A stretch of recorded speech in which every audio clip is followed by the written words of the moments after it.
This guy is a sophomore at Ningde University.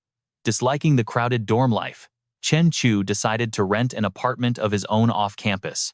That day, a local pet shop just received a batch of highly unusual pets. With one look, he fell for an amphibious sea iguana. These creatures are usually gentle, but the moment he let it out, things took an unexpected turn. The sea iguana bit Chen Chu hard on his arm. Instinctively, he used the phone in his hand to strike the creature right on its head. At the exact same time, a mysterious force struck his own head, sending Chen Chu's mind spinning before he completely passed out. When he finally woke up, he discovered he could actually see his own human body through the eyes of the sea iguana. After some quick testing, Chen Chu realized he could completely control the sea iguana, a discovery that filled him with pure excitement. Could this be his legendary cheat code, his destiny, as the main character could no longer be hidden from the world? But what could this tiny lizard clone actually do? Stream this spiritual lizard online, or send it to catch valuable abalone and sea cucumber for quick cash. Chen Chu sighed, holding the creature. Other people get cheat codes like becoming a destined villain or a massive world tree, evolving into a cosmic god while he is stuck with just a tiny weak lizard. Right at that moment, both his stomach and the lizard's stomach growled in unison. Turns out he had been unconscious for a whole day. What do sea iguanas even eat? Since it is a lizard, food should not be an issue. A short while later, after stuffing himself, Chen Chu cooked a plate of stir-fried meat and vegetables for his new sea iguana. The sea iguana's eyes lit up like stars as it devoured the meal Chen Chu prepared. Turns out as a lizard, it could eat meat just fine. Suddenly, a system screen popped up before Chen Chu's eyes. Your clone gained 5 evolution points through eating, increasing your constitution by 0.5. Character name, Chen Chu level 0. Constitution is 8.5, spirit is 12, talent is mind control. Basic external defense experience, 0 out of 1000. Basic key perception experience, 0 out of 1000. Skill basic Bajikwan experience, 48 out of 100. Basic Tan Tui experience, 66 out of 100. Sea iguana clone evolved 0 times evolution points, 5 out of 200.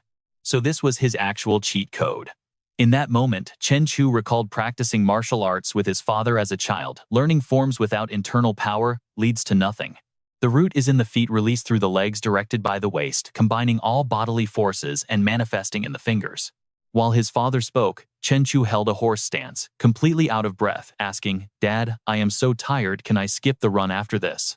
His father strictly replied, "Absolutely not, giving up halfway is what a coward does." "I will not be a coward," Chen Chu said, with determination before starting his run. But shortly after, his foot tripped on a rock, sending him crashing down. His father walked over, not to help him up, but only to remind him to stand up on his own. In the real world, nobody will catch you. Then one day, Chen Chu's father handed him a box and advised, "This is all our family savings. You have a long journey ahead, and from now on, you must walk it alone. Never let your martial arts fade. Only when you are strong enough will you finally see the other side of this world." With tears in his eyes, Chen Chu asked, "Dad, how can I find you again?" His father fell silent for a moment before answering, "Wait until you become a Grandmaster, though I might be gone by then." Back in the present, Chen Chu looked up at the photo with his father, feeling deeply nostalgic. Unbelievably, 10 whole years had already passed.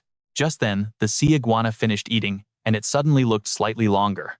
As Chen Chu wondered, another system notification popped up, stating that the sea iguana's evolution points had increased by 15.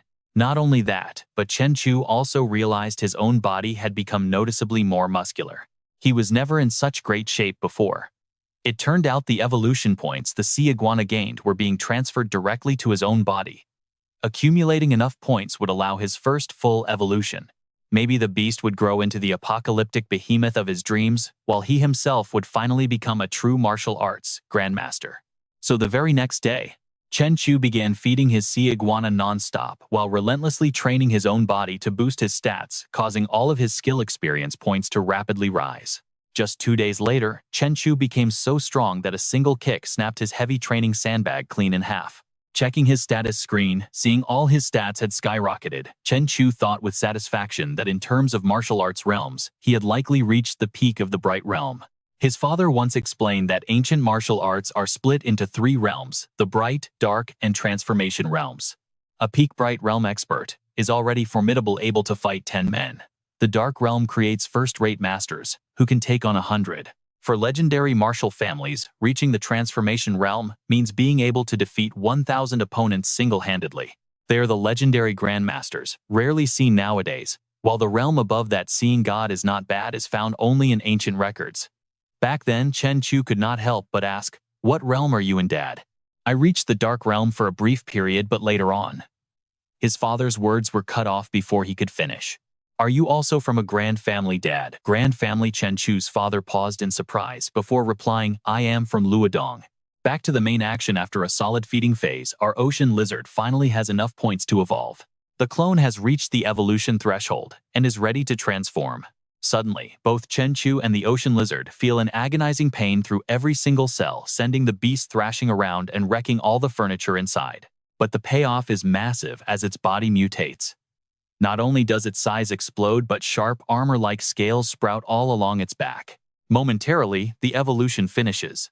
Chen Chu can only sigh at how insanely painful that whole process was.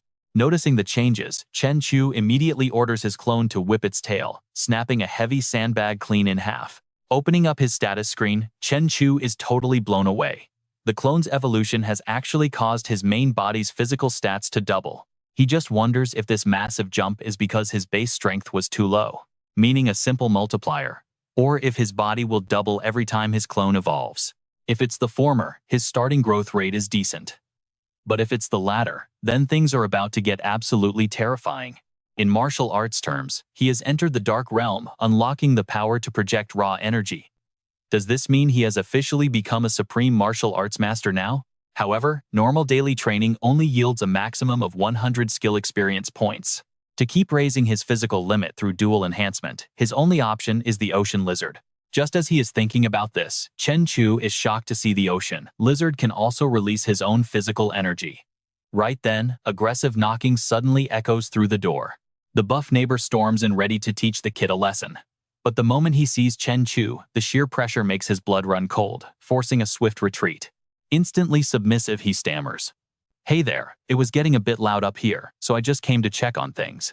Are you remodeling the place, or something?" Chen Chu apologetically explains that he was only working out, not remodeling. The neighbor is stunned. Working out? Who on earth causes an actual earthquake just by exercising out? The muscular guy takes a curious peek inside Chen Chu's apartment, and seeing the absolute disaster zone inside terrifies him. He mutters a quick warning and quickly makes his escape. Closing the door, Chen Chu stares at the ocean lizard, realizing its massive size makes it impossible to keep indoors any longer. The timing is perfect, so it is finally time to release his clone into the sea. Wasting no time, Chen Chu drives the beast to the coast. Standing on the shore, he uses his mind to guide the ocean lizard into the water, experiencing the deep ocean through its senses. His sensory aura now reaches a radius of 10.5 meters. Because of this, Chen Chu can track every creature within his immediate range.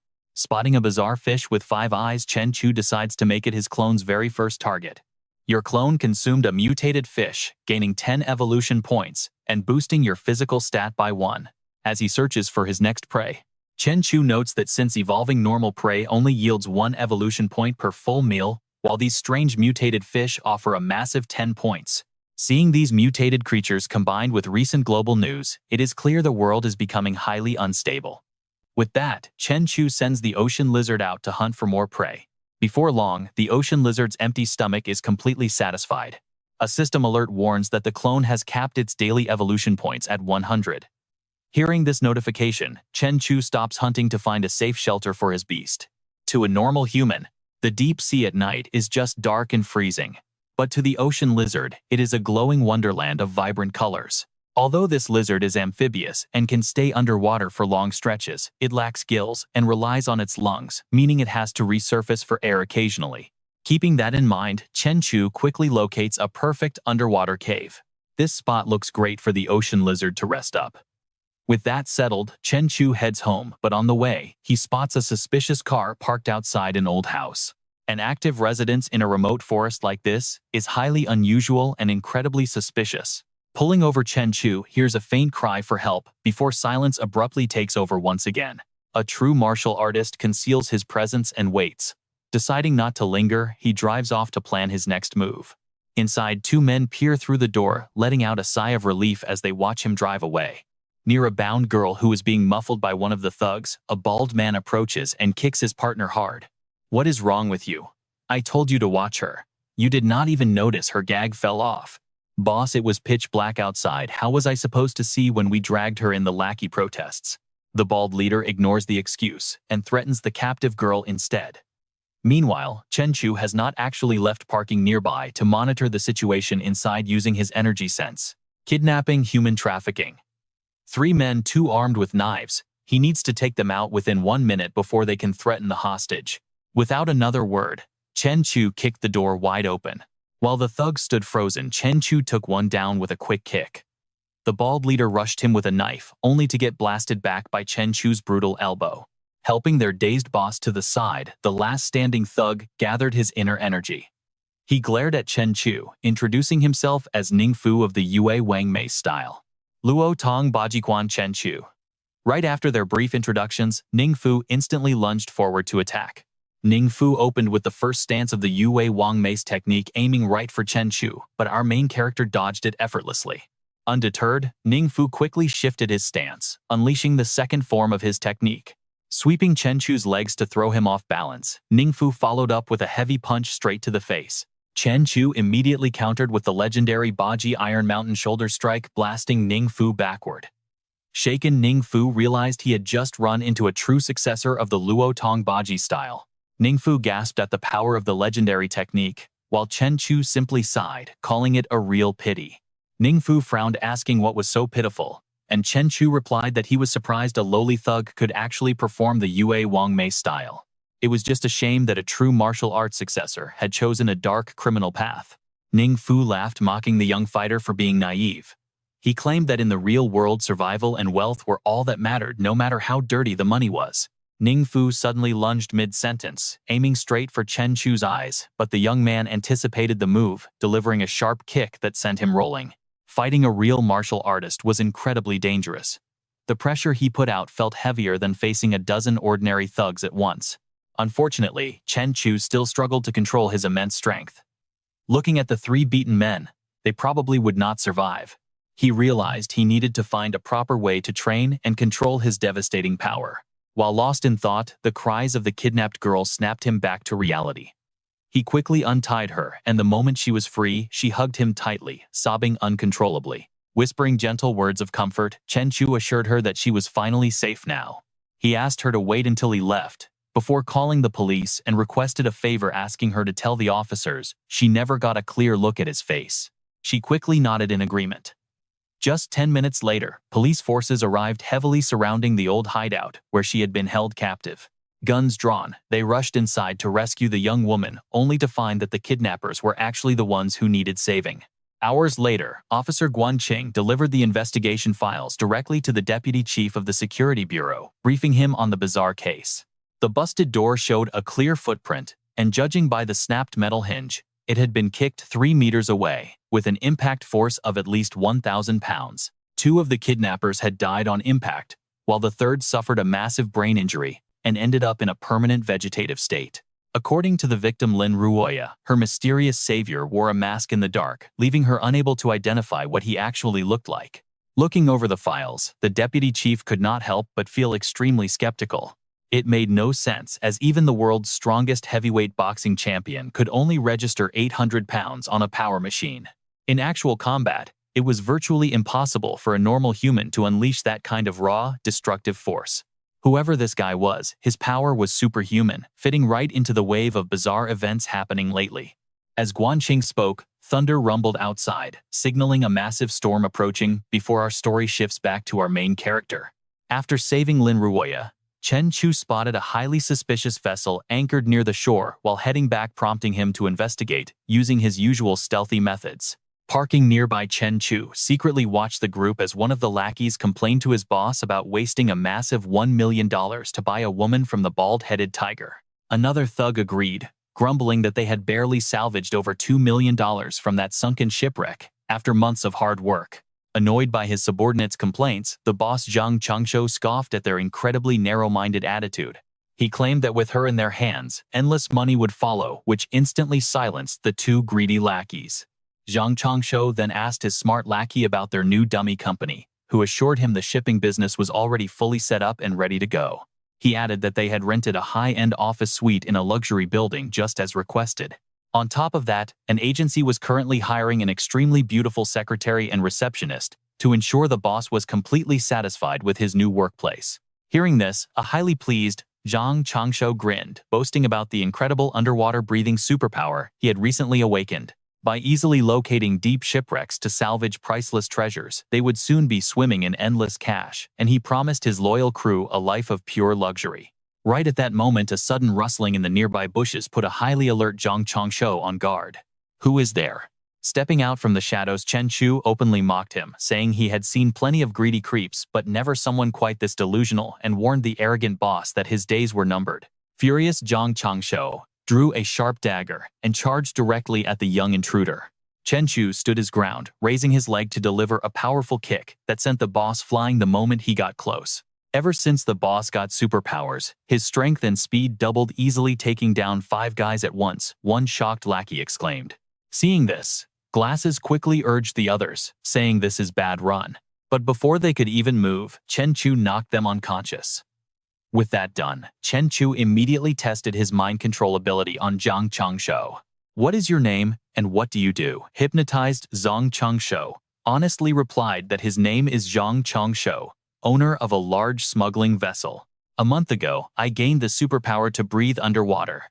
I salvage sunken ships and sell the treasures to wealthy heirs in exchange for money. Mind control works perfectly, and now he is like a puppet manipulated by Chen Chu." Chen Chu thought to himself. The moment he released the mind control, Zhang Changshu clutched his broken arm, crying out in pain. "Boss, what happened to my arm?"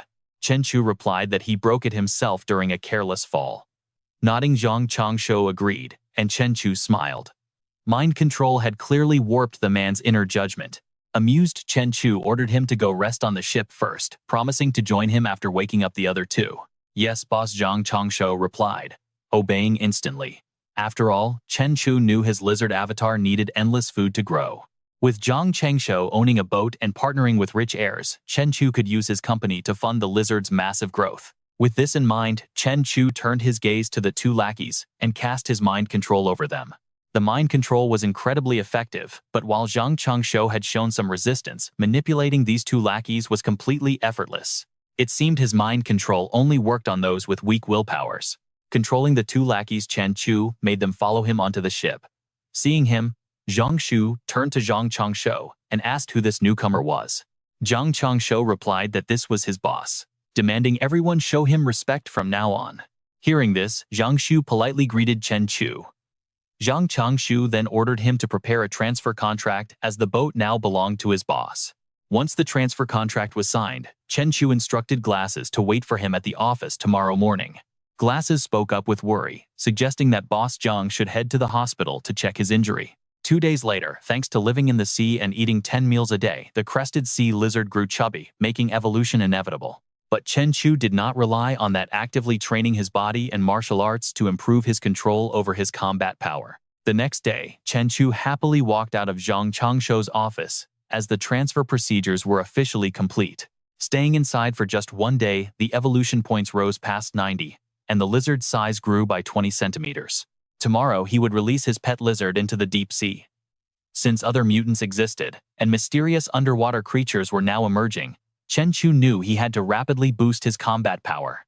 Meanwhile, out on the open sea, one of Zhang Changshu's men complained that fish were getting scarce, and they could barely catch anything lately. Another replied that a massive school of fish must have arrived, or perhaps a pack of hungry sharks. Sharks usually travel in packs, and even massive whales would actively avoid them. Right then, a pack of sharks swam beneath their ship. One spotted the crested sea lizard and tried to bite it, only to end up swallowed whole by the lizard instead. The rest of the shark pack met the same fate, ending up inside the lizard's belly. Suddenly, Chen Chu received a system notification stating his avatar had met the requirements for evolution, asking if he wished to proceed.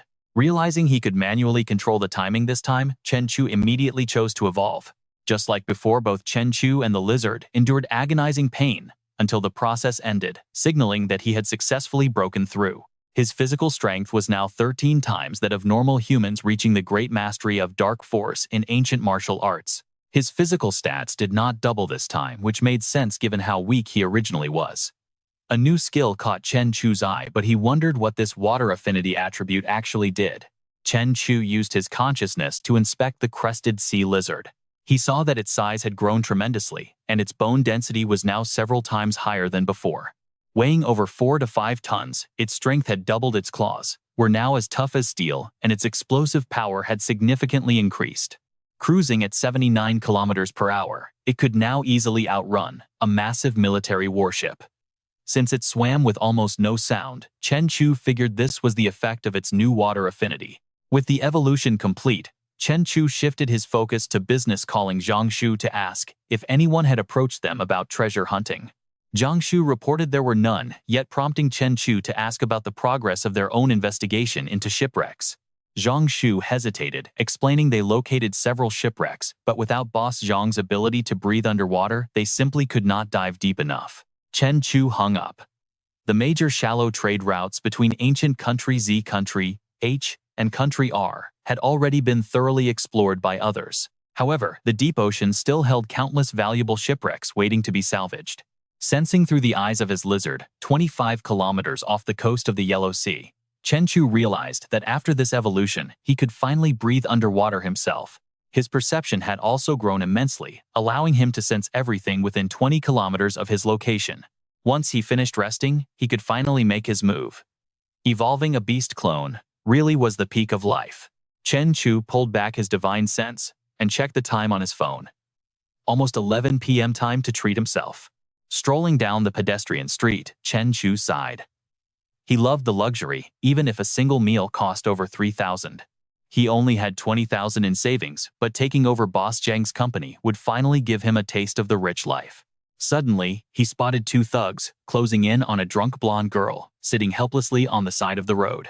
With his immense new power, his martial spirit was waking up. Since there was no danger, he didn't mind stepping in. Grinning at the thought, Chen Chu pointed right at the thugs and barked, "What are you looking at? Beat it." Annoyed that their fun was ruined, the thugs glared at him and spat. "What did you say, punk? Get lost and we might let you slide." Chen Chu smirked. He didn't say a single word and simply unleashed his crushing aura. Instantly, the 2 thugs froze, feeling as if a colossal bloodthirsty beast was staring them dead in the eye. Shaking with absolute fear, they were about to run for their lives when the drunk blonde girl suddenly let out a mocking laugh. "Haha, are you guys even men? How can you be scared already?" Chen Chu frowned at her, wondering if this crazy woman had some kind of mental illness. Meanwhile, the 2 thugs stopped running after hearing her taunts and exchanged looks. A stunning girl like this was a once-in-a-lifetime find. There was no way they would let some girl look down on them. Drawing their weapons, they lunged straight at Chen Chu, shouting, "Let's get him, bro. There is no reason to be scared of him. He is all alone. Yeah, tear him apart. This arrogant punk is going to learn his lesson today." Facing their attack, Chen Chu simply delivered a single casual kick, sending both thugs flying backward through the air. He only used a tiny fraction of his strength anymore, and that single kick would have turned them both to dust. Fortunately for them, they scrambled up and fled, dragging each other away while screaming in absolute terror about how scary he was. "He's a demon straight from hell." Chen Chu didn't bother chasing them, deciding it was best to spare their lives this once. They were thugs, but their crimes didn't warrant an early death. Just then, the blonde girl stumbled to her feet and giggled, praising him. Chen Chu frowned as he looked at her, realizing she had likely been drugged. He quickly pulled out his phone and dialed the emergency line, reporting a highly intoxicated and unstable woman sitting helplessly right outside the bar entrance.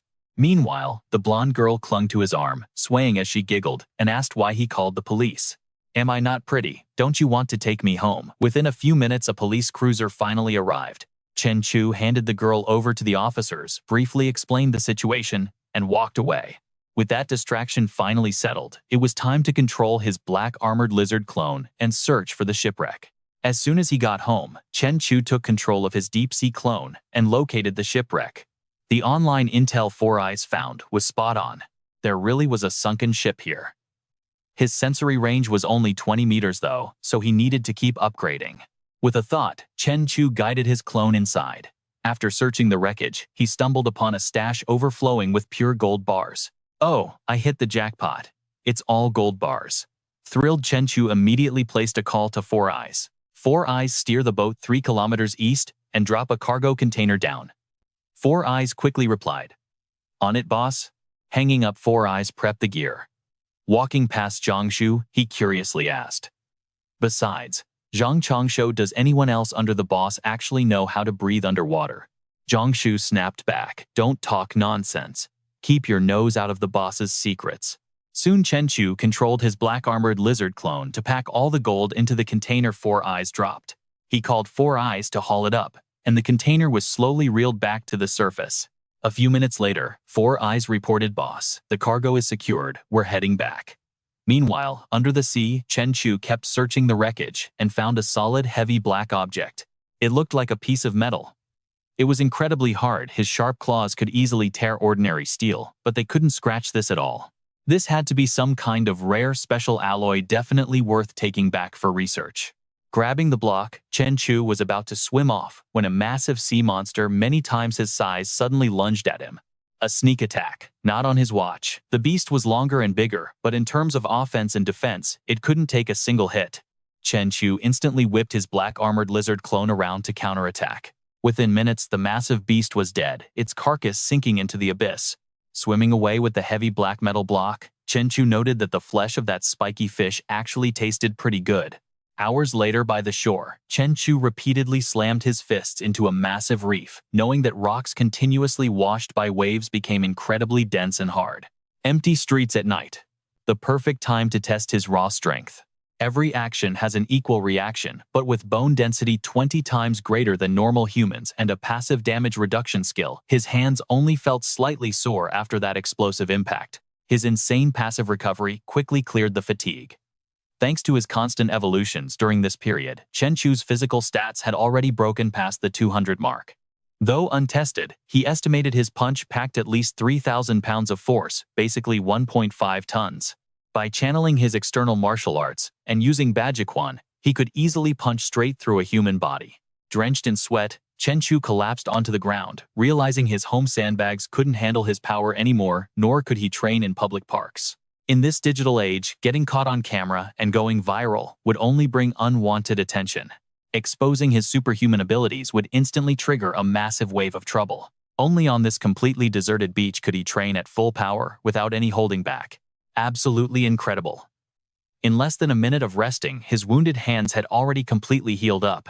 Just then, the sea rift lizard crawled onto the shore, carrying a strange black metal block. Chen Chu quickly went over to inspect it, observing an irregularly shaped black ore that gave off a faint metallic luster, though it didn't look like anything out of the ordinary. Weighing nearly 200 grams, the metal felt incredibly dense, so tough that even the sea rift lizard's sharp claws couldn't leave a single scratch.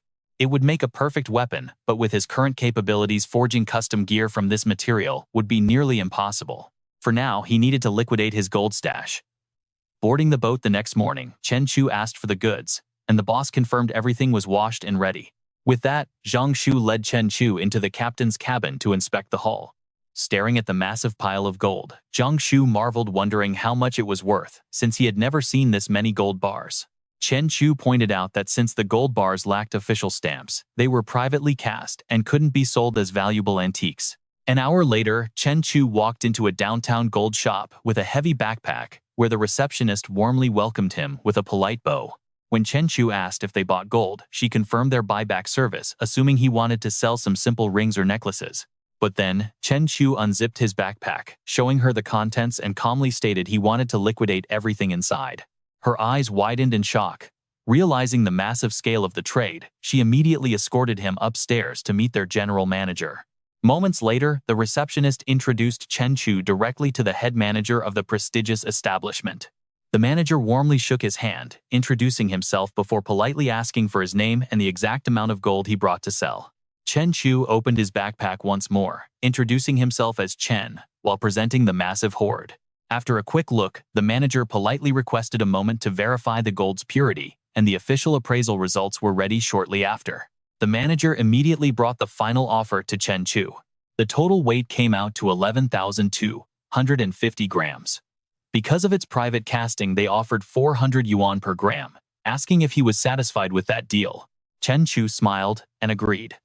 Shortly after leaving the shop, his phone buzzed with an incoming transaction notification. His account had been credited with 4,500,000 yuan.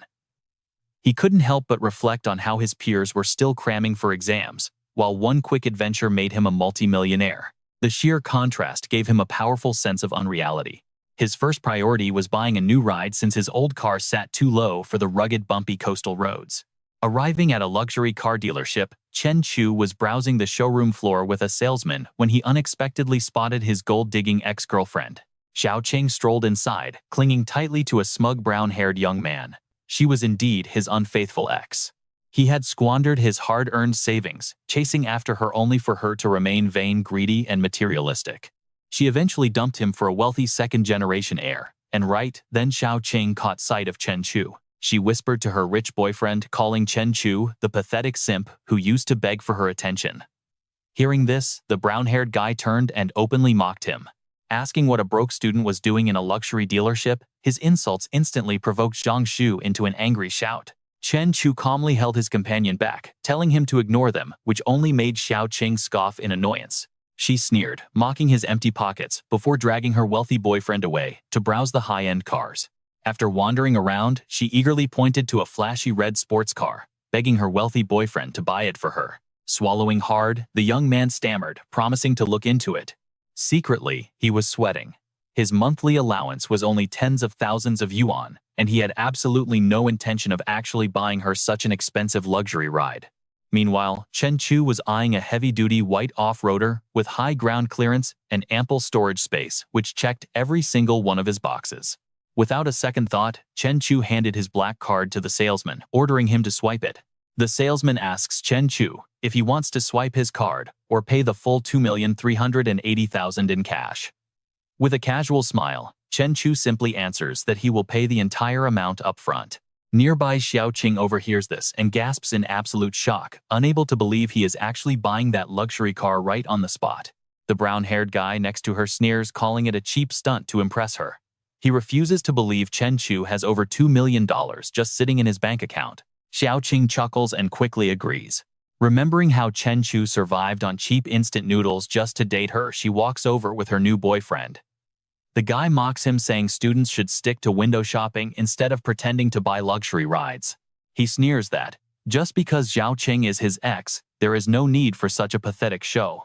Warning him about the ultimate embarrassment of a declined card, Zhang Shu tells them to back off.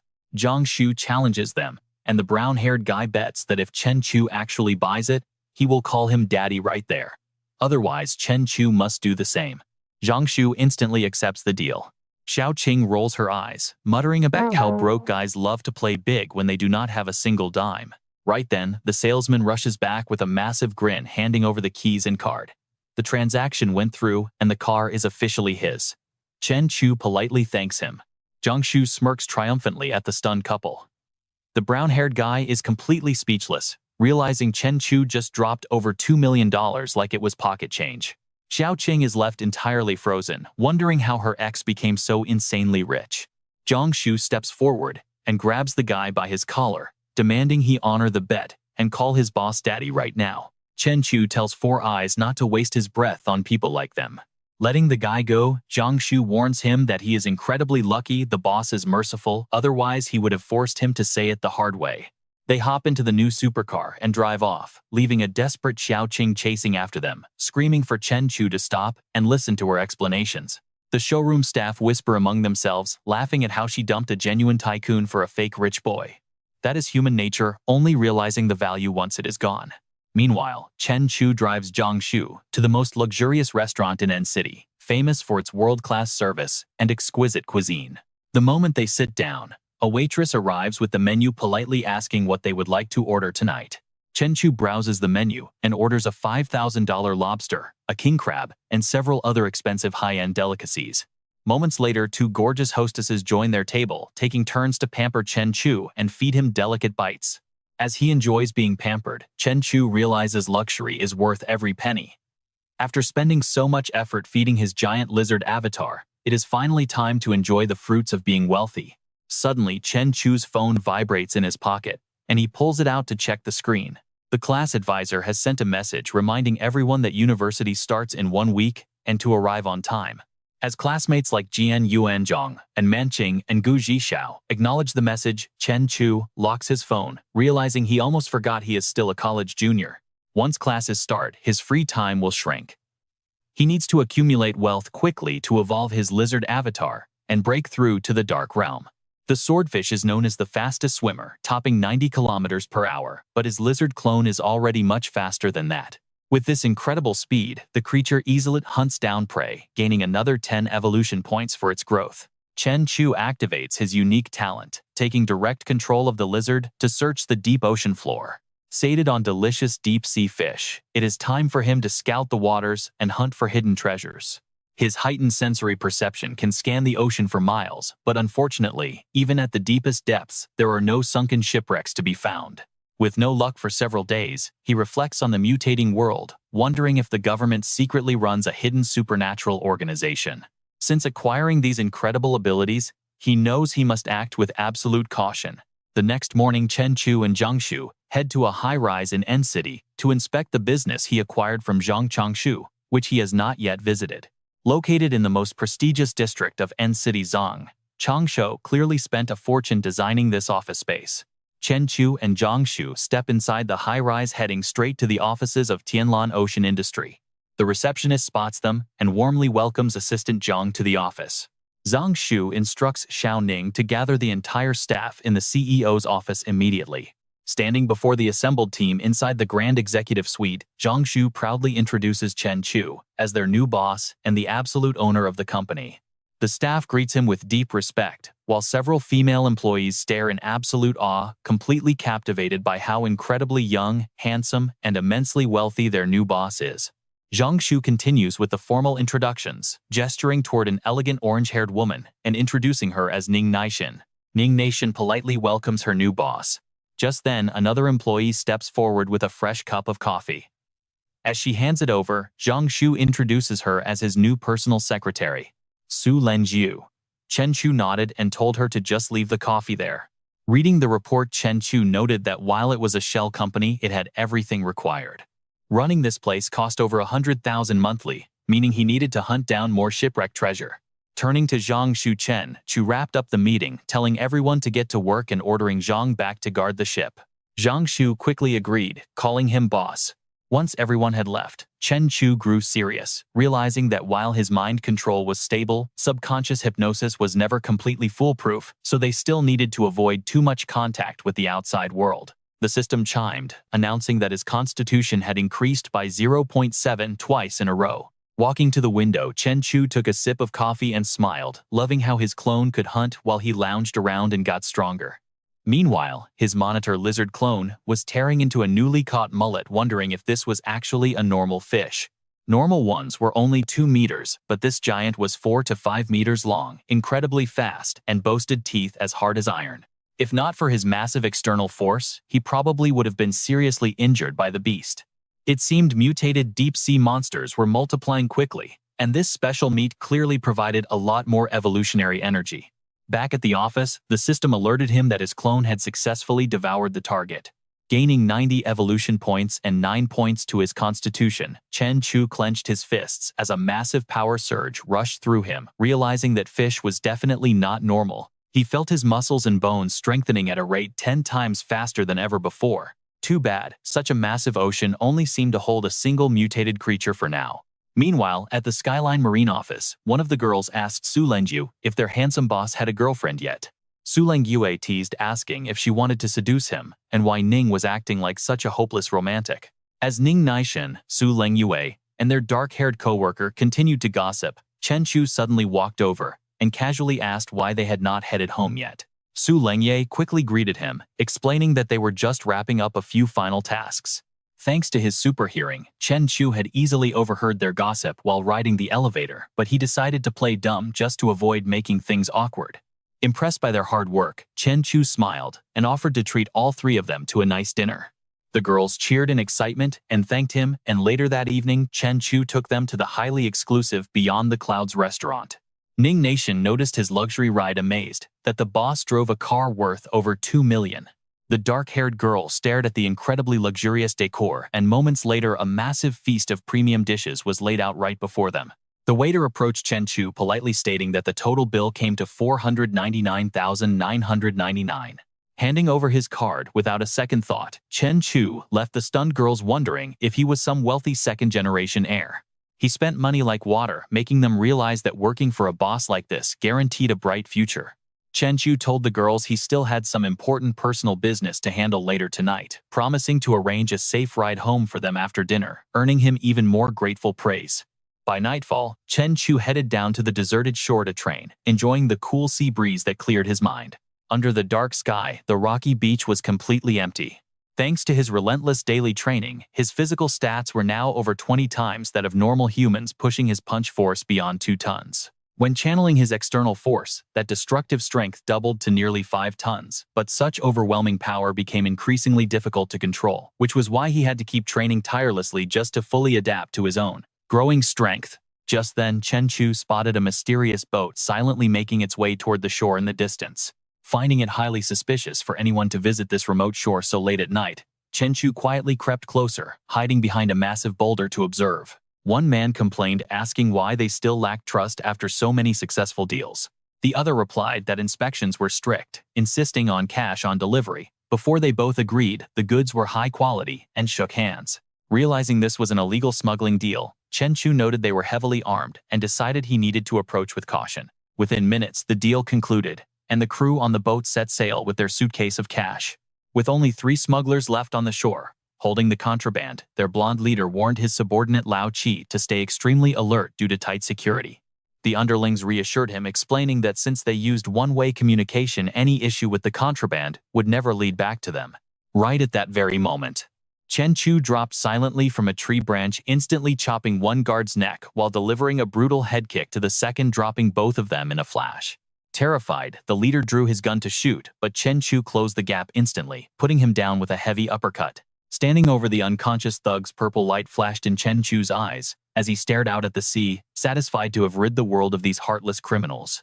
Out at sea, the giant lizard clone charges the smuggler's boat, splitting the entire vessel in half with one massive strike. The impact sends the terrified smugglers flying straight into the ocean. They scream in panic, "What did we hit? A giant fish." That is when they spot the massive shadow of the lizard clone lurking below. Scrambling to the surface, they desperately try to swim away while shrieking in pure terror, "Monster, there is a monster out here. Help us, boss, save me." Watching his crew get torn apart one by one by the lizard clone, the smuggler boss grits his teeth and pulls out a pistol. Since escape is impossible, he decides to fight back, muttering, "I do not believe you can stop a bullet." He fires a direct shot right at the lizard clone's head, but the bullet does absolutely 0 damage. The beast glares coldly at the smuggler leader, leaving him shaking in disbelief as he stammers, "How is this possible?" In the next second, the beast finishes him off. With the smugglers cleared, it retrieves the heavy briefcase, grips it in its jaws, and swims back to the main body. Later, in Chen Chu's room, he stares at the suitcase packed with cash and whispers, 10,000 per stack. 3 million means exactly 300 stacks. Seeing mountains of cold hard cash in person hits completely different than just looking at numbers on a bank screen. The next afternoon at a quiet cafe, 2 guys notice Su Lenjie and start whispering about her. "Wow, she is stunningly beautiful, but has such a cold, elegant vibe."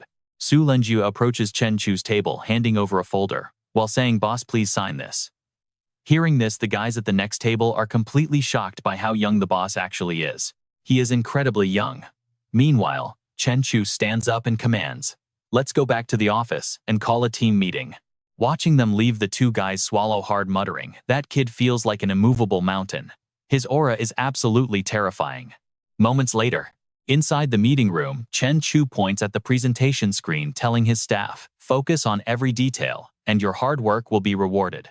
Keep pushing our goals, and there will be massive bonuses for everyone at the end of the year." Right then, Chen Chu's phone begins to buzz. Answering it, a voice on the other end says, "Chen Chu, it is the final day of university registration, and you are the only one left." Chen Chu apologizes. "Oh, my bad, I will be right there." Hanging up, Chen Chu addresses the room, "I need to head out to handle my university registration. There is nothing else for today, so you can all leave early. Also, while I am gone, Su Lengyu will be handling all of the company matters." As soon as he leaves, Ning Aishin gasps, "Wait, our big boss is still just a student. Another female employee chimes in. He carries himself so professionally. I honestly assumed he was a highly educated, wealthy heir. An hour later, Chen Chu pulls into the parking lot of N University, immediately drawing eyes from students passing by as his luxury ride slides into a spot.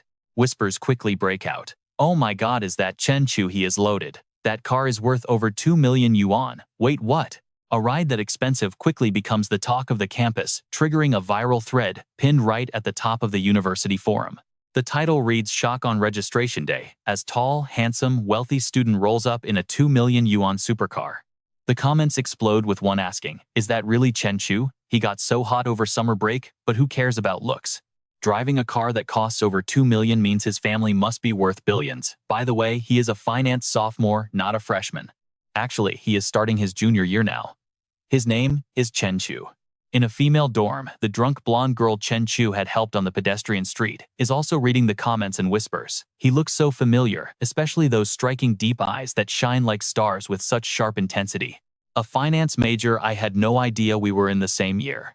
Meanwhile, Chen Chu walks across campus deep in thought, knowing his physical strength is soaring, yet he only knows basic skills, like Bajiquan, rising cloud steps, and springing kick. He needs to master new techniques if he wants to properly control and utilize his current overwhelming power. Right then, he glances over at some Taekwondo club members showing off their moves nearby, thinking all that flashy stuff is useless. I could knock them out with one slap. If I want to master my strength, I must rely on my own training. Once registration is complete, Chen Chu leaves the university immediately and heads straight to the Longteng Steel Company. Approaching the receptionist, Chen Chu gets straight to business, stating, I would like to place a large order for over 100 tons of steel. The receptionist offers a polite smile and guides him forward. Right this way, sir. Please wait in our VIP lounge while I contact our sales manager. Minutes later, the sales manager enters the VIP room with a warm smile, shaking Chen Chu's hand while asking, Welcome, sir. What specific steel products can we prepare for you today? Chen Chu answers, I need a steel pillar, 2 meters wide and 5 meters long, along with several iron plates weighing 1, 5, 10, and 20 tons respectively. The manager quickly calculates, understood, sir. That puts the total weight around 200 tons, which should cost over 700,000 yuan depending on the final finished product. Chen Chu smiles and replies, excellent, that works for me. Let's go ahead and sign the contract.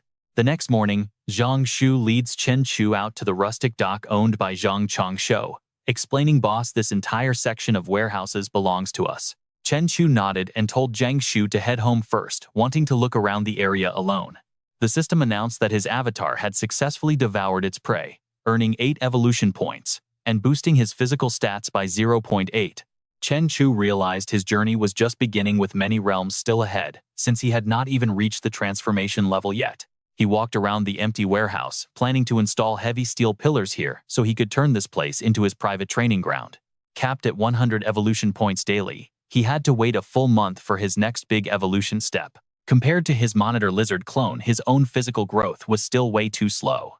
Meanwhile, at the exact spot where Chen Chu had dealt with the 3 criminals, a crowd of police officers combed the crime scene for clues until they got their first results. Guan Cheng immediately approached the deputy chief to deliver her report. Luo Hao, the gang leader who ran a local bar with a dozen thugs under him, had his right hand completely severed by a massive force, leaving it hanging by a thread of skin.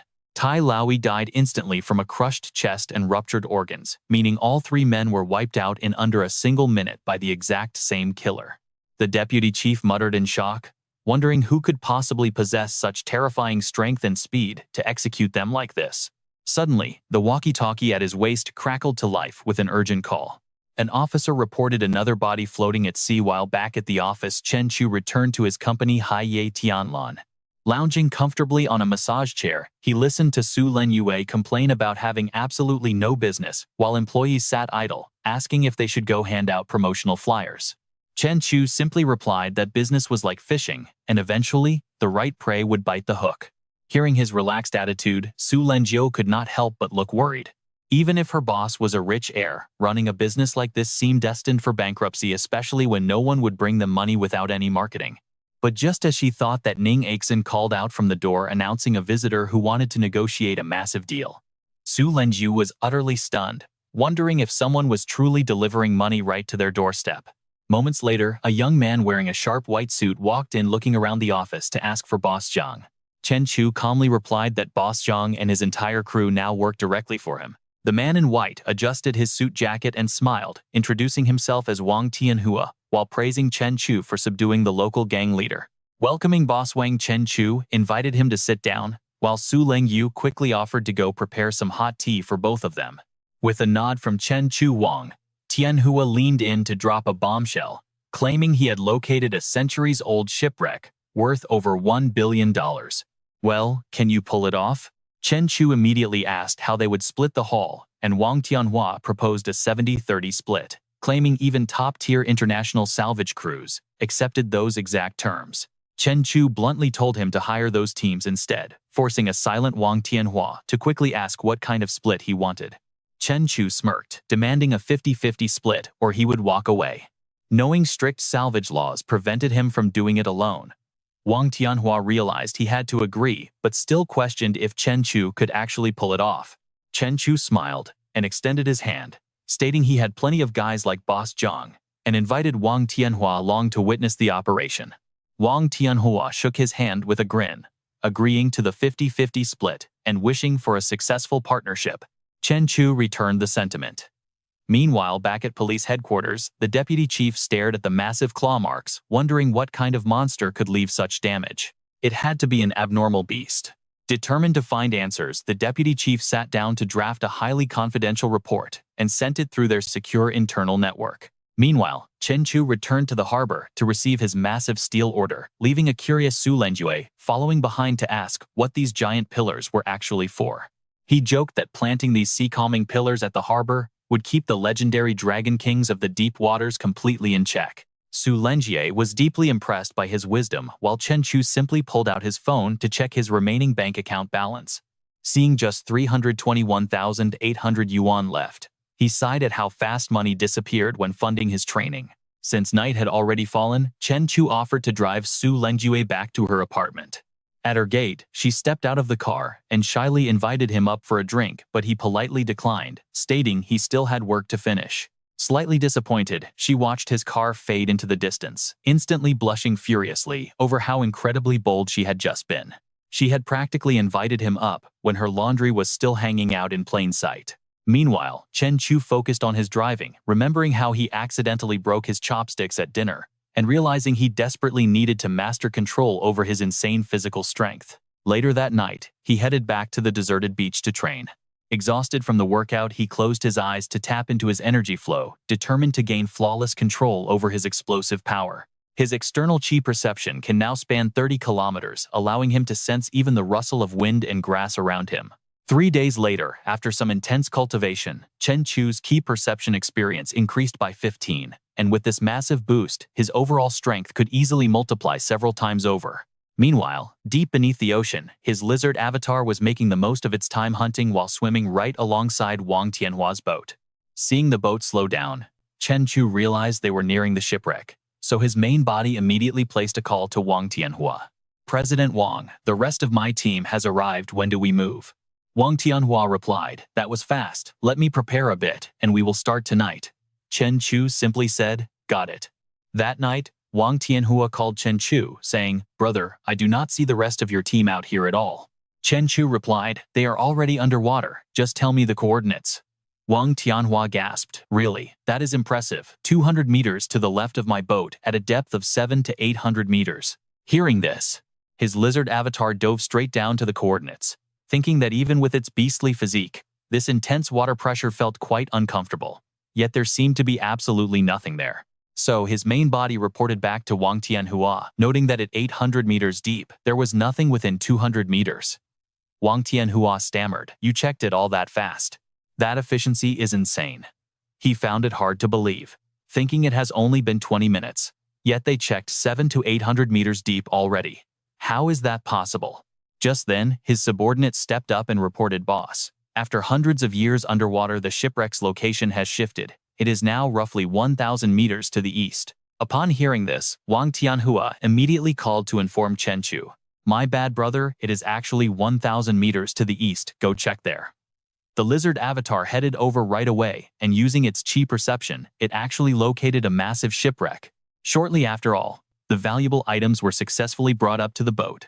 Wang Tianhua's subordinate counted the hull and said boss 8 are broken, but 3 are fully intact, worth roughly 30 million, though a private deal could net an extra 20,000. Wang Tianhua excitedly spoke into his walkie-talkie brother Chen. That is basically the whole situation. Chen Chu replied, you handle the rest, I just want the cash. A few days later, Wang Tianhua brought several suitcases of cash to their meeting spot. Upon seeing him, he had his men open the suitcases, smiling as he said, we got 23 million total, so that is 11,500,000 each. Go ahead and count it. Chen Chu smiled and said, no need, I trust you. Haha, you are a smart man, brother. Next time there is shipwreck news, I will contact you. With that, Wang Tianhua led his men away. Staring at the pile of cash before him, Chen Chu thought that his money problems were finally solved. But his personal strength was still way too weak. He needed to train until sniper rifles and grenades had absolutely no effect on him before he could attempt much bolder moves. The next day at Tianlan Marine, right as Chen Chu walked into the office, the black-haired girl immediately approached him holding a new resume to report. Boss, someone submitted a resume yesterday, claiming they want 50,000 a month and can guarantee drawing in 200 clients monthly. Let me see that. Saying this, Chen Chu took the resume, skimmed a few lines, instantly crumpled it up and ordered her to reject the scammer. Just then, Ning Nation stepped forward and asked with a smile, boss, why haven't you been to the office lately? Chen Chu replied, I took on a big job a few days ago and easily made several million. Ning Naishin's eyes lit up with excitement. Wow, you are amazing. Boss Chen Chu smiled at her and said, didn't I promise to treat everyone to dinner once this job was done? Tonight I am taking you all to Yunshang Tianwai to unwind. Ning Naishin cheered, throwing her hands up. Boss, you are amazing. As for the black-haired girl, she watched Chen Chu's departing back blushing as she thought, this job is amazing, easy work and high pay, plus the boss always treats us unlike her friend whose manager tried to use unspoken rules on her. If the boss tried those unspoken rules on her, should she accept it or not? That evening at Yunshang Tianwai, sitting at the banquet table, Ning Naishin said, boss, I had no idea you were so good at making money. The black-haired girl added, renting a boat for fishing, and you made millions in just days. Chen Chu laughed. Just lucky to catch a bluefin tuna. One of those is worth hundreds of thousands. Just then, a man with orange hair walked up to their table, looked at Chen Chu and asked, excuse me, are you Boss Chen of Tianlan Marine? He immediately introduced himself. Hello, President Chen. I am Li Tianrui, Vice President of Tianhong Group and also a close friend of Wang Tianhua. Chen Chu calmly replied, hello. Li Tianrui cut straight to the chase. President Chen, I want to go sea fishing. Are you interested in working together? Chen Chu happily replied, as long as I can make money, I am interested. Come to my office tomorrow to discuss details. Leng Yue quickly handed over a business card. Director Li, here is our boss's business card. Li Tianrui took the business card happily, saying, all right, President Chen, we shall meet tomorrow then. Xiao Hui watched him walk away, unable to help but comment on how surprisingly young he actually is. Ning Naishin asked curiously beside her, Sister Xiao Hui, is this group really that big? She replied, their chairman has tens of billions in assets, making them even wealthier than the richest person in our city. Since they shared the same last name as Chairman Tianhong, Naishin could not help but wonder if this guy was actually one of the chairman's wealthy descendants. Tens of billions. Leng Yue was stunned, realizing she had somehow ended up having a casual lunch with the son of the richest man in the city. Hearing the rumors, Chen Chu found it highly amusing. Why on earth would the heir of the wealthiest man be so interested in a sunken shipwreck? Deep underwater, his giant salamander clone diligently hunted for fish. Talk about perfect timing. He had just finished discussing a 10 million yuan fish with Xiao Ning, and now he had stumbled upon 2 of them right in front of him. Under the cover of night inside a dead silent warehouse near the harbor, Chen Chu stared at his massive haul. A 10 million yuan fish, yet tasting its meat felt surprisingly ordinary and average to him. After running the numbers, he realized these were not just fish, they were literally piles of cash. Now, his only task was to find the right wealthy buyer for them. The next morning, as Chen Chu was practicing his martial arts, Leng Yue suddenly called him to report that young Master Li had been waiting at the office for quite a while, prompting him to head over immediately. A sleek supercar pulled up and parked outside the grand headquarters of Tianlan Shipping Company. Sitting in the private room, Tianru revealed that he held the exact coordinates of the sunken shipwreck, catching Chen Chu completely off guard. Why would someone from the insanely wealthy Tianhong group care about a shipwreck salvage? Tianru just smiled and casually replied that nobody in their right mind would ever turn down easy money. Chen Chu immediately proposed a 50-50 split of the treasure once recovered, and Tianru generously agreed to the deal without hesitation. Still, Chen Chu felt something was off. This wealthy heir clearly did not care about a simple chest of gold, hinting at a hidden agenda. Chen Chu then casually asked if Tianru knew any high-end seafood restaurant owners, mentioning that he had managed to secure a massive 4-meter-long bluefin tuna in his warehouse. Impressed by the news, Tianru praised Chen Chu, utterly shocked that he could pull off catching such a rare giant bluefin tuna. Tianru then mentioned he actually owned a seafood place himself and suggested having lunch so he could introduce Chen Chu to the head manager. Once they arrived at the warehouse, the restaurant manager dashed inside instantly. Chen Chu chuckled, telling manager Lin to relax since the giant fish was not going anywhere. The excited butchering staff quickly reported to their boss that the quality was absolutely flawless, scoring a perfect grade A in every single category. After inspecting the massive catch, manager Lin confirmed that the premium fish was in absolutely top-tier condition. Since they were associates, he offered a flat 7 million yuan. Chen Chu immediately accepted, sealing the highly profitable deal right then and there. Leng Yu stood frozen, unable to believe that a single fish could fetch such a staggering 7 million yuan. Next, they headed to the bustling Wanhao International Luxury Mall.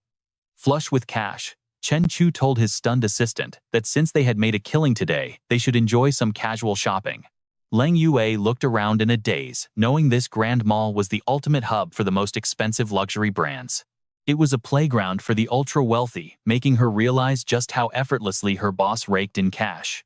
The store clerk grinned from ear to ear as Chen Chu casually pulled out his black card. Meanwhile, back at the quiet and empty harbor warehouse, silence fell. Wrapping up their shopping spree, Leng Yue was screaming inside when she saw that her boss's new watch cost well over 2 million yuan. To make things crazier, he had spent another 2 million yuan buying a massive haul of luxury items just for her. Right after that, he turned to her and requested that she start looking for a luxury villa that he could purchase in the near future. He wanted a spacious private place tucked away in a quiet area and set his budget around a cool 30 million yuan. Hearing his specific demands, she quickly agreed. Meanwhile, deep beneath the ocean waves, his giant salamander clone glided through the dark waters. The beast lamented its current lack of raw power, knowing that otherwise it could have easily shredded those two massive submarines to pieces. Brushing the thought aside, the creature kept scouting the area until it sensed a strange vibration nearby. Something highly unusual and dangerous was lurking just ahead. Preferring caution over reckless risks, it moved closer only to spot a massive bright red crab glowing ominously in the deep trenches. As the monstrous crab raised its threatening claws, the salamander sneered, amused that this creature thought it could challenge him. The crab lunged with blinding speed, but the salamander swiftly dodged the strike. This thing was vastly more powerful than any mutated fish he had faced before. Seizing the opportunity, the beast slammed into the nearby underwater cliffside, causing a massive rockfall to crush its opponent. Feeling the impact, the beast estimated the crab's crushing force at over 10 tons. This was getting highly entertaining. Unleashing a devastating wave of kinetic force, the salamander struck back, causing bubbles to violently erupt all around them. Analyzing the massive crab, the beast realized it was too large to consume at once and needed to be devoured slowly. Meanwhile, Chen Chu was browsing his laptop tracking global sea monster sightings. Chen Chu stared in absolute shock. From giant oarfish and massive hammerhead sharks to colossal deep-sea spiders, the oceans were changing rapidly. The world was becoming a truly terrifying place. He read reports of a nuclear submarine that went missing 600 meters deep in the Pacific Ocean. Its final frantic transmission claimed they were being hunted by a colossal unidentified creature. Another report detailed an Arctic Ocean nuclear sub colliding with a mysterious underwater hazard, resulting in the tragic loss of over 120 lives. Chen Chu muttered, deeply unsettled, that all these terrifying events had unfolded over the last 2 years. It seems that the deeper the water, the stronger these mysterious biological monsters become. This crab has incredible stats, far surpassing the giant fish. Down below, the salamander quickly wraps itself around the massive crab, realizing its own body has already grown to 18 meters long. On this side, Chen Chu trains while tracking his progress, noting his physical stats have improved by over 100 points. Now his muscle and bone strength have reached a whole new level. Even striking a solid iron pillar does not cause him any pain anymore. Looking closely at his hands, he realizes that even a direct shot from a handgun would only scratch his skin at most. Besides, with his enhanced vision and insane reaction speed, ordinary bullets would never even have a chance of hitting him. The scene shifts to the local Xinhua bookstore, where our protagonist appears to be searching for something very specific. Focusing on his reading, Chen Chu notes that this world is far more complex than expected, making constant study absolutely essential. Nearby, a group of schoolgirls stare in absolute awe, whispering about how handsome he looks. The two manuals Chen Chu is analyzing are Xingyi Quan and Baji Quan. He constantly reminds himself that continuous learning is the only path to real progress. Now, back at the warehouse, his mind continues to race. Both Baji Quan and Xingyi Quan might seem simple at first glance, but fully mastering and fusing them is a serious challenge. Right at that moment, his phone suddenly begins to ring. The caller is Li Tianrui, and Chen Chu quickly answers. The young man reports that they have finally arrived at the location. He immediately tells him to send the location, promising his team will arrive in about half a day. Before long, the deadline arrives. Deep underwater, the giant salamander continues its search for the hidden treasure. Meanwhile, young Master Li asks if he has found a special container amidst all the gold and ancient broken pottery they discovered down there. If they locate that box, Chen Chu can keep everything else from the shipwreck. He agrees to check, and the salamander quickly grabs the target container. This pile of gold is easily worth 200,000 yuan. But what secrets lie inside that mysterious special box? Suddenly, the beast spots the target. Chen Chu wonders why anyone would want a pile of black mud, but he still delivers the mud-filled barrel to young Master Li as requested. Upon seeing the contents, Manager Lin is utterly shocked, jaw-dropping as he gasps. How is this even possible? My pills, my precious elixirs? Nearby, the police are investigating a disturbing crime scene. Just like the previous victims, the body is completely drained of blood and shriveled up, though the death occurred only 10 hours ago. Officer Guande notes that the victims are all healthy thugs with no local family ties, making them easy targets. He immediately orders Xiao Zhang to draft a report to shut down all major entertainment venues across the entire city. The officer nods in agreement. By midnight, another unfortunate victim is completely drained of blood, with the killer still nowhere to be found. Upon receiving the report about the fresh murder, Guande roars in sheer frustration and disbelief. What? Everything was supposed to be shut down, so how did 4 more people end up dead? Meanwhile, Chen Chu continues to train. After several days of intense training, both his Baji Quan and Xingyi Quan martial arts have achieved major breakthroughs. The system prompts him to name this powerful new technique, and Chen Chu decides to call it the Bang Fist. It beautifully combines the devastating power of Baji Quan with the swiftness of Xingyi Quan's legendary half-step Bang Fist. Every step unleashes a devastating blow, hitting as hard as heavy artillery. Out at sea, a large fishing vessel is riding the waves on a major expedition. The captain is absolutely thrilled, celebrating that after chasing this massive school of fish for so long, they finally cornered them. But caution is necessary since this trip was incredibly expensive, with a single high-tech net costing millions of yuan. A crew member suddenly rushes in to report that a giant hole has torn open in their net, and the fish are escaping. Terrified, the captain orders them to pull the net in immediately, but despite their sonar detectors showing absolutely nothing, the heavy net refuses to budge. The crew panics as the net gets stuck. Down below, the giant salamander happily stuffs its mouth with fish while holding onto a massive pile, grabbing dozens of fish in a single bite. Having free food delivered straight to its mouth is pure luxury, especially since its water attribute compatibility makes it completely invisible to the ship's advanced sonar systems. Fully satisfied, the beast heads back home, leaving the captain staring in absolute shock at his completely shredded empty net. What on earth is happening? The net is destroyed, the fish are gone, and he has no clue what kind of monster caused this. Back at the port, Chen Chu relaxes under the warm sun when his phone rings with a message from young Master Li welcoming him to N City. To show his deep appreciation, the young master promises to treat him to an incredible evening out. Chen Chu agrees, saying that since the young master is hosting, he must attend. As night falls, they arrive at the luxurious Dream Pavilion, where an attractive hostess quickly steps forward to warmly greet young Master Li and his guest. He introduces young Master Chen and asks if the Cloud Palace is available. The hostess smiles, assuring them the exclusive room is always reserved for him, and they step inside to enjoy the luxurious, decadent night. Chen Chu sighed. No wonder ancient kings skipped morning court, totally worth it. This breeze was amazing, but break time was over. He started his car speeding down a lonely, deserted road. Chen Chu frowned. Was something following him? This dark energy creeping up behind him felt absolutely sickening. It felt exactly like that night the giant monster attacked the town. Smirking, he glanced in his rearview mirror. A demon fun. It had been a while since he got to stretch. Suddenly, two guys in a supercar zoomed past shouting, "Hey bro, wanna race?" He slowly turned his head, his face written with pure, unfiltered contempt. Without a word, Chen Chu slammed the gas, aggressively cutting them off and leaving them in the dust. They stared blankly at his smoke. That turn was insane. Was he trying to die? My god, is that guy even human? Chen Chu chuckled.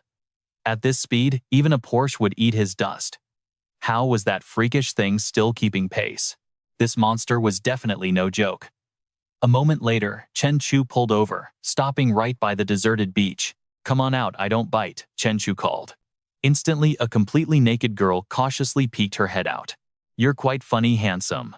I was just swimming, and someone stole all my clothes. Could you please spare me an outfit?"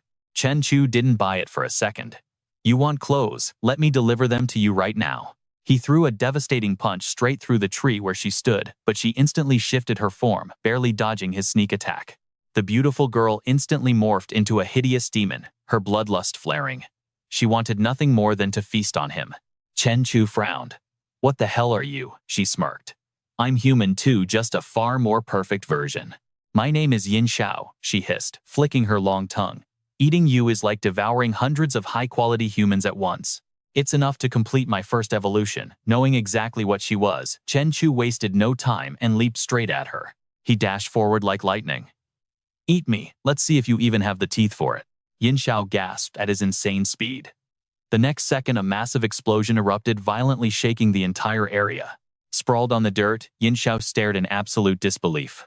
How is this even possible? He clearly didn't possess the aura of an awakened. Before she could recover, he violently smashed a dry tree, snapping it in half. But Chen Chu was far from done. He started brutally punching down every single coconut tree in the vicinity. As he fought, Chen Chu analyzed her movements. Yin Xiao could merge with trees and rocks, but every time he destroyed her hiding spots, her life force visibly weakened. Within seconds, every tree lay shattered. Left with nowhere to hide, Yin Xiao collapsed, waiting for the end. Chen Chu watched her desperately trying to merge with a broken branch. "Quite a handy survival skill you have there. Too bad you ran into me. Answer a few questions and I'll make sure your end is quick." She sneered mockingly. "Look at me. Do you really think I fear death? The moon is beautiful tonight. Too bad I'll never see it again. No matter. My revenge is already complete. If I had just one more month, my shadow transformation would have been absolute. Even the martial god couldn't have stopped me then. Yet in this ordinary city, I had to run into a freak like you." With those final words, her body dissolved, slowly fading into nothingness. Suddenly, his system screen flashed. For eliminating a corruptor, he was rewarded with 10 free attribute points. Chen Chu was confused. Corruptors' attribute points. What on earth were they? But looking at the system's explanation, he knew his strength was already beyond human. Eventually, that giant lizard of his would surely evolve into a godlike beast.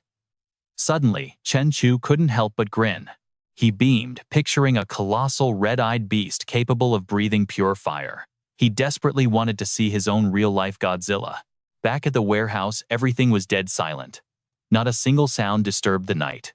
Chen Chu sat in deep thought, searching up corruptors and awakeners online. But even Google came up completely empty. The search bar simply displayed a cold message: "No results found for your query." Chen Chu stretched his arms, realizing the government had thoroughly blocked this information. Well, no matter. Since he was still weak, it was better to power up first.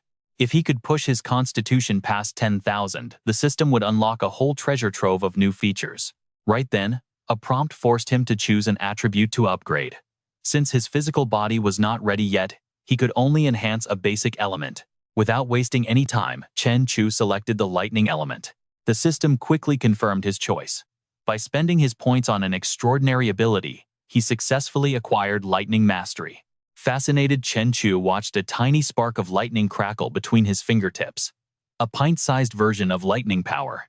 Not bad, I'll take it. There was even a mastery guide. With enough practice, he could definitely turn this into something lethal. This is not bad at all. Over here, the salamander seems to be resonating with his power, its tail lighting up instantly.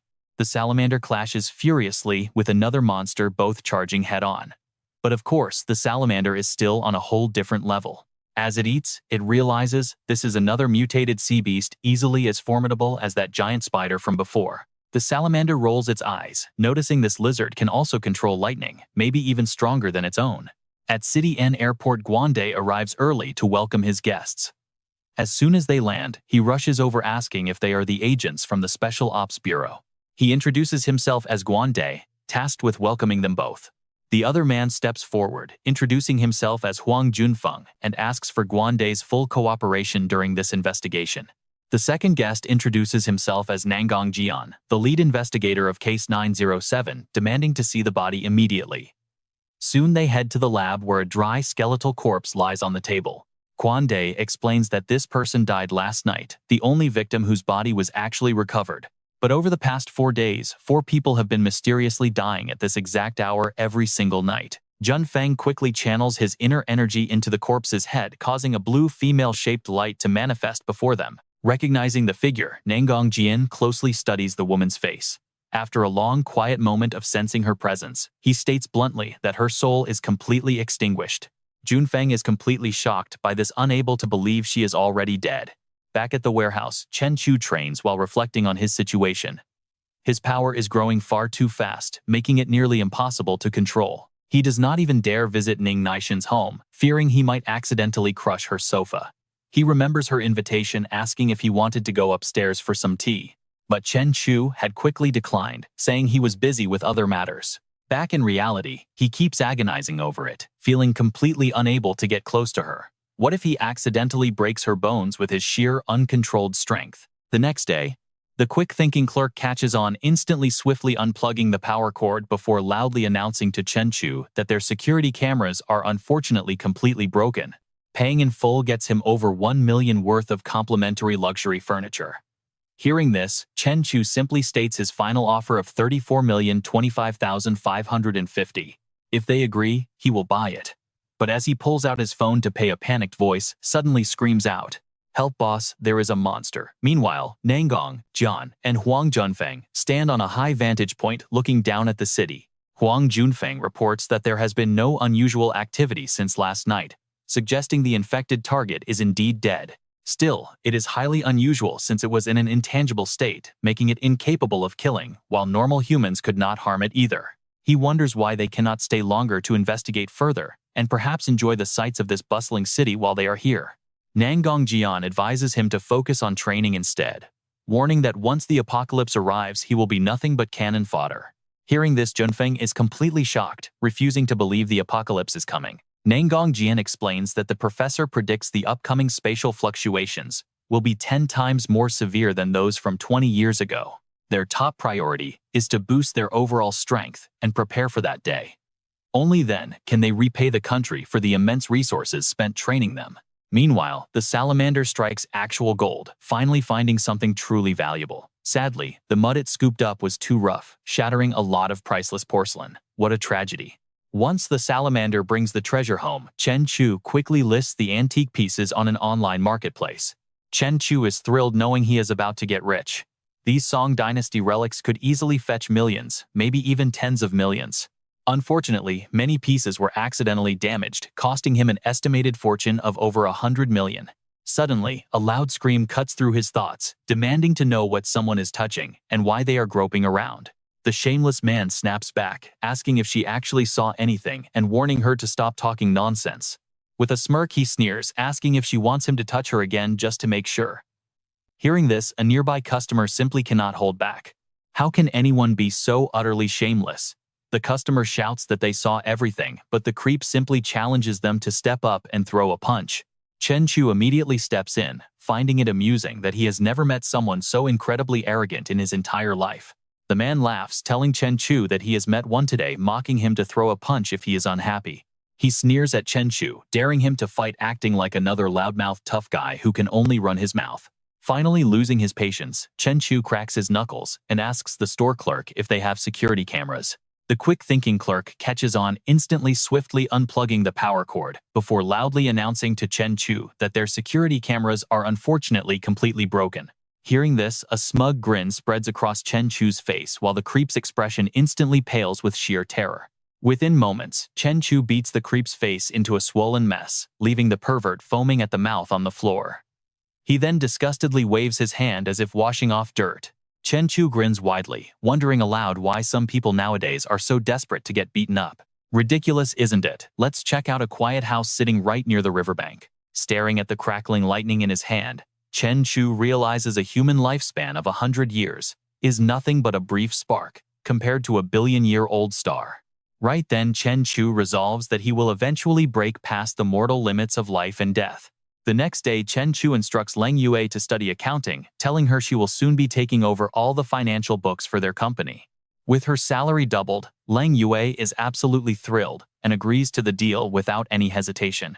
Calling him boss, she watches him get in the car and curiously asks where they are heading next. Smiling, Chen Chu says they are going shopping, and the two quickly arrive at a massive estate. A man wearing traditional Chinese clothes steps up with a warm smile, introducing himself as Mr. Cao, the antique shop owner. Chen Chu gets straight to the point, asking Mr. Cao to appraise the antique plate he brought. Treating them like VIP guests, Mr. Cao invites them upstairs to talk eagerly, looking at the rare antique plate nestled inside a red silk-lined box. Examining the plate closely, Mr. Cao actually tastes it quickly, realizing it smells of seawater as if it was recently salvaged.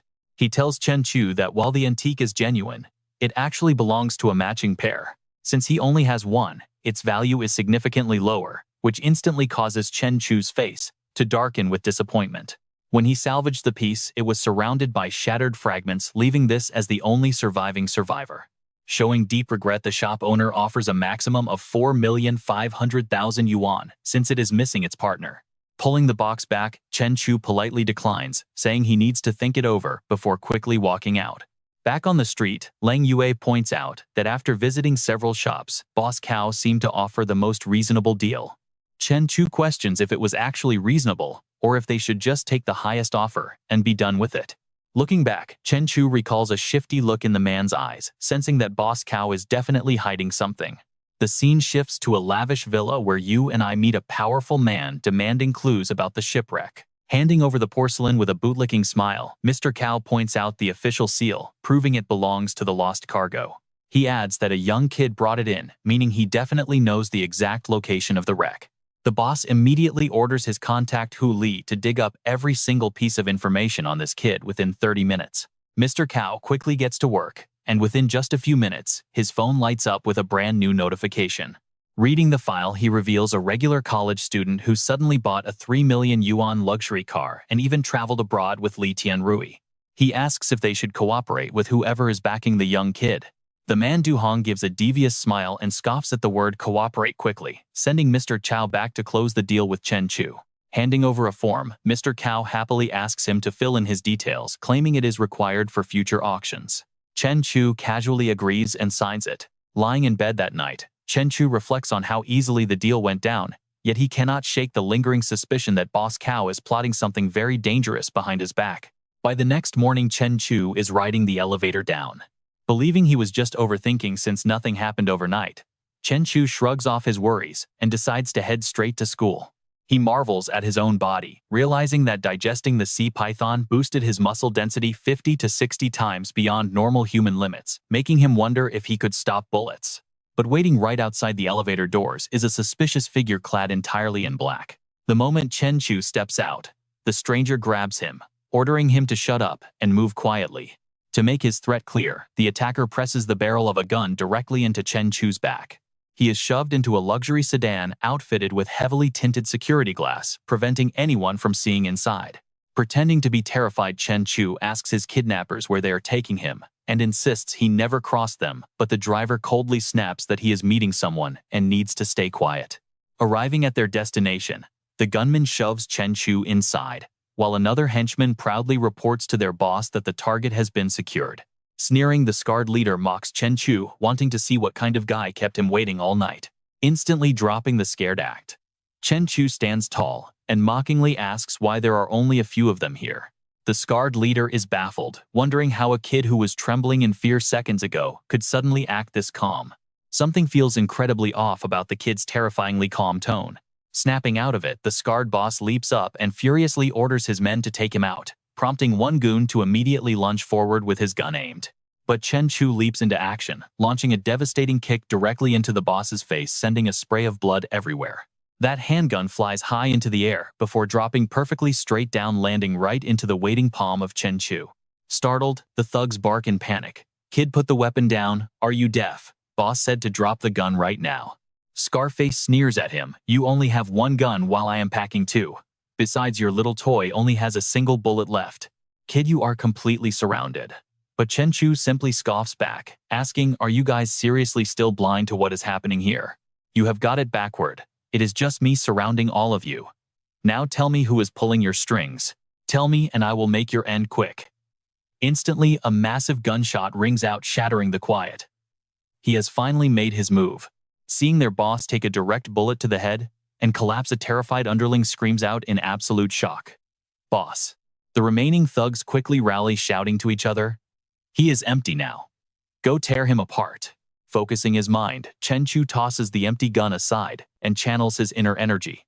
In a flash, his bare hand catches an incoming bullet. The gang members freeze in utter horror. What kind of nightmare is this? How could he do that? My God, he is a literal monster. He actually caught a bullet. Chen Chu stares at the brass in his hand, chuckling proudly. "Wow, am I really this strong now?" And just like that, agonizing screams of terror begin to echo throughout the dark, abandoned warehouse. Chen Chu steps closer, coldly asking, "Speak. Who sent you?" Cowering in the corner, the thug trembles uncontrollably and blabbers. "It is Du Hong, the chairman of Longhua Group. He owns that antique shop too, and he is at Guangshan Villa number 3 right now." On the cold floor, the dead boss still lies completely motionless. Chen Chu quickly walks over and pulls a smartphone out of the corpse's pocket. Finding the contact, he dials the number. "This is Chen Chu." "Du Hong, right, I am coming over to pay you a little visit tonight." Mr. Cao is utterly stunned. He is actually demanding 20 million. That brat certainly has a massive mouth. Du Hong coldly orders, "Get it ready. That 20 million can buy dozens of lives. Let us see if he actually has the guts to collect it." Moments later, Chen Chu takes off toward Du Hong's mansion, dashing across the city streets as fast as a speeding sports car. Gritting his teeth mid-stride, Chen Chu calculates his current limits, realizing his physical speed has already reached 120 meters per second. Back at the estate, Du Hong has deployed dozens of armed guards, all waiting to ambush Chen Chu. Mr. Cao paces around anxiously, asking, "Boss, do you think that punk got cold feet and backed out?" But the boss warns him that anyone who wiped out 7 members of the Black Tiger gang, including 3 gunmen, is no joke. Du Hong smiles, smugly boasting, "I have trained dozens of elite shooters and loyal subordinates. It is finally time to see what my investment is truly worth." Suddenly, a loud explosion rocks the mansion, and the lights instantly cut out, throwing the panicked guards into absolute chaos. Inside, the surveillance room static fills the screens as they shout, "Turn on the backup generator." The gate cameras are down. He is moving too fast. Slamming his fist on the desk, Du Hong rages, "I do not care who it is. Shoot to kill on sight, no exceptions." All along the corridors, bodies are strewn everywhere. Every single armed guard has been silently and brutally neutralized. The terrifying commotion outside pushes the men in the room to their absolute limit. Clutching their guns, they freeze as the heavy office doors slowly creak open. The moment Du Hong spots him, he shrieks in panic, "You are an awakened, are not you?" Offering no reply, Chen Chu leaps forward, knocking out the remaining guards in a single fluid strike. Feeling Chen Chu's terrifying, suffocating aura, the tycoon desperately backs away, crying out, 500 million. "Mr. Chen, I will pay you 500 million to spare our lives." Chen Chu replies coldly, "That is a tempting offer, but too many lives have already been lost. I cannot let you walk away. Tell me everything you know about the Awakened, and I will make your deaths painless." Hearing this cold ultimatum, Du Hong can only stare in sheer terror, cold sweat drenching his entire body. Trembling, he begins to speak. "Back in 1999, Cao and I took a dozen guys to claim some turf. In Hoshan town, a man engulfed in roaring flames fell straight out of the sky. Within seconds, the entire town became a blazing inferno. By the next morning, the area had completely sunk into a lake, which the government later named Daiham Lake. Chen Chu is intrigued. Awakened individuals are truly formidable, making him glad he did not waste his recent training days. Seeing Chen Chu momentarily distracted, Du Hong suddenly grabs his gun and fires, screaming, "Die, you brat!" But Chen Chu effortlessly sidesteps the bullets and wipes them out instantly. "No matter how much wealth you possess in my eyes, you are nothing but mere ants." With his business concluded, Chen Chu slips away, just as the police arrive, discovering a literal house of blood. An officer reports to Guan confirming 31 casualties in total, including the wealthy chairman of the Longhua group. Guan pieces it together, suspecting Chen Chu is the culprit, and likely the same person who eliminated that gang in the mangroves. Guan falls deep into thought. The ghost domain was fluctuating wildly, signaling that a second shockwave was imminent. He was originally supposed to receive a power boost to enter the Ghost Palace, but his brutal, cold-blooded methods suggested his path had gone astray. Meanwhile, inside a secluded harbor warehouse, a tiny mysterious object sat neatly placed on top of a massive serving plate. Chen Chu noted that half of the roasted chicken he had left out was gone, leaving greasy fingerprints behind. It seemed whatever snuck into his room last night was highly unusual. Down in the deep ocean, the salamander was busy catching fish, greedily holding a massive prey in its mouth while seeking more. Spotting more movement ahead, the beast swam closer to investigate. At 1,200 meters beneath the surface, the salamander realized this was an active underwater volcano. The crushing ocean pressure at this extreme depth made it feel slightly uncomfortable. By the next morning, a stealthy figure was tailing close behind him at the harbor warehouse, vanishing and reappearing while carrying a fresh bag of fried chicken. Chen Chu immediately sensed the presence, quickly hiding behind a nearby wall and whispering to himself that they would not escape. Smirking confidently, Chen Chu instantly unleashed a devastating strike toward the shadow. His explosive fist blasted the ground, sending dirt and heavy debris flying everywhere. To his absolute shock, there was no one there, leaving him utterly baffled by the empty space. Nothing was there.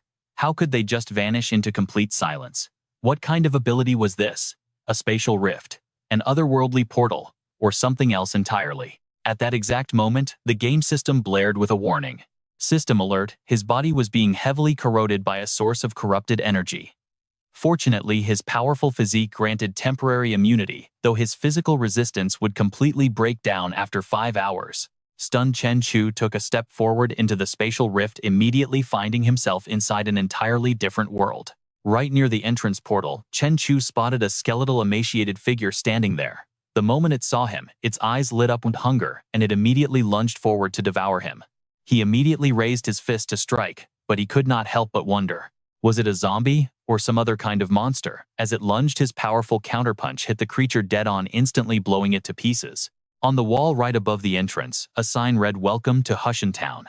He quickly stepped inside to investigate the area. Hushan Town. Was this the very place Du Hong had mentioned, the town that supposedly collapsed and became a lake in a single night?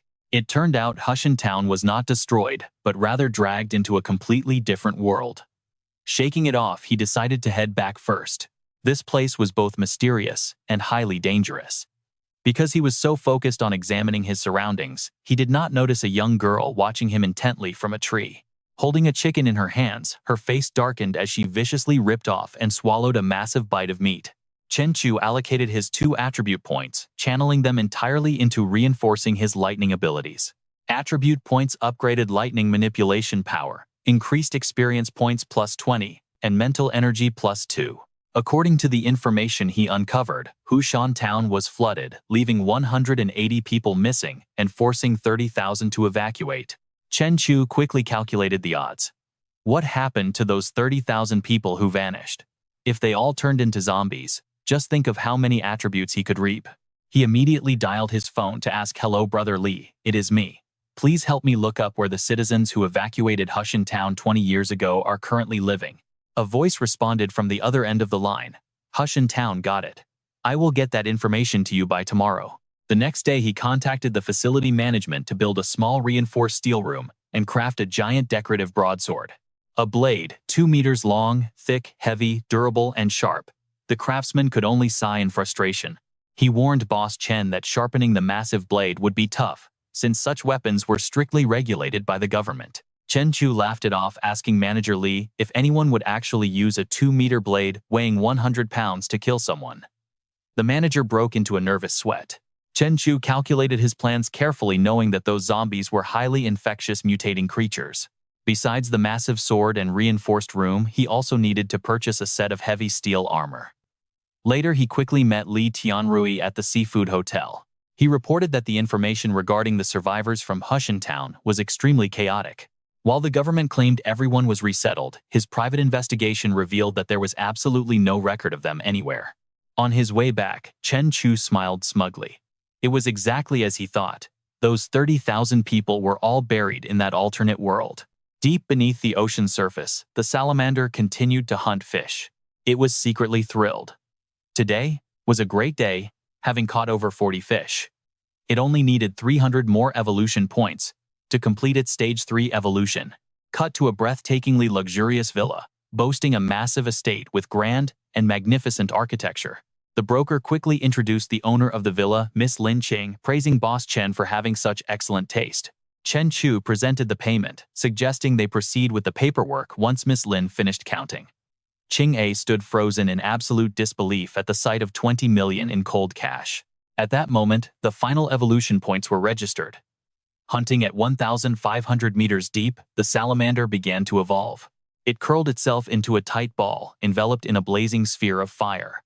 Since Chen Chu and the salamander were already spiritually linked, its evolution triggered his own transformation. Chen Chu's senses became incredibly sharp.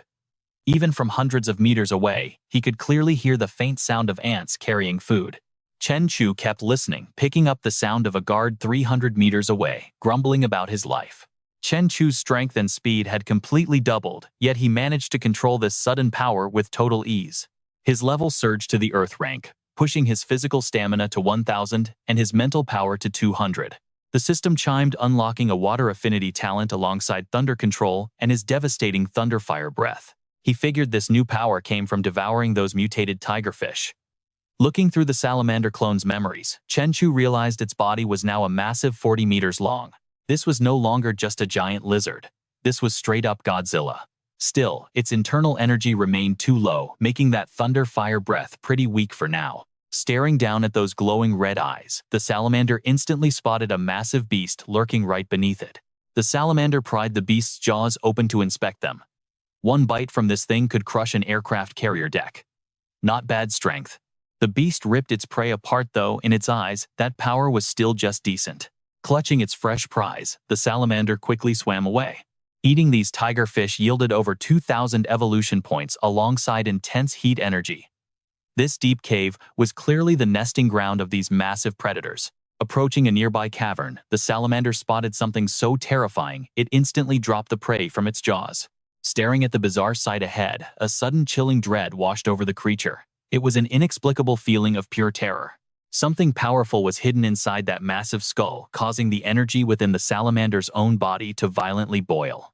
The system confirmed the salamander could absorb the relic, leaving the creature wondering if it was truly possible to consume this energy. Suddenly, the salamander's massive body began to glow. A system alert popped up, confirming the clone had absorbed an ancient element, triggering a super evolution while drawing in the Scarlet Flame's power. The salamander opened its massive jaws, instantly condensing a storm of energy inside. A blinding beam of raw energy blasted forward, triggering a massive earth-shaking explosion. The destructive blast completely erased an entire island. Meanwhile, back in his warehouse, Chen Chu was admiring his new weapon, a massive 200-pound blade that felt perfectly balanced in his hands. He named it the Heaven Tyrant Blade, a 2-meter sword paired with his sleek Titan armor. The titanium alloy armor was incredibly flexible. Smiling, Chen Chu realized that after his recent evolution, his heightened energy senses could easily detect her nearby presence. To his surprise, it was just a little girl. Was she a superpower-wielding survivor from Tigerhead Town, or something else entirely? Could she be another monster in disguise? As soon as night fell, Chen Chu headed straight into the town. At this point, you and I can see that Tigerhead Town really comes alive after dark. Drawing his blade, he swung hard at the oncoming zombies while actively reinforcing his newly named Heaven Tyrant Blade. The weapon's sharpness and durability spiked instantly. But as he tore through the horde, a colossal monster with glowing red eyes emerged. The beast lunged straight at him. Chen Chu smirked, offering a quiet compliment for its impressive speed. By now, Chen Chu had already slaughtered dozens of them, leaving a mountain of corpses scattered at his feet. Checking his stats, Chen Chu saw his armor and blade had gained 5 extra points just as 2 fast zombies suddenly rushed him. Wasting no words, Chen Chu lunged forward and cleaved them in half, sending dark blood spraying everywhere. As he touched down, the system notifications began rolling in, stacking up his achievement points. Sensing a giant opponent approaching, Chen Chu smirked. He had just allocated all his attribute points, making this the perfect warm-up fight. Chen Chu clashed fist to fist with the giant, neither giving an inch, before he nimbly leaped backward to reset. He noted the beast's raw power was incredible, matching his own, but its slow speed meant it was time to end this game. With a massive slash, he sent a shockwave at the giant, while effortlessly gliding back to safety. The system scan revealed the beast was level 5, explaining why its physical defense and strength were so outstanding. Slaying it required over 10 heavy strikes, highlighting his need for a single-hit ultimate move. Suddenly, a clear youthful voice called out to warn him. Hearing her tell him to run, Chen Chu recognized her as the girl who stole his roast chicken, though her eyes held nothing but genuine concern. Patting her head gently, Chen Chu smiled and asked if her name was Shishi. Introducing himself as Chen Chu, he promised to adopt her as his little sister and protect her from the world. He offered to take her home and buy her new clothes. With Shishi by his side, our main character's lonely days were finally behind him. During the drive, Chen Chu asked her about the apocalyptic dark tide that had swept across the entire Earth. Staring blankly at the passing streets, she stammered, calling it a dark, scary tide, though she did not know much else. Warning him of its danger, she let Chen Chu take her shopping, emerging soon after in a clean white dress and new shoes. Looking like a little princess, she sat down as Chen Chu pointed to a table, loaded with delicious food, urging her to eat. The second he spotted the food, she couldn't help but dash straight over. Munching on fried chicken, Chen Chu recalled how the protective barrier enveloped him in the last fight, allowing his scarlet flame energy to build up inside before exploding with devastating force. This was his ultimate trump card. All 80 attribute points had been dumped into boosting his protective barrier. Having breakthrough to the mid-level, his strength had surged at least threefold, leaving young He watching him in sheer amazement. Meanwhile, over at the Ning University campus building, a crowd has gathered. What exactly are they up to? An excited, spectacled student reveals that graduates from this training program will secure at least a second lieutenant rank, prompting the blonde kid to wonder in curiosity. A second lieutenant rank. Another girl chimes in, wondering if some secretive, mysterious department has targeted them for recruitment. Just then, an instructor walks in to confirm their suspicions. The city has indeed established a highly specialized department. Successfully completing the training guarantees a second lieutenant rank, but graduation also means facing a series of highly dangerous missions. Offered the choice to join or back out, the hyped-up students immediately agree to sign up. Back inside the warehouse, Chen Chu keeps training furiously, relentlessly hammering away at a heavy sandbag, as he reminds himself that channeling the scarlet flame energy through his protective barrier is his absolute ultimate trump card. With a punching power of at least 150 tons, he decides to call this devastating attack Ultimate Blaze. While 100 consecutive strikes is currently his limit, he knows he could obliterate that corpse demon in just 3 blows if they ever crossed paths again. Meanwhile, amidst the fresh air of the Ning University gardens, a girl sitting in a car spots Chen Chu passing by and gasps in absolute admiration. She gasps at how handsome he is, noting his clearly expensive ride. A jealous friend in the back scoffs, calling him a spoiled playboy rich kid, causing Lin Ruoya to snap back and demand he stop talking about her savior like that. Stunned, the four-eyed guy asks Ruoya why she is defending some random wealthy stranger. The passenger in front explains that just 1 month ago Chen Chu rescued Lin Ruoya from 4 dangerous kidnappers. The blonde guy sneers, doubting a pretty boy could save anyone from 4 criminals, while Glasses gasps in anger at the mention of a kidnapping. Appalled by such lawlessness, the other girl swoons even harder, wondering if this handsome stranger is truly that powerful and heroic. Deciding to take He to the park today, Chen Chu and his sister sit quietly together, watching the busy crowds pass by. Deep underwater, his salamander clone spots a passing ship, instantly realizing it is crewed entirely by people from the Kangaroo Nation. Amused by these thieves, the beast decides they are perfect to test its new sword lizard powers. As the crew begins panicking, alarms suddenly blare on deck, as sonar detects a massive creature closing in rapidly from just 100 meters away. Bracing for impact, the crew screams in terror as the salamander slashes its massive claws, tearing a giant gash straight through the hull. Ocean water floods in, immediately destroying 2 rear cabins and completely knocking out their primary sonar equipment. The captain frantically orders them to shut the valves, activate multi-beam scanning, and lock onto the target to map the surrounding threat. A terrified sailor reports that the creature is over 40 meters long, making it even larger than a massive blue whale. The captain refuses to believe his ears, wondering how on earth such a colossal creature could possibly exist.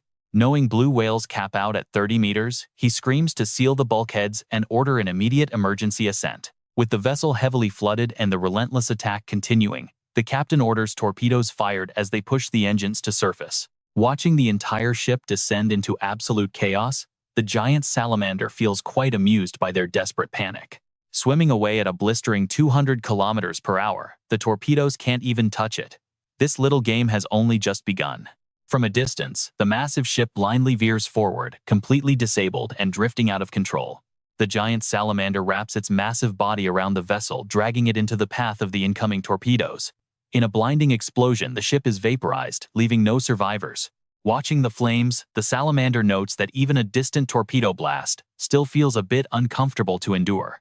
A direct hit would have definitely injured it, proving that it still needs to continue growing much stronger. Meanwhile, at a school party, a graceful dancer takes the stage with elegant fluid movements.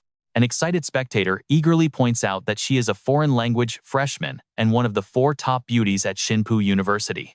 This is Tu Tian, performing her signature peacock dance, and a watching Chen Chu instantly recognizes her as an old acquaintance. Smiling softly, he can't believe it's actually her, while He stands beside him gasping at how beautiful she looks. As the performance concludes, her beautiful shining golden hair drops loose, flowing elegantly as she gracefully puts on the final touches of her show. Suddenly, a student holding a massive bouquet of flowers walks up behind her, declaring his love and claiming he was mesmerized from day one. He asks her to be his girlfriend, leaving her completely embarrassed as she tries to maintain her posture mid-performance. The crowd starts booing and telling him to get off the stage, mocking his outdated proposal tactics and yelling at him to stop embarrassing himself. Tian speaks up saying, "Senior, the crowd down there won't let me agree, and besides, I don't even like you." Once the party wraps up, Tian approaches him. "Senior, do you still remember me?" The crowd starts whispering in shock that the school beauty is actually waiting for him. She steps up, reminding him of how he called the cops to save a drugged girl. Chen Chu immediately recalls the event. "Ah, right, I remember. So what do you need?" At this, Tian's face flushes bright red as she stammers nervously. Chen Chu just scratches his head smiling. "If you're good, I'll take off. See ya." As soon as he drives away, she smugly estimates his car to be worth over 2 million yuan. Even his shoes are brand new Guccis, costing over 30,000 yuan a pair. Now that's the style of a real rich heir, unlike that Wei Xian clown. Meanwhile, Chen Chu has already armored up, heading deep into the ruins. He remembers Shi's warning about finding a cave. Before the dark tide hits, everything on the surface is going to be completely wiped out. This cave goes 30 meters deep and about 5 meters wide. Perfect spot. Right after entering, he takes down a level 2 mutated bone corpse, leaving it frozen solid. Next up is a much stronger level 3 mutated beast. This thing is burning hot. Chen Chu is stunned to see a demon corpse actually evolving fire powers. No wonder the heat was getting so unbearable. He asks the system if he can upgrade his clothes with extra magic resistance to block the flames. Stepping closer to examine it, he notes his transcendent armor is basically immune to normal flames. Meanwhile, underwater, the salamander calculates there are not many fish left in the deep Pacific, making mutant prey hard to find. Hunting in human fisheries sounds way better. Lurking in a nearby bay, the salamander is thrilled. These 20 fish equal a half-day catch. Back on the surface, Chen Chu is struggling. He grits his teeth, shocked at how it broke the sound barrier. Craving the taste of fresh human flesh, the ravenous demon corpse instantly lunges straight at him. Chen Chu is highly impressed by the unexpectedly clean and sharp blade work of this monster. He analyzes its movements, noting the shifting trajectory of its arm. Lowering his stance, he mutters, "Got it. Time to end this." He charges forward with blistering speed, catching the demon corpse completely off guard. Suddenly, a creepy face emerges from the monster's chest, its glowing red eyes locked dead onto his position. The face blasts a massive stream of fire. Chen Chu blocks it, staring down his opponent with cold intensity. Ultimate flame. As Chen Chu yells this out, the face gets totally confused. It clearly has no idea what is coming, and he is not about to explain. With a brutal heavy slash of his blade, the monster is instantly finished. As for his reward, this time he finally obtains the elemental fusion core.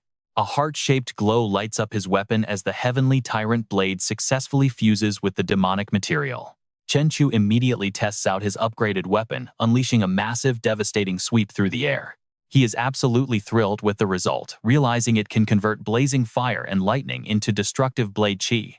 Cutting to the other side of town, Chen Chu is stalking another beast, wondering about the limits of demonization. Shaking it off, he decides to head back since the creepy forest is way too quiet.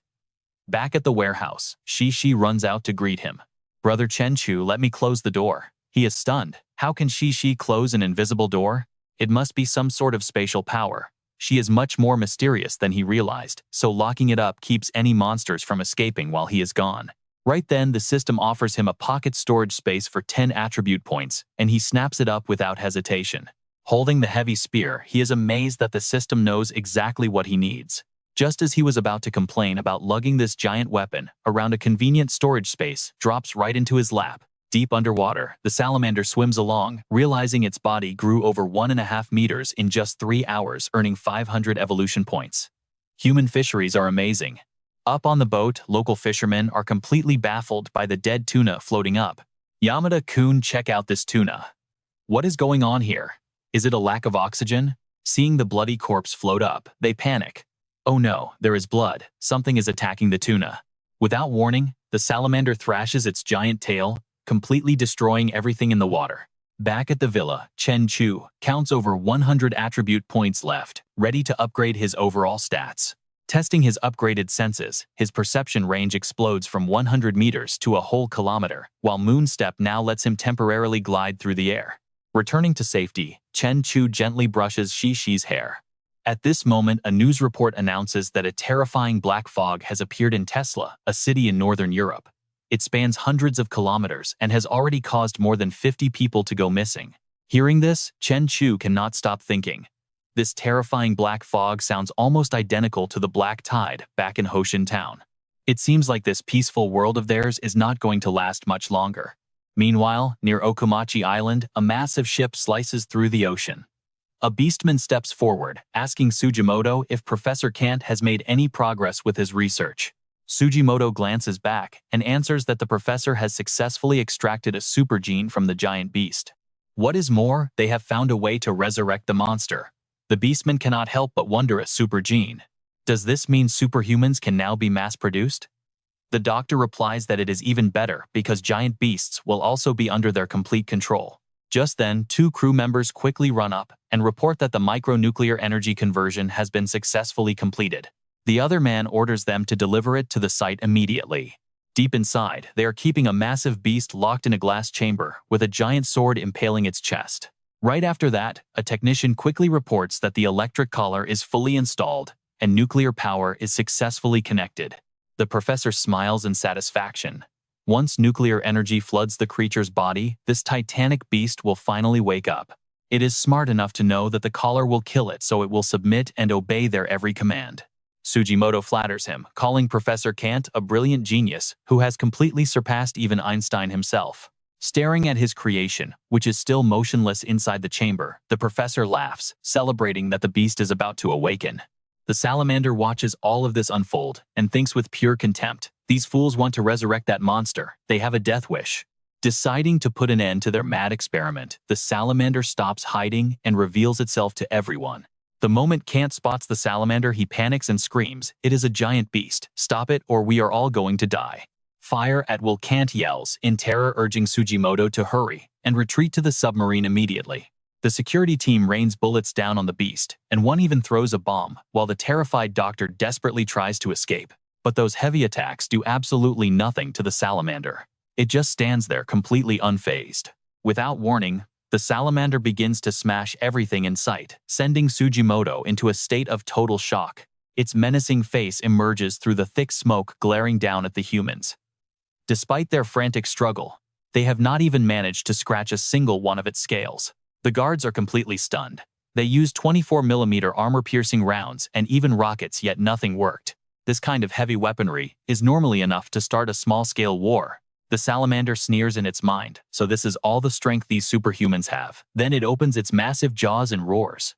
The sound wave is so intense that the guards cough up blood. Terrified, the doctor and Sugimoto quickly dive behind some large rocks. As the salamander continues its rampage, it glances at the two fleeing leaders and thinks with disdain, trying to run away.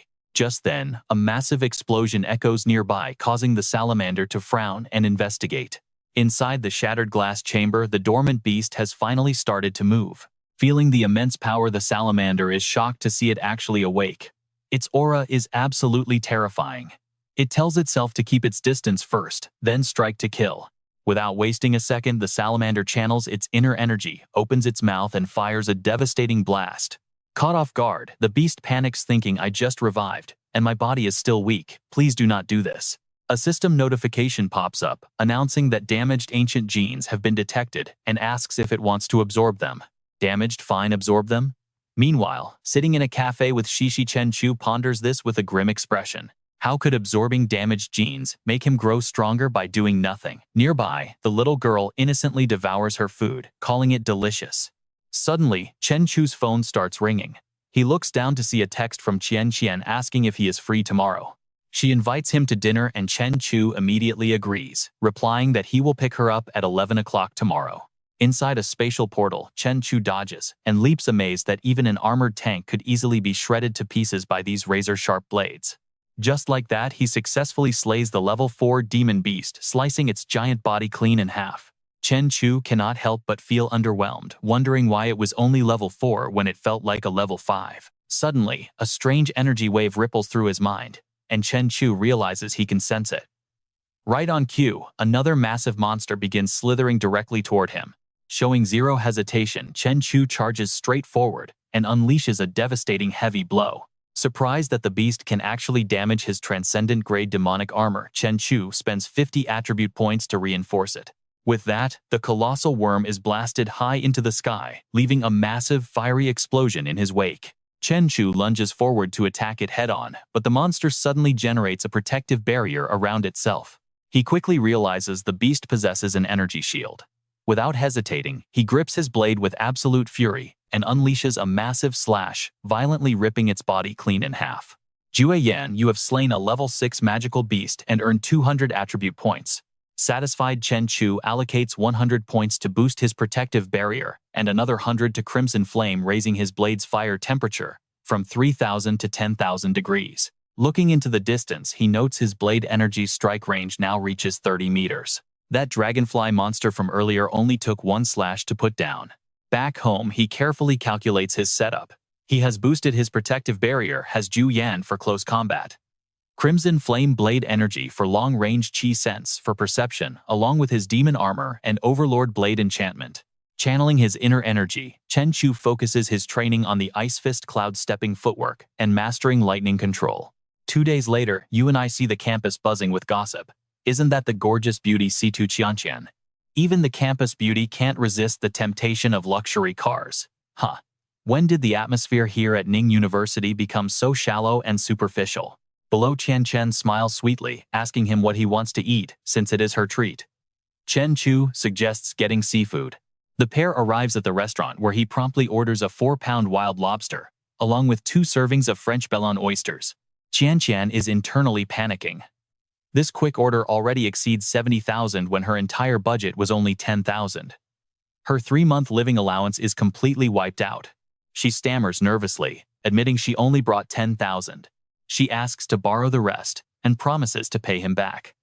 Chen Chu smiles, assuring her the bill is already settled. Qianqian cannot hide her immense admiration, asking if he runs a shipping company and praising his incredible success. She mentions hearing that he rarely comes to class because he is always busy with his career. She declares that career-focused men are by far the most attractive. He casually replies that is not quite the case. He explains his real absence is because he is busy slaying beasts to level up, which leaves him no time to run a company. Confused, she asks if this leveling up is some video game. Seeing the food, Qianqian is delighted by the massive crab. However, staring at the feast, a sudden shadow of unease crosses Chen Chu's mind. He wonders if such beautiful prosperity would even survive once the looming apocalypse finally strikes the world. Next, the scene shifts to a high-end luxury mall as Chen Chu and Qianqian walk in together. Blushing, she realizes that after their 80,000 yuan meal, his idea of casual shopping means dropping over 300,000 yuan on designer brands. It is absolutely mind-blowing. Her monthly allowance of 2,000 yuan is not even enough to buy a single button on his clothes. Chen Chu casually grabs her hand and pulls her along to buy some outfits, leaving Qianqian screaming in silent panic. Why is he holding her hand? Will he think she is too easy? Oh my god, her heart is racing. After a massive shopping spree, Chen Chu generously hands over his card telling the clerk to pack everything up. The cashier instantly recognizes him, noting he was with a gorgeous girl last month, but now he has returned with an even more stunning beauty. Qianqian is left completely stunned as she carries a mountain of high-end luxury bags. On their first meeting, he spent over 300,000 yuan on her. Is this what throwing money around looks like?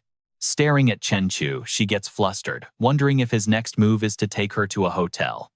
What should she do? Meanwhile, at a nearby gym, a sinister flash of dark green light suddenly erupts, striking pure terror into the passing crowd.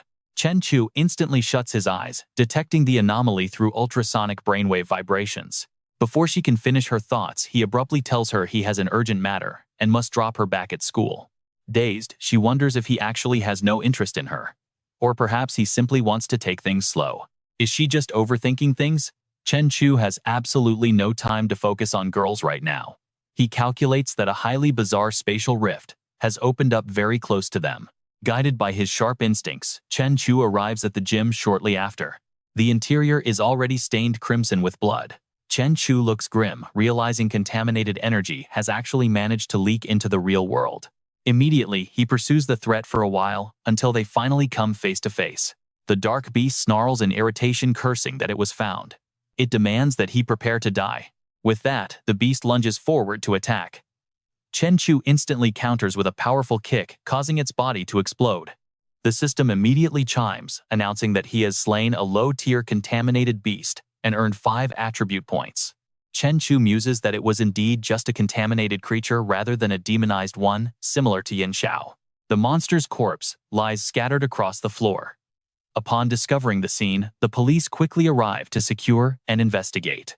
Guan sighs with regret, admitting he wanted to use this contaminated beast to test the results of the Awakener's 2 weeks of brutal training, but someone beat them to it and killed it first. It looks like this newly awakened superhuman actually possesses a powerful fire-type ability. He was totally surprised since he had no idea when N City gained a fire-type user.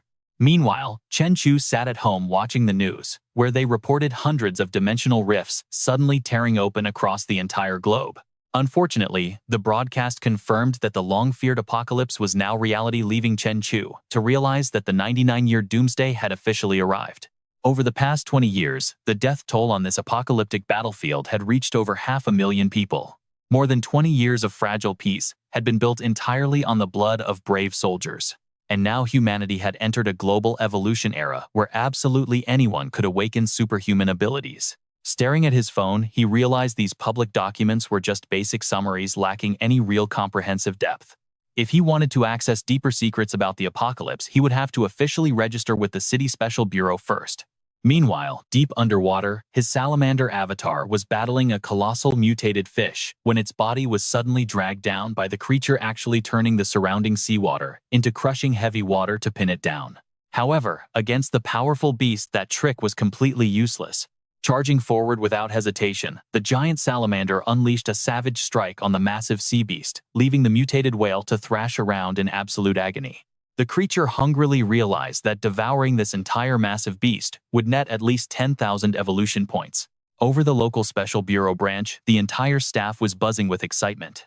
They discussed how the mysterious guy who killed yesterday's mutant monster was on a whole different level. With a fire-type ability like that, he had to be an unregistered civilian. Meanwhile, the girl he saved yesterday silently wondered if it could actually be him. Recalling his incredible combat performance from that day, she realized that even now, she still could not pull off a feat like that. Just then, Guan Yang walked in and asked if anyone wanted to watch the new Evolver registration scheduled for that afternoon. Nodding in satisfaction at their excitement, he led them to the testing room where Chen Chu stood in protective gear behind a glass window. One of the female squad members instantly recognized him as the wealthy student who drove that luxury car on campus. Her face turned bright red, as she confirmed to herself that it was definitely him. Director Guande already had his suspicions, and hearing this his face grew serious, as he realized his hunch was correct. Guande then stepped forward to explain the procedure, noting that registration required a standard test measuring both his physical strength and speed. When asked if he had questions, Chen Chu shook his head, as they introduced a machine designed to measure up to 150,000 kilograms. He was instructed to strike the target with full force, drawing curious gazes from the onlookers. One recruit eagerly asked his buddy Old Lee how many stars the kid would score, and Lee responded that since he easily killed that mutant beast yesterday, he should easily reach 3 stars. The crowd began to gossip, whispering that he might even hit 4 stars. Others scoffed, reminding them that a 5-star rating required a massive 5,000-kilogram punch, which was incredibly rare. But looking at Chen Chu's completely relaxed expression, he seemed fully confident he could break the entire testing machine. They thought he was joking, pointing out that their own elite captain was a 5-star evolver, whose peak was only 10,000 kilograms. But with one explosive punch from Chen Chu, the monitor flashed 12,186 kilograms, leaving everyone completely speechless at a true 5-star rating. He was confirmed as an elite 5-star evolver, though Chen Chu internally complained about holding back too little and accidentally overdoing it. Guande explained that reaching this 5-star tier qualified him to collect $50,000 monthly from the city's special bureau. He further offered that if Chen Chu officially joined the Special Operations Bureau, his salary would double alongside a direct appointment to deputy director and the military rank of major. Was he interested in the offer? However, Chen Chu politely declined, preferring his freedom before immediately changing the subject to ask about yesterday's incident. When Guande directly asked if he had killed the mutant yesterday, Chen Chu admitted the truth, prompting Guande to ask about his flame powers. He praised Chen Chu's fire control, comparing it to the elite awakened veterans he met years ago. With such incredible raw talent, joining the Bureau could even get him recruited as a disciple by a legendary battle god general. Chen Chu listened with curiosity, wondering if these battle god generals were the elite fighters on the famous Tianhua list. He quietly dismissed the idea, knowing his massive salamander clone absolutely had to remain a secret, and he had his own path to infinite power anyway. With that in mind, he politely thanked Director Guan and turned down the massive opportunity. In a nearby office, news of Chen Chu's newly registered 5-star rank was already spreading fast. Tian Rui immediately gave him a call, calling him an absolute beast of a civilian 5-star evolver, and jokingly demanding that his strong friend protect him from now on. Though completely caught off guard by the sudden call, the two shared a good laugh and caught up. Hanging up the phone, Chen Chu sighed wearily, realizing he had received way too many calls today. Old classmates he had not seen in years suddenly called to congratulate him. Was this what it felt like to show off in front of everyone? Then there was his giant salamander clone. After devouring a massive whale, the giant beast's body had now reached a staggering 90 meters. His own stamina stat also surged to 1,800 points, boosting his strength from 29 tons to 70 tons. Chen Chu could not help but feel satisfied. With this extra protective armor covering his body, he could probably withstand an armor-piercing bullet. According to the evolution system, his overall strength had to be at least around level 7 or level 8 by now. Calculating things quickly, Chen Chu realized that a 7-star level was theoretically the absolute peak for an awakened warrior. Still, the gap between him and a 10-star battle god general remained an absolute chasm. In a peaceful world, even if his strength grew daily, having no opponents of equal power would eventually lead to one thing. Thinking of this, a trace of melancholy crossed his face, leaving behind only an unbearable empty feeling of isolation. But things were different now. The apocalypse had erupted, bringing terrifying monsters that tore through the void to invade their reality. With countless awakened experts, evolvers and battle god generals appearing, Chen Chu knew they had all stepped onto the grand stage. At his current growth rate, it would not be long before he could rival those battle god generals. Excitement surging, he stood straight up. Chen Chu smiled to himself, determined. No, he had to surpass them all and become an even more powerful existence.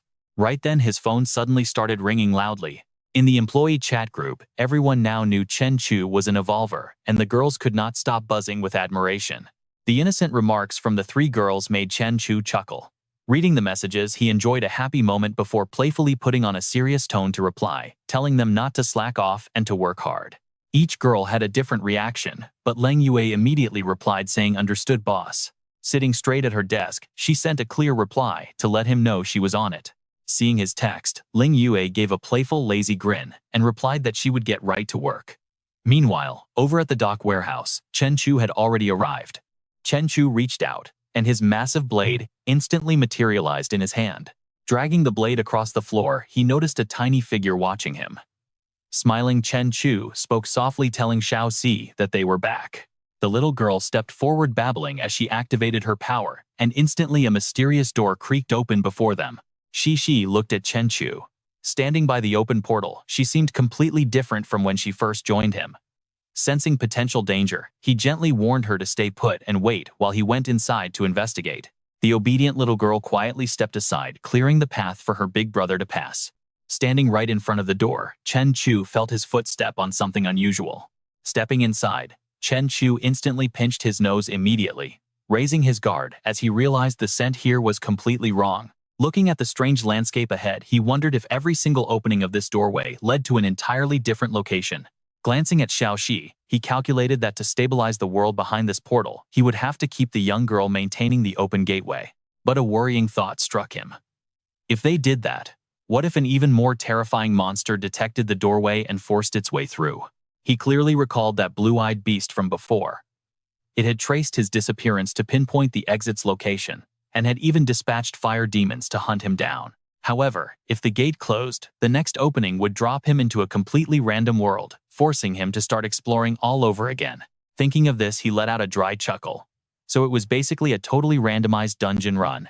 Instead of showing any fear, Chen Chu actually found the absolute unpredictability of this journey rather thrilling. Suddenly, a warning flashed on his system screen. Searing storm active. Extremely high temperatures, capable of instantly destroying almost any organic life form. With his Scarlet Flame passive neutralizing the heat, Chen Chu stood firm, completely unfazed by the intense environment. He offered a light grin. Thanks to the Scarlet Flame protection, the blazing hot wind actually felt somewhat comfortable. At that exact moment, highly toxic energy began trying to invade his body. Fortunately, Chen Chu's incredibly powerful physique successfully initiated an immune response, allowing him to easily resist this corrupting energy for up to 15 hours. 15 hours, he calculated. Even with his top-tier physique, he still could not completely ignore this severe level of toxic pollution forever. This made him realize how terrifyingly powerful those peak battle god generals must be, given their ability to completely ignore such deadly cosmic corruption. Well, there was no time to waste. He needed to explore and see what this new world had to offer. Closing his eyes, Chen Chu focused as continuous waves of sensory energy expanded outward from his mind. Standing in the vast wasteland, he quietly scanned his surroundings before opening his eyes. No signs of life, and not a single trace of demonic beasts. This place was an absolute empty wasteland. It is no surprise, since this hellish world does not seem capable of nurturing life. Chen Chu decides to turn back, protect the little girl, and find another gateway. After all, dungeons can be opened at will. While Chen Chu is lost in thought, something suddenly rises from right behind him. Startled, he spins around. From the fiery pit, a ferocious pitch-black monster emerges. Chen Chu immediately swings his blade, slashing hard at the beast. The scattered flames quickly reform. It seems this creature is not going to be easy to handle as it leaps forward, lunging right at him. Through the system, Chen Chu learns this is a difficulty level 3 toxic smoke demon. Chen Chu is highly surprised, since even his skills failed to detect this demon. It looks like this world still has some interesting surprises in store. Of course, it does not give him any time to think. The monster immediately charges at him once again. Chen Chu stands completely still as the monster throws itself onto his blade. Based on his observations, he deduces that his observation hockey is working fine, meaning this demon is not a living creature. Since it is an evil entity, only lightning can be used to exorcise it. Evil begone, Chen Chu's entire body instantly erupts with a powerful surge of electricity enveloping him completely. Carefully tracking its speed, Chen Chu quickly channels his inner energy, gathering, crackling lightning arrows together in a concentrated force. Shifting his stance, he unleashes a devastatingly violent strike directly at the oncoming monster. The lightning strikes down like the wrath of the thunder god, moving so incredibly fast that the beast cannot defend itself. The monster barely manages a single shriek before the flames are stripped clean from its body, leaving only dry bones. The system then notifies him of the kill. Its decaying skull falls powerlessly to the ground. Chen Chu watches it, unable to hide his surprise. A level 3 bizarre demon. It did not seem very strong, but because it is immune to physical attacks, his armament Haki could not inflict any damage on it. Additionally, since it was likely born in lava, fire-based attacks had absolutely no effect on it whatsoever. He looks at the lightning in his hand, smiling faintly. Perhaps he got lucky by having the perfect counter skill ready. Otherwise, this battle would have turned out to be incredibly difficult. Suddenly, a familiar figure appears in the distance, catching Chen Chu by surprise. Spotting the little girl, his face darkens with anger as he shouts, "Little she, did I not tell you to stay outside the door? It is extremely dangerous in here right now." Seeing Chen Chu's anger, the little girl looks up sadly to explain that her brother Chu worries too much and cannot resist his cute little sister. Chen Chu clicks his tongue silently, thinking that staying outside might not be safe either.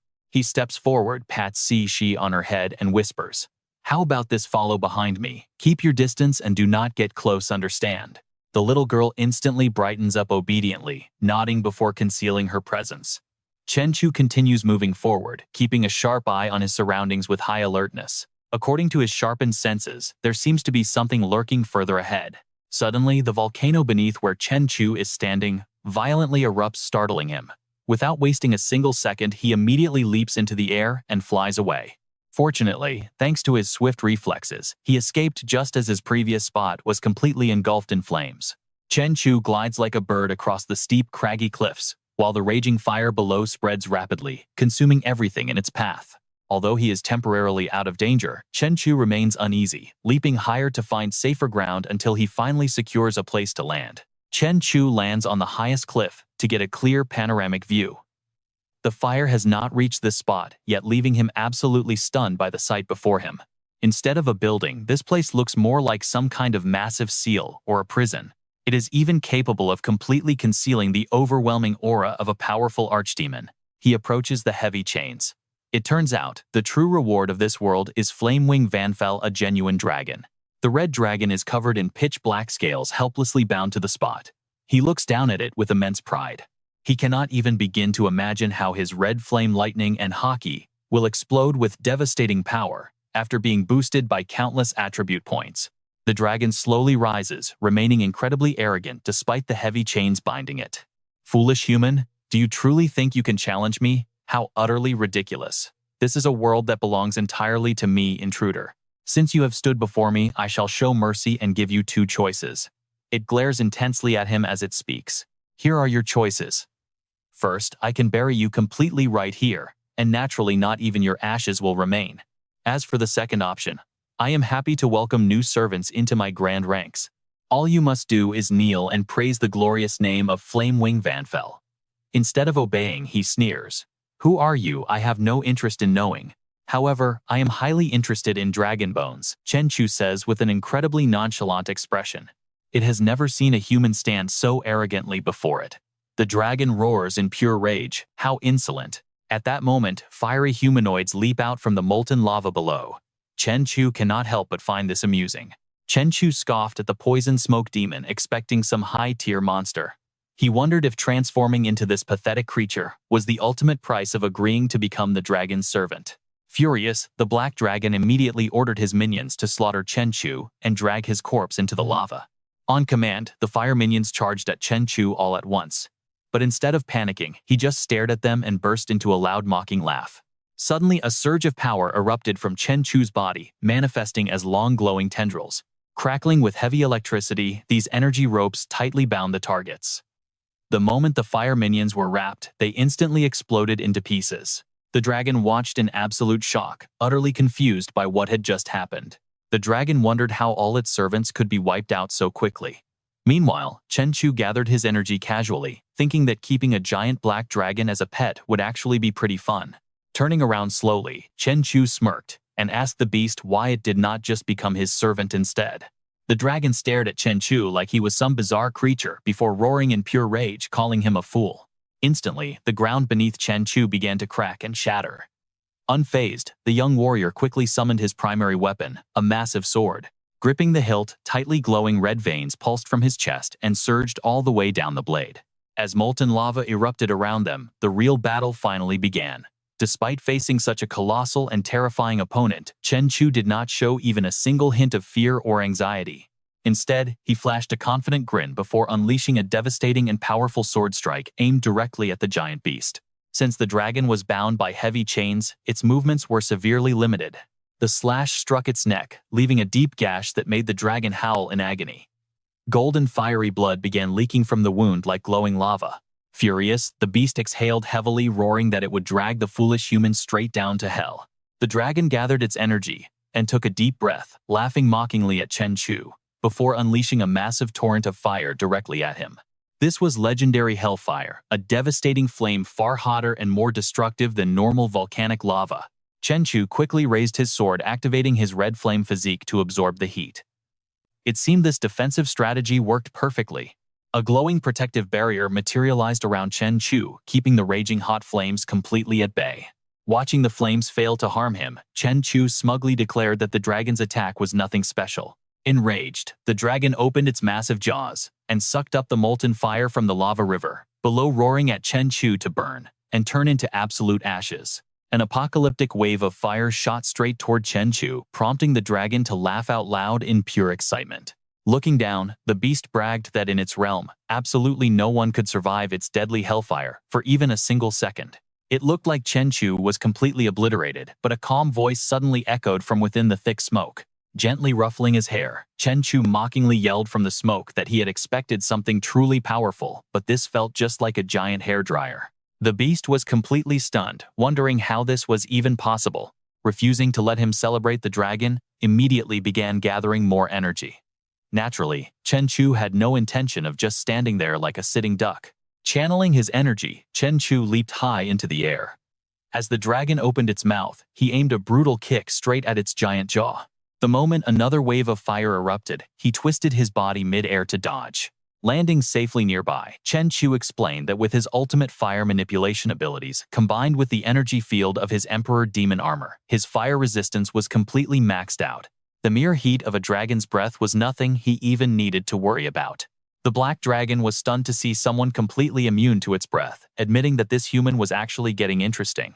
Crawling forward, the dragon suddenly lunged at him with incredible speed, opening its terrifying jaws to strike.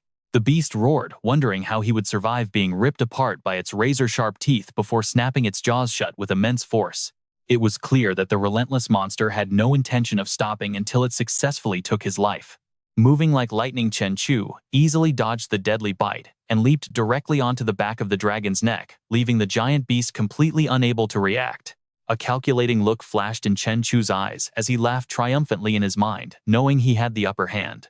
With a swift motion, Chen Chu slashed his sword deep along the dragon's spine, causing glowing hot blood to spray everywhere. His fluid movements were completely uninterrupted, until the blade suddenly got caught on a hard, mysterious object.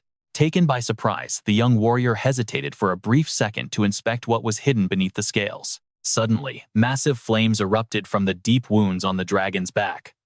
Leaping back down to the ground, Chen Chu remarked that those famous fire wings certainly lived up to their legendary name. However, he knew that this desperate counterattack was merely the dying beast's final struggle. Activating his armament tyrant aura, Chen Chu channeled his energy to show off a new devastating technique he had just comprehended. Red flame blood eruption. The dragon roared in absolute fury, accusing him of stealing its signature power before launching a final deadly strike. Once again, Chen Chu leaps straight into the air. Caught completely off guard, the massive dragon can only watch as he brings his heavy blade down, hard slicing right into its thick neck.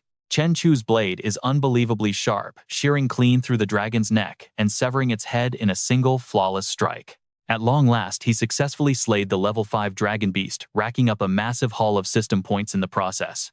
With his face framed by roaring flames, Chen Chu glares down at his defeated foe with absolute disdain, whispering that its time is up. Trash.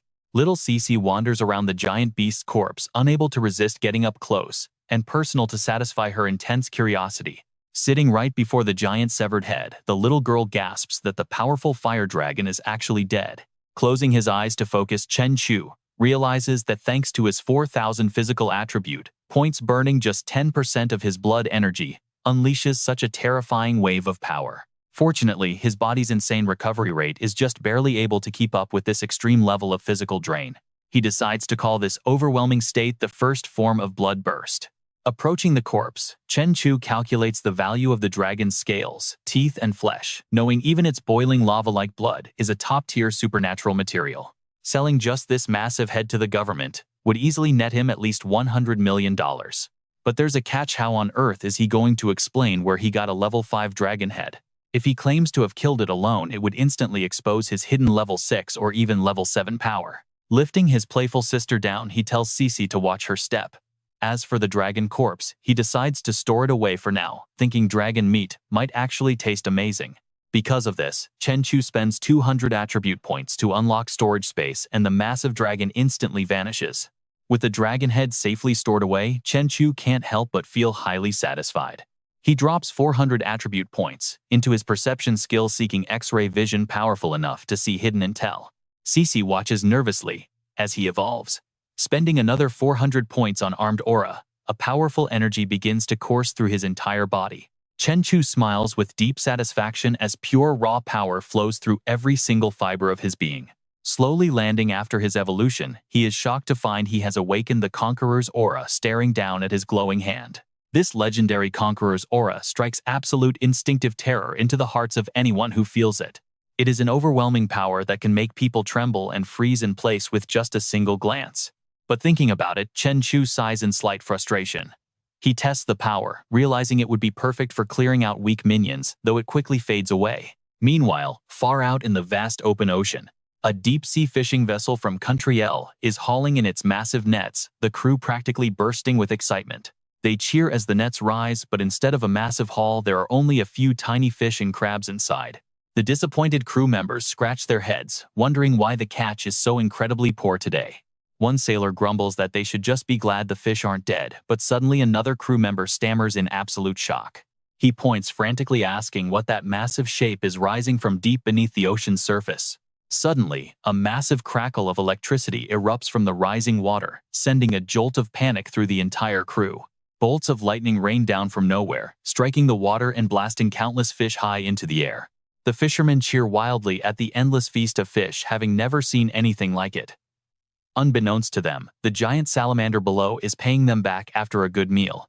Meanwhile, deep beneath the waves, a massive cavern looms directly ahead of the giant salamander. From land, Chen Chu can feel his conqueror's aura, making the blade lizard's presence even more terrifying, paralyzing any fish in its path. Channeling his inner energy once more, Chen Chu is absolutely thrilled by what he's about to do next.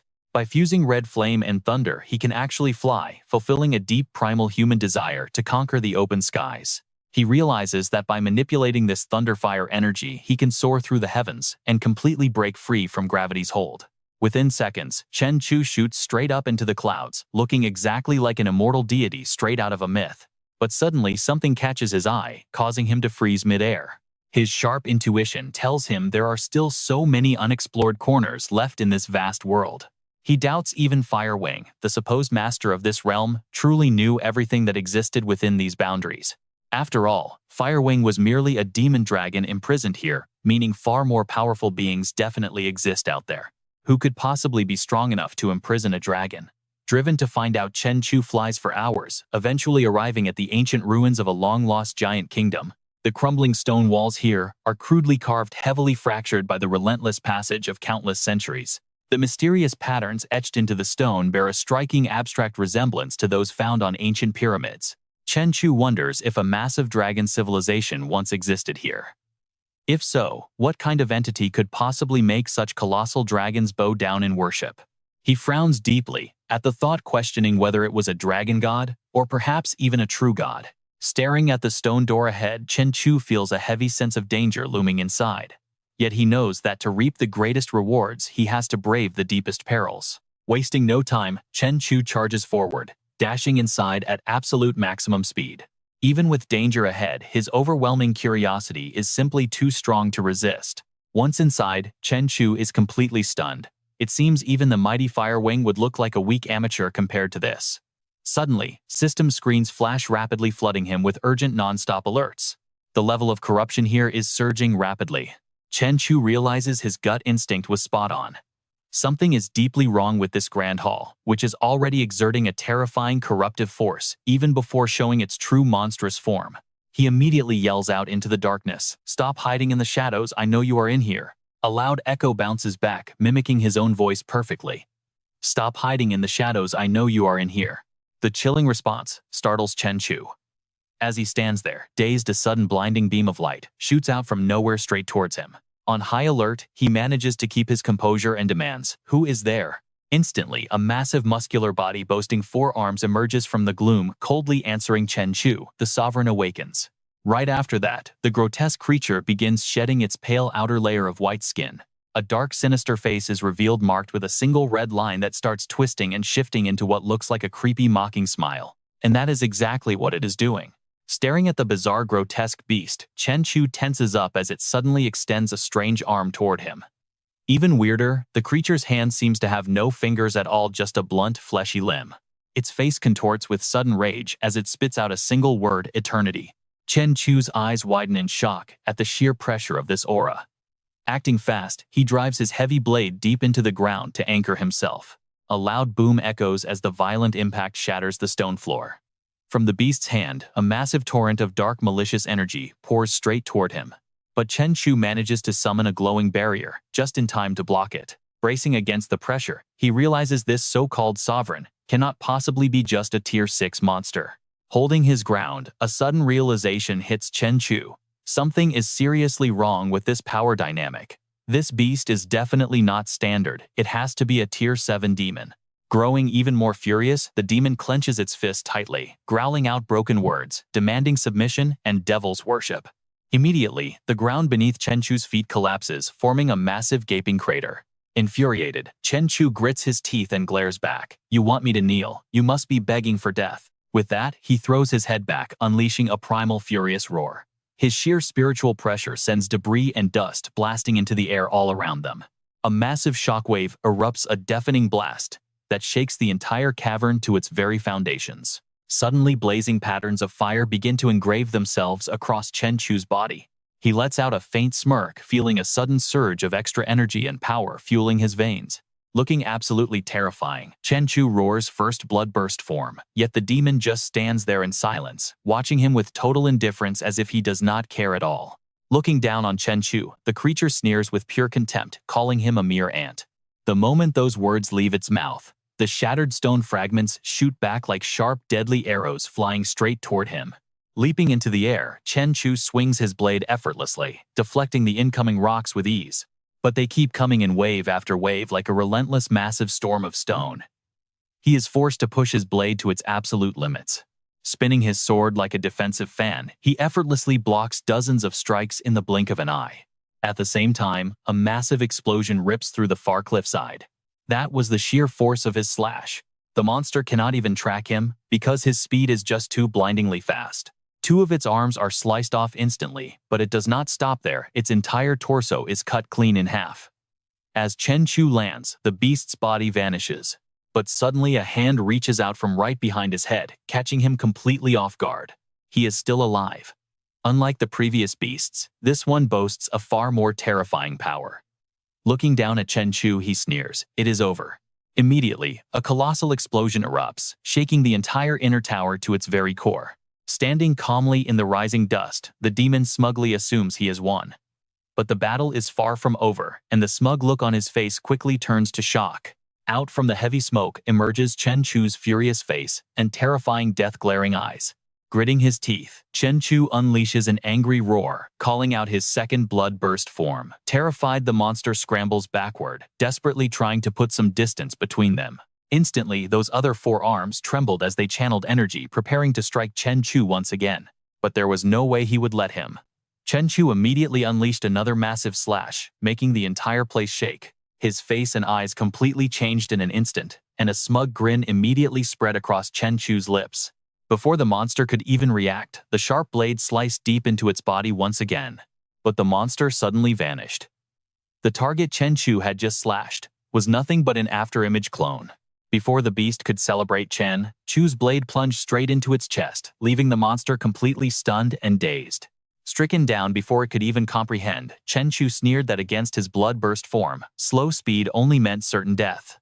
But right at that moment, the monster's 2 hands suddenly reached out and tightly grabbed Chen Chu's arms. Its face was unreadable, but its entire body began trembling violently, as it threw its head back and let out a wild scream. Following that scream, the ground beneath Chen Chu violently exploded, as if the beast wanted to drag him down with it. Chen Chu vanished, and his blade was thrown far away, slamming into the dirt with a massive crash. Luckily, he survived. Emerging from the dust like a demon, Chen Chu declared that weapons only slowed down his strikes, so he would finish this with his bare hands. Right after, Chen Chu lunged forward, channeling his power, as he roared for another round, leaving the monster standing there, frozen in shock. The beast desperately raised its hands to block, but Chen Chu unleashed a devastating bare-knuckle punch that sent the creature flying into the distance. Its head slammed violently into the ground, shattering the bedrock beneath, but the onslaught did not stop there, as another thunderous explosion rocked the area. The beast was sent soaring into the air, once again tossed around like a useless ragdoll. Deep cracks began spiderwebbing across its face as a sudden wave of agonizing pain surged through its entire body. From the distance, Chen Chu instantly blasted forward, moving as fast as a homing missile. Getting right in its face and startling the monster, Chen Chu offered a mockingly friendly smile before slam-dunking his hand mercilessly straight into the beast's face. Chen Chu pinned the beast down from the sky at breakneck speed, slamming it into the ground so hard the earth shook and split open. It felt as if the danger had finally passed, and the threat was completely neutralized. But no, from behind his back, a familiar hand traced a box-shaped gesture, and sensing the danger, Chen Chu quickly spun around to see what was happening. Before Chen Chu could even process what was happening, the ground right beneath his feet suddenly caved in. Heavy chains shot out from the deep fissures in the broken rock, aiming straight for Chen Chu's feet to lock him down. In the blink of an eye, his limbs were completely bound. Although the chains looked thin, they were actually incredibly solid and unbreakable. This was the Dragon Sealing Array, a trap that drained the victim's energy to make its own bindings even stronger. He realized instantly that struggling and using more strength would only make the binding tighter. Mocking the creature, Chen Chu asked if this was how it enslaved ancient dragons, but then boldly declared that its seal was still far too weak to stop him. As those words left his mouth, he flexed his muscles as an overwhelming wave of inner energy erupted from his body, burning fiercely like a blazing fire. A smug, confident grin remained plastered across Chen Chu's lips. Looking at the beast, he added that he was nothing like those foolish dragons, and with one swift flex, he shattered the chains into pieces. Just like that, Chen Chu easily freed himself from the creature's restraint. Staring the beast down, he told it to remember his name, Chen Chu, while giving it a look of absolute cold contempt. Startled and confused, the monster could only look at him in disbelief, finally realizing that Chen Chu was a dangerous high-level threat. As the monster scrambled backward, the earth beneath Chen Chu's feet split open once again, letting out a deafening rumble. Sparks and embers flared around him, as Chen Chu stood there looking exactly like the Grim Reaper coming to collect a soul.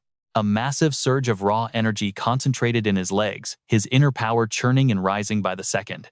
In a flash, Chen Chu vanished into thin air, leaving the beast completely bewildered. Reappearing right in front of the monster, Chen Chu caught the beast off guard, with a furious expression gritting his teeth as he charged forward and threw a massive heavy punch. Desperate, the creature tried to scramble and run away, but Chen Chu was far too fast, blasting the monster away with a single hit and immediately pursuing it at a terrifying speed before it could even recover. He threw another devastating punch, launching the beast backward into the air once again. Chen Chu had absolutely no intention of letting it go, relentlessly hunting it down to finish the job. The brutal strikes battered the monster's body until it felt like its limbs were tearing apart, leaving the creature feeling as though its entire frame was about to shatter. Towering over the monster, Chen Chu had cemented himself as the beast's ultimate nightmare from this moment on. As the monster's body slammed onto the ground, Chen Chu immediately lunged straight at him. Rising from the swirling dust and debris like a deadly specter straight from the depths of hell, his terrifying figure filled the monster's vision. In this moment, Chen Chu was nothing short of absolute bone-chilling terror to the beast. The beast was clearly severely injured this time, lying completely motionless with a massive hollow wound torn right out of his chest. Chen Chu grabbed the monster's heart, smirking down at him as he claimed, "Your power is mine now." And just like that, he had finally taken it down. His crimson flame energy had ascended to a state of sublimation, capable of binding monsters below level 6. However, Chen Chu's overexerted body was now paying the price as corruption levels steadily climbed. Seeing him, Shishi cried out in worry and rushed over, shouting, "Brother Chu, the corruption is dangerous." Drenched in sweat and visibly exhausted, the prolonged battle had taken a heavy toll, sending his contamination levels spiraling even deeper. He knew staying in this world was no longer an option. Without the protection of the Venerable One, the giant dragon kingdom was already starting to fall apart. Mustering his remaining strength, Chen Chu dashed at lightning speed straight toward the portal to return to the real world. As soon as he made it through Xiao, she scurried over to shut the door. Chen Chu squeezed his eyes shut, his shattered body collapsing in total exhaustion. She glanced at Chen Chu and quickly let him know. Brother Chu, the door is closed. In that exact moment, he couldn't hold it back any longer, coughing up a mouthful of fresh blood. Holly depleted, Chen Chu muttered. Once the portal shuts, all connection to that world is lost. I wonder where it will choose to open next time. As she approached him anxiously, Chen Chu gently patted her head, saying, I'm fine. Great power always comes with a heavy price. Privately, though he knew that while the mechanics of the Crimson Flame bloodburst were crude and simple, only those with a monstrously powerful physical constitution could ever hope to activate it. If an ordinary human dared to use this technique, even unleashing the first form would boil their entire blood supply, draining them completely dry until they became nothing but a shriveled corpse.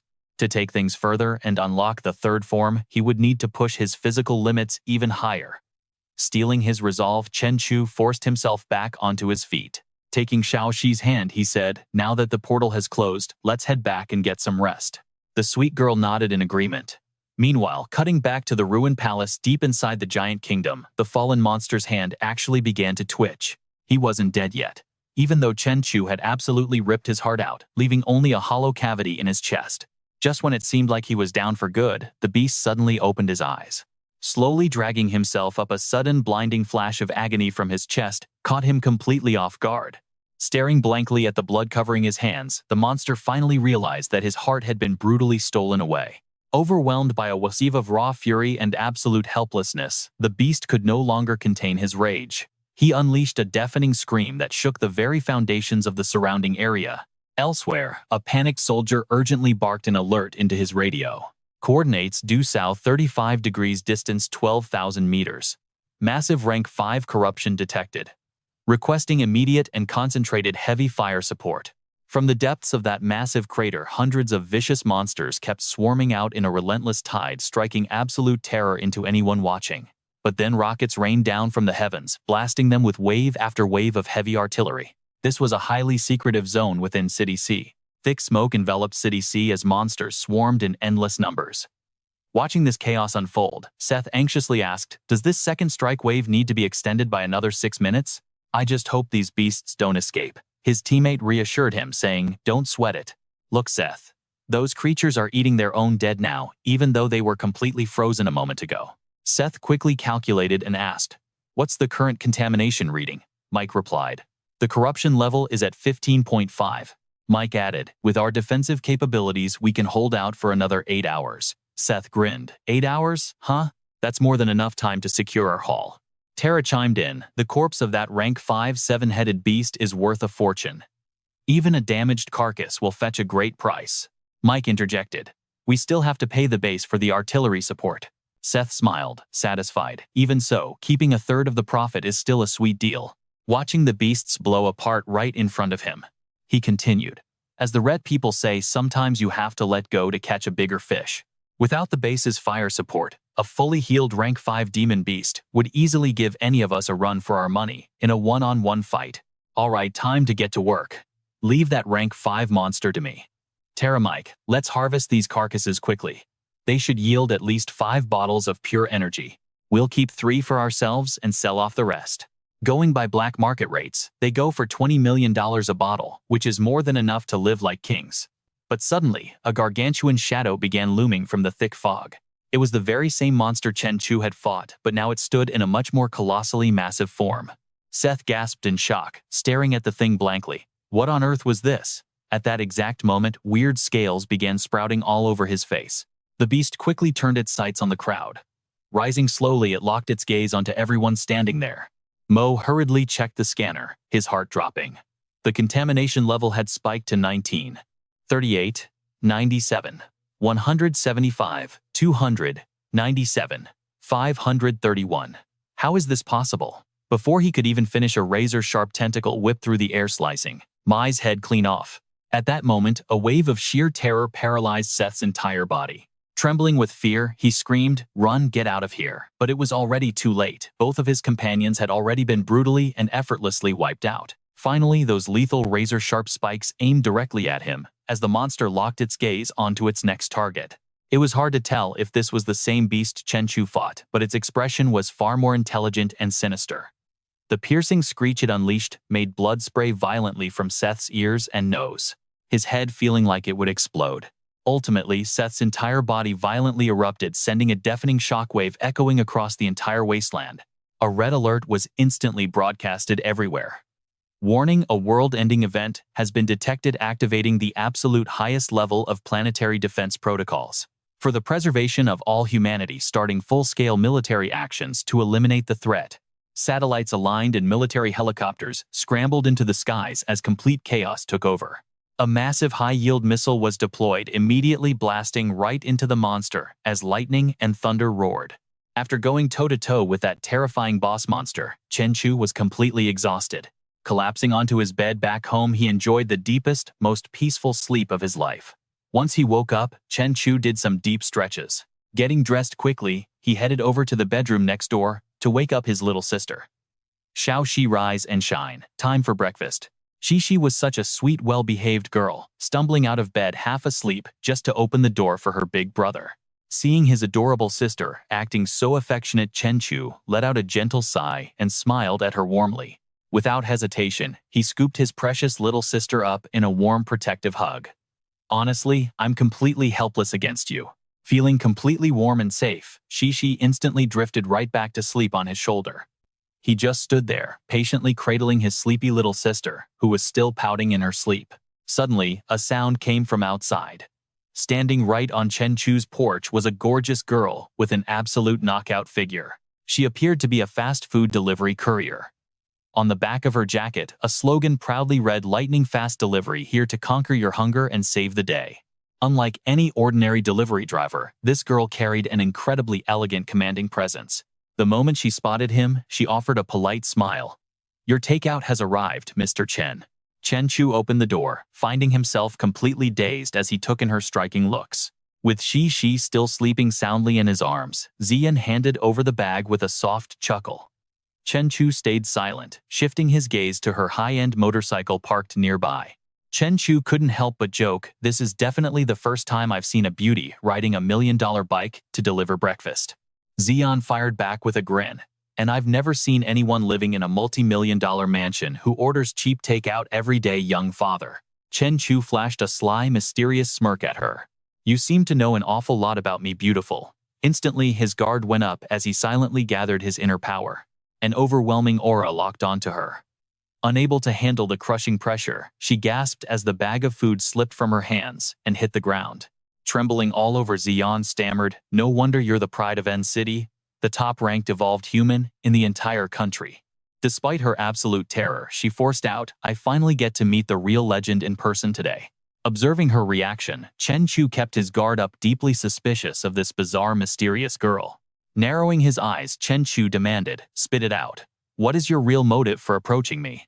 Ziyan's breathing grew heavy as a deep blush crept up her face. Shrugging her jacket down to reveal her stunning curves, she stammered, To pursue you." "Of course." Chen Chu blinked in complete disbelief. "Wait, what?" Before he could even react, she whipped around to leave, shouting one last thing over her shoulder. "You heard me right. I'm definitely going to date you." Swinging her leg over her motorcycle, Ziyan threw him one last playful look. "Remember my name, Huangfu Ziyan. I live right nearby, so we'll meet again on your next order."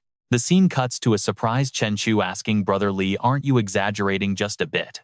We still have the Special Operations Bureau in N City. If any threat appears, they'd be the very first ones on the scene." Tianri laughed. "How can the Bureau even compare to you, brother? You're not a government lapdog, meaning you don't have to answer to any authority at all. You strike whenever and wherever you want." Pointing directly at him, Tianri added, "So really, brother, the only thing that matters is who you choose to save." Confused by his words, Chen Chu raised an eyebrow. "Brother Li, what exactly do you mean by that?" Tianri lowered his voice. "You probably haven't even realized it yet, my friend. Ever since the news of your crazy power spread yesterday, almost every single luxury mansion around this mountain has completely changed owners this morning. Because Chen Chu's reputation has spread so far, land prices here have skyrocketed. Now, all the wealthy elites in N City are scrambling to move into this very area. It looks like this crowd gathered here just to get on his good side. But in reality, they are a massive resource waiting for him to tap into. Whether he wants money or powerful connections, these wealthy elites would absolutely never say no to any of his requests. The only catch is that he has to step in and help whenever he is staying at the villa. Hearing this, Chen Chu ponders quietly, hand over his chin. Resources Tian Rui continues, explaining that since they are all business people, keeping face and showing mutual respect is extremely important to them. They really want to invite him to dinner, but fear making him angry by showing up unannounced. That is why they asked Tian Rui to intervene.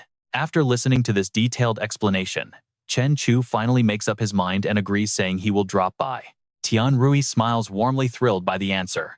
He promises to wait for him at Lin Xiu's Supreme Hotel at noon, saying they absolutely must meet up. Suddenly, Tian Rui remembers something else, mentioning that he thinks he just spotted Hu Wangfu Ziyan around the area. Asking if they know each other, Chen Chu casually replies that she suddenly ran up to him, claiming she wants to pursue him. Tian Rui explains her bossy attitude, saying she has been incredibly domineering since childhood. Whatever she wants, she will stop at nothing to get her hands on it. Worried for his friend, Tian Rui warns Chen Chu to stay alert now that he has caught her eye.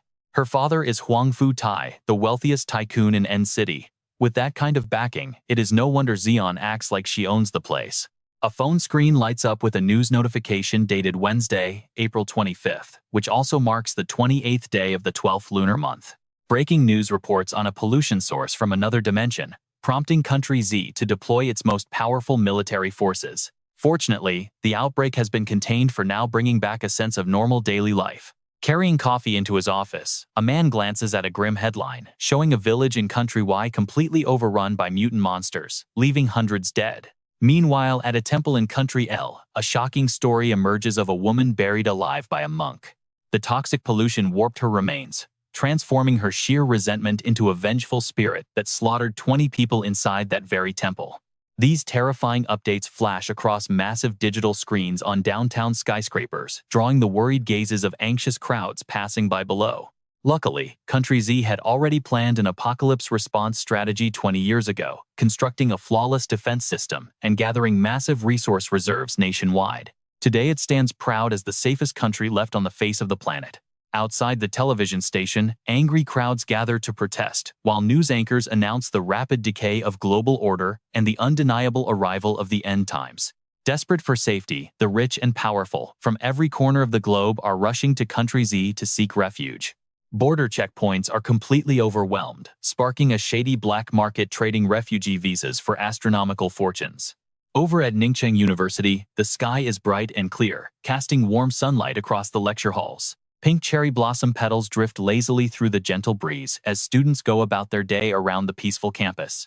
Inside one classroom, Qian listens to her headphones, quietly reading through her textbook and whispering notes to herself. Suddenly, a classmate turns around and sighs, asking Qian what the point of studying so hard is when the literal end of the world is staring them in the face. As Qian keeps turning pages, her chatty friend simply continues her rant.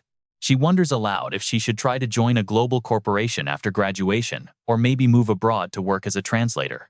But considering the current state of things, forget about global corporations. We do not even know if any foreigners are still alive out there. It might honestly be smarter to just track down a powerful local guy and marry him instead. Pulling off her headphones, Qian grows quiet and thoughtful as the striking image of Chen Chu, unleashing his blazing fire powers, flashes through her mind. Chen Chu is a famous 5-star awakened, gifted with the superhuman ability to manipulate fire. His legendary deeds have gone viral online, making him far more famous than any mainstream celebrity. Resting her chin on her hand, she leans against the desk and sinks deeper into her thoughts. Thousands of comments debate him on social media, but as his popularity skyrockets, a wave of bitter skepticism naturally begins to rise. Her hyperactive friend suddenly leans right in, eagerly asking how things are going between her and that legendary superstar boyfriend of hers. Squinting with a mischievous grin, the green-haired girl playfully nudges her and asks if the two of them have slept together yet. Hearing that, Qian blushes furiously all the way to her ears, quickly covering her face and looking away in sheer embarrassment. demanding what nonsense her friend is talking about. Qianqian's mind drifts to a picture-perfect vision of herself and Chen Chu looking like an absolutely stunning power couple. With unmatched power, incredible talent, and breathtaking looks, Chen Chu is so flawlessly perfect that nobody could ever find a single flaw in him. After all, he is officially known as her boyfriend at Daning University. Yet as Qianqian falls deeper into her thoughts, the initial blush fades and her expression shifts into a quiet, serious concern. But in reality, did she truly have feelings for him at all? Suddenly, Qianqian's phone rang with an incoming call from Chen Chu, prompting her friend to take a curious, gossiping look. Qianqian blushed, turning to her friend to say she needed to answer it, while her friend smirked playfully and waved her off, telling her to go. Stepping out onto the hallway, Qianqian held her phone close to her chest and whispered, "Senior, were you looking for me?" At that moment, Chen Chu had just finished his workout, catching his breath as he buttoned up his shirt. Then Chen Chu replied, "Have you eaten lunch yet? Do you have time? Come on over." Qianqian smiled gently, her voice stammering slightly. "Yes, I have time," she said. And on the other end, Chen Chu happily replied, "That is great then." Meanwhile, at the Shanya Royal Pavilion, a magnificent, sturdy, and modern villa stood tall in all its glory. Entering the house, Xian threw her cap onto the sofa, prompting Fu Tai to ask, "Did you meet him?" To which she replied, "I did." He smiled and asked Xian, "What kind of person is he?" Xian held a hair tie in her mouth as she prepared to answer her father. Chen Chu knew she was investigating him, and his intense presence was incredibly overwhelming, like a king with a majestic imperial aura. A memory flashed back of Chen Chu holding Xiaoxi in his arms, his body radiating a dark aura that forced Xian to take a sudden step back. Fu Tai laughed out loud at this and said, "It seems my investment was the right choice after all, right?" "He is extremely powerful," Xian added, raising both of her hands to emphasize her point. She warned him, "But if you want to use tens or hundreds of millions to entice him, it is impossible," making her father smirk deviously. He proudly spoke up, "In the end, Chen Chu is just a young man in his early 20s. How could a veteran businessman like me fail to handle him?" Xian leaned forward, placing both hands on the table as she got closer to Fu Tai. She looked at him and said, "The world is very different now, father. Your money cannot solve every problem anymore, but true power certainly can." He stared at Xian with a troubled expression, his face frowning as he asked, "You only went once. Are you actually being serious?" Her father demanded to know, "What did you say to him?" Standing up straight with her arms crossed, Xian confidently declared, "I am pursuing Chen Chu for myself, wanting nothing from him." Fu Tai gasped in absolute shock, exclaiming, "What?" The young woman smiled, looking directly at her father as cherry blossoms began to swirl around the scene. "I simply have my eyes on him," she said, leaving Fu Tai looking utterly helpless as he asked, "Are you really serious about this?" "Yes," Xian smiled, her face flushing slightly as she covered her mouth, and answered, "Of course I am serious. After all these years, Chen Chu is the first man to capture my heart." Her father slammed the table and yelled, "Do not speak of N city, even neighboring H city or S city. Every single one of the most powerful families is aiming to recruit him. I know exactly what tricks those people use to win others over." Fu Tai looked at her with a stern expression, knitting his brows as he mentioned money, women, and power.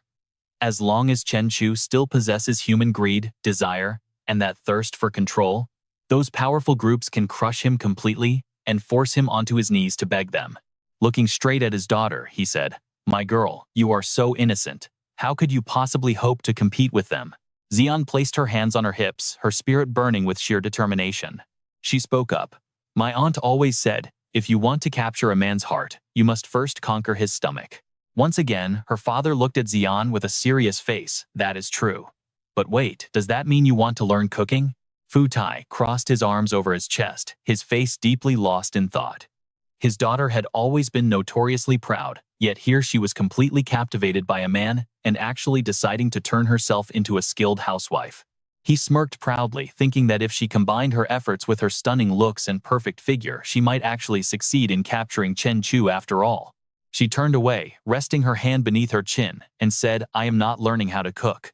Since the kitchen in their old house was mostly destroyed, she decided she would never touch a stove again.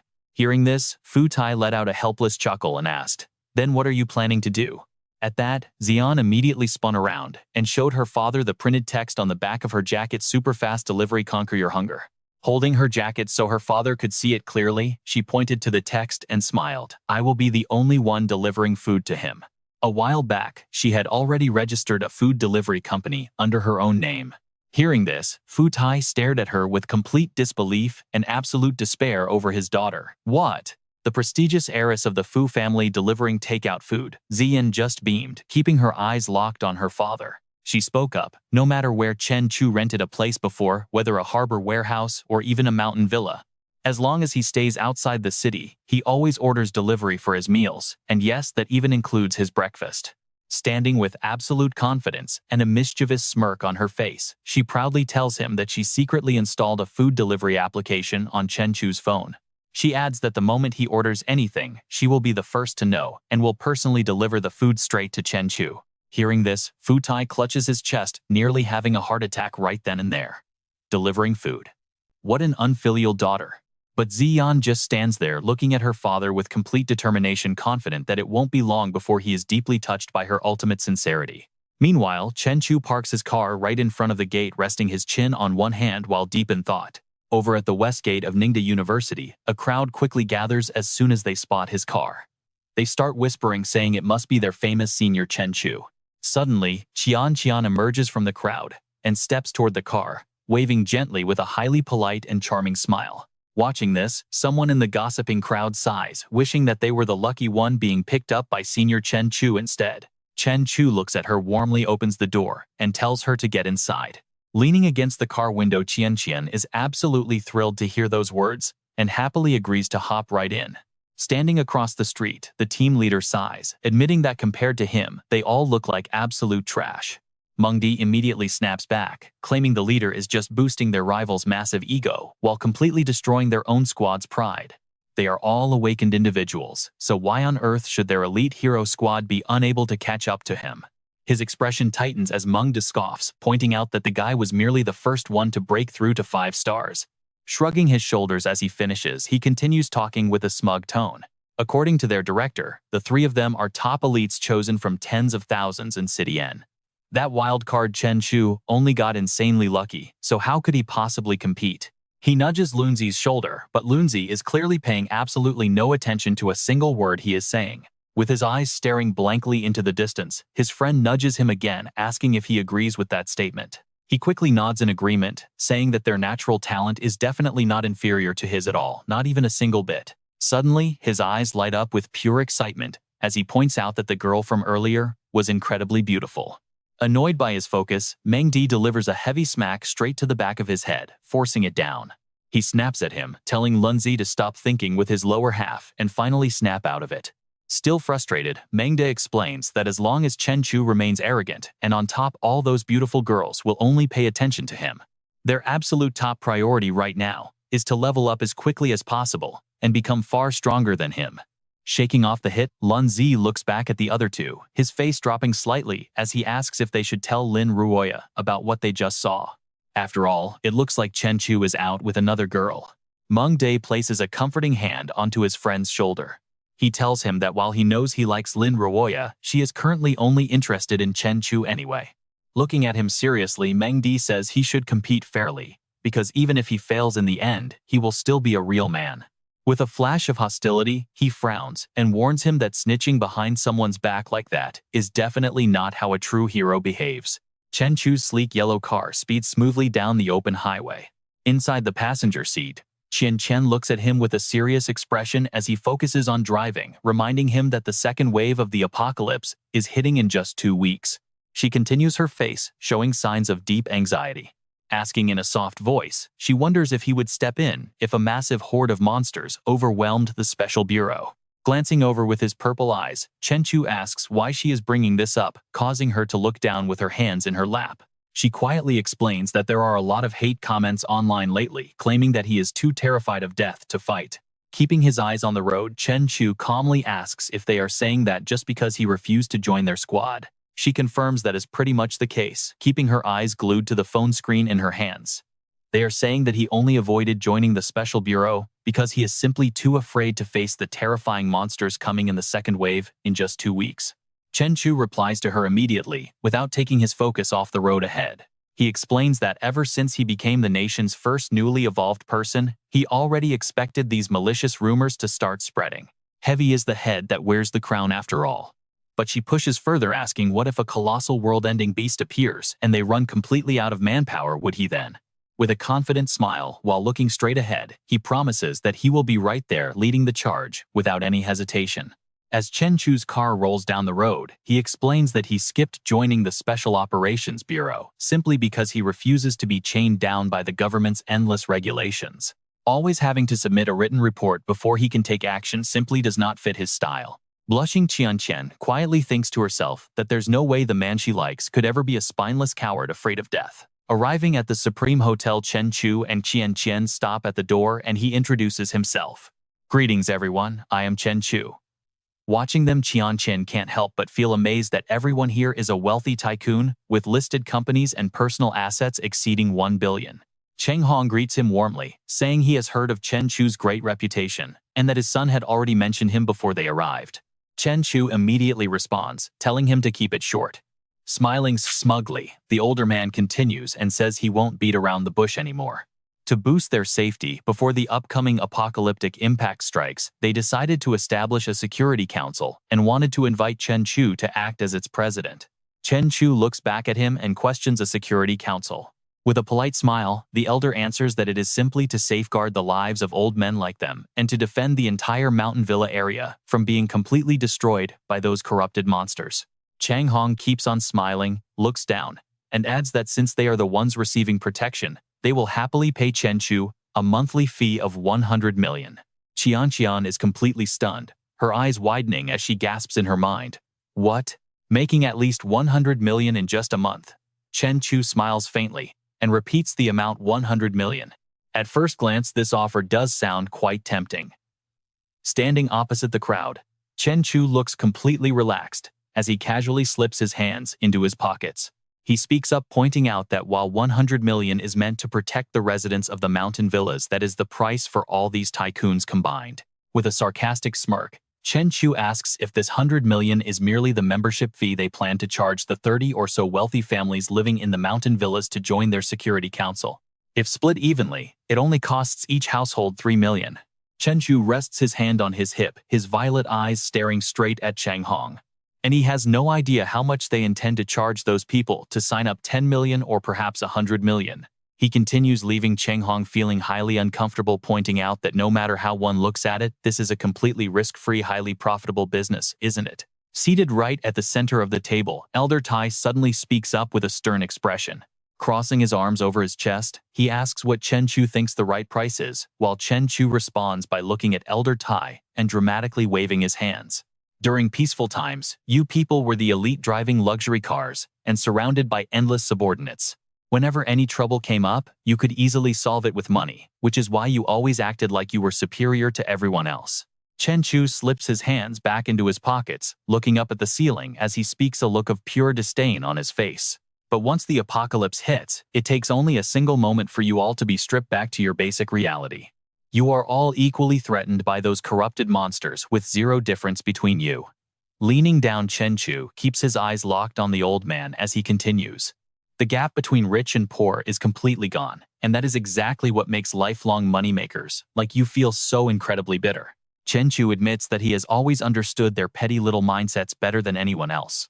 Beside him, Cheng Hong suddenly raises his voice, holding up 2 fingers to form a V sign, and asks Chen Chu if this entire situation isn't just because of that spatial rift from a few nights ago. The government even deployed brand new tactical nuclear weapons just to push back that swarm of monsters. As long as Chen Chu agrees, they are more than willing to pay 200 million, even that massive amount is no problem for them. Li Chenghong looks over at Elder Tai and says, "Old men like us just want to get a good night's sleep, isn't that right?" Elder Tai, closing his eyes and leaning back against his chair, he begins to respond.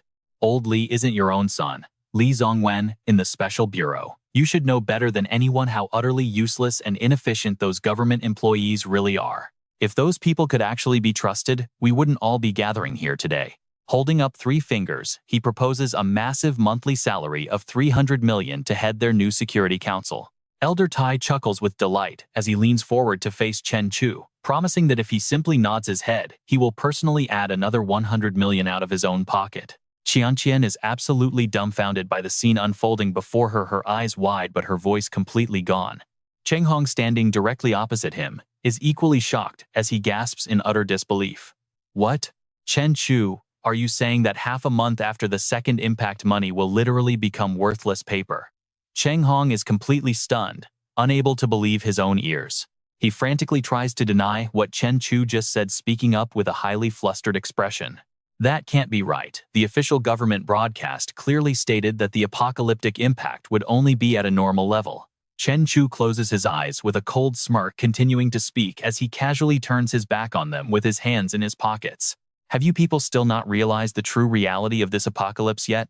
Looking closely at the media reports, it really seems like the government's response to this sweeping apocalypse is nothing more than deploying ordinary low-level evolved humans to handle the crisis. Cheng Hong remained silent, only sighing to himself.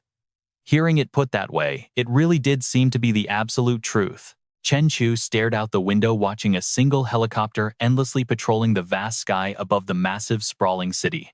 He continued, "Can you guess why the Special Affairs Bureau hasn't even deployed a 4-star awakened? It is because the government's main forces are busy holding down the 5 mysterious gates." With a cold smirk, Chen Chu cast a sharp glance with his glowing violet eyes toward the anxious crowd. The real battlefield is definitely not here. Since the government can barely save their own skin right now, how could they possibly protect you? Elder Tai slammed his hands onto the table in disapproval, raising his voice in anger. So what exactly do you want to make you agree? Chen Chu raised both hands defensively and replied, "I do not want money, but I do require the special concrete formula from Kowloon Real Estate." The elderly Kowloon representative turned around to stare at Chen Chu. He kept talking even as his entire body slowly began turning pitch black. Chen Chu gave a sly smirk, adding, "I want Bai Tai's patented medicine and the special grade alloy from Hai Yun's Lantian Corporation." Bai Tai stood up, bracing his hands on the table, his face twisted in deep conflict. Hai Yun stared at him, his body freezing as his eyebrows furrowed deeply.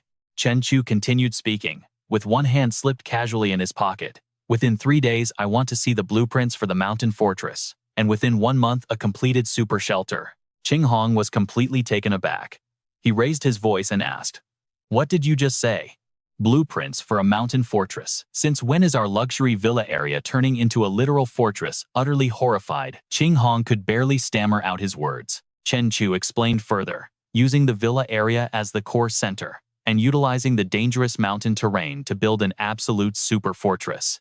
Even during a global apocalypse, this villa area must be able to sustain human life for many years, with guaranteed ventilation, electricity running, water, spacious quarters, and abundant food and medical supplies. He raised his face and proudly declared, "Once you meet all my demands, I will take the position of security chief and personally guarantee your ultimate protection."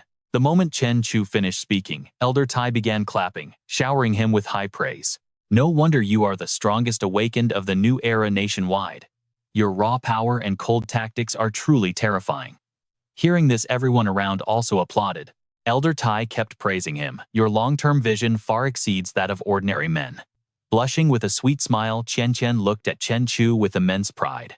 Once outside the building, Tian Rui showered Chen Chu with praise. "Little bro, you are amazing. All those old geezers, including my own father, were totally subdued by your words. This is truly a win-win scenario where absolutely nobody ends up losing out." Holding a sleek golden card in his hand, Tian Rui turned to look at the two of them with an extremely smug expression. He said, "Now my friend, my dad owns a major stake in this hotel." Tian Rui quickly and generously handed the golden card over to Chen Chu, with one hand still in his pocket. Tian Rui smiled and continued, "So enjoy yourselves tonight, it's on me. I have some business to take care of, so I won't disrupt your romantic mood any longer." Clutching the gold card, Chen Chu turned to Qianqian with a warm smile and said, "Junior, it turns out I have a few things I need to discuss with you as well. Since Brother Li was generous enough to treat us today, we really shouldn't let his kind intentions go to waste." Blushing deeply, Qianqian shyly stammered, "Senior. Yes, about that." Outside, the massive high-rise hotel looked incredibly modern and luxurious, standing tall against the sky. Featuring vibrant shopping and entertainment zones right by the main street, the area was bustling with countless people passing through. Chen Chu quickly whipped off his shirt and tossed it aside. Suddenly, his violet eyes glowed intensely, crackling with sharp red lightning. Chen Chu unleashed his power to scan the entire luxurious presidential suite, a space that was completely soundproofed from the outside world. The area was so heavily shielded that not a single signal could escape, making any tracking or wiretapping completely impossible. Qianqian blushed heavily, bringing a hand up to cover her chin as she whispered, "Senior, isn't this a bit too fast?" Chen Chu stepped forward and gently cupped her head, his eyes still glowing intensely with crackling red electricity. Staring directly into her eyes, he said, "Become my woman from now on." As Chen Chu focused his mind, a tiny red spark suddenly ignited at his fingertip. Since Qianqian was merely an ordinary human channeling, this powerful energy into her body required absolute precision and extreme care. After all, he was a superhuman with a physical body 4 to 5,000 times stronger than an average human. Chen Chu gently touched the lying Qianqian with his glowing fingertip. Concentrating deeply, he carefully guided the red flame through her veins, causing Qianqian to writhe and spasm in intense pain. Even the slightest slip-up on his part could easily obliterate a normal person's fragile body. Qianqian now lay completely still on the bed. Bracing himself with both hands, Chen Chu leaned down to check her current condition. Excellent. Situ Qianqian's body was slowly but surely fusing with the incredible power. Miraculous deep transformations were constantly taking place deep inside her physical form. He smirked for a second, thinking that unless some corruption or mutation got in the way, the fusion's results would be clear by tomorrow. Chen Chu stepped out of the room, pouring a drink as he pondered. He had used his dragon seal to transfer a portion of the monster's power that he had devoured. Once the seed was planted in ordinary people, it would trigger their evolution. Finishing his pour, Chen Chu sat down with his glass in hand. His mind remained focused on his plan. Although it carried some risk, he was determined to help Situ Qianqian become an evolved human. About an hour earlier, Chen Chu was lounging comfortably on his bed, looking straight at Qianqian. To survive this brutal apocalypse, he told her, we have to keep getting stronger. In this chaotic post-apocalyptic world, there was absolutely no reason for her to attend college. She sat on the edge of the bed, staring back at him in complete disbelief. Hearing Chen Chu's wild proposal, Qianqian softly replied, "Senior, if I do not study, what else can I even do? When monsters attack is not our only option to run as far as we can." Chen Chu gave a calm, reassuring smile, explaining further before asking her, "Relying on others is never better than relying on yourself. Qianqian, do you want to become an evolved human?" Once again, his words threw Qianqian into utter shock. But she did not hesitate for a second, eagerly asking him, "Senior, do you really mean that I can become an evolved human too?" "I want to, of course I want to." Sitting back in his chair, Chen Chu explained that he could use the power of his dragon seal to completely strip away the monster's toxins, condensing the leftover energy into a pure crystal. Once her body slowly absorbed the dense energy from that crystal, she would be able to awaken and harness her own corresponding evolutionary power. With a tense expression, he warned Qianqian about the hidden catch. This monster power is incredibly volatile. If she failed to control it, his calm demeanor vanished completely as his face grew dark. If things went wrong, she would not just fail to evolve. She could actually mutate and transform into a monster herself. Are you truly ready to face that kind of danger? Qianqian froze in place, her face growing dead, silent, unable to find her voice. She fell deep into thought, her head lowered. But then she resolved, "If it is you doing this, Senior, I am not afraid. I want to stand on my own 2 feet. Her mind drifted back to her beloved mother, remembering how they used to share warm, protective embraces. She desperately wanted to become strong enough to shield her mother when real danger struck. Her face instantly hardened with absolute resolve as she added, "And I want to help you whenever you need it, Senior. I promise I will never ever be a burden to you." Hearing her passionate vow, Chen Chu looked at her with a proud smile. He praised her, calling her brave. But his expression turned slightly awkward as he warned, "Just try not to squirm." He gave her a heads up first. "This is my first time doing this, so the seal might miss the mark slightly." Squeezing her eyes shut, Qianqian shouted back, "Well, it is my first time too, you know." Meanwhile, thick clouds of dust engulfed the entire city center. As the smoke cleared, a powerhouse emerged with a body of steel, a true symbol of raw strength and a brave warrior protecting the city. This was Tianlong, a 4-star evolved warrior. Every strike he delivered served justice, and his mere presence struck terror into the hearts of evil. A real man never looks back at a massive explosion because he knows his true battlefield is still waiting ahead of him. Smash that like button and cheer him on. Every gift you send goes a long way in supporting his non-stop growth. Witness the legend of Tianlong firsthand. His intense battles are being streamed completely live right now. Chief Wang showed him the screen. Mr. Chen, this is a promotional short video we shot for Tianlong of the Shenshui Special Operations Bureau. He is currently a massive star on our short video platform, boasting over 8 million active followers. We also have the 5-star captain of the Jinghai Operations Bureau on board. Mind-blowing, right? These viral internet celebrities can easily pull in millions of dollars just by live streaming. Sounds pretty simple, does not it, Mr. Chen? Chen Chu was still highly skeptical, asking if these videos were just made using fancy special CGI effects. She immediately shut down his doubts. Absolutely not.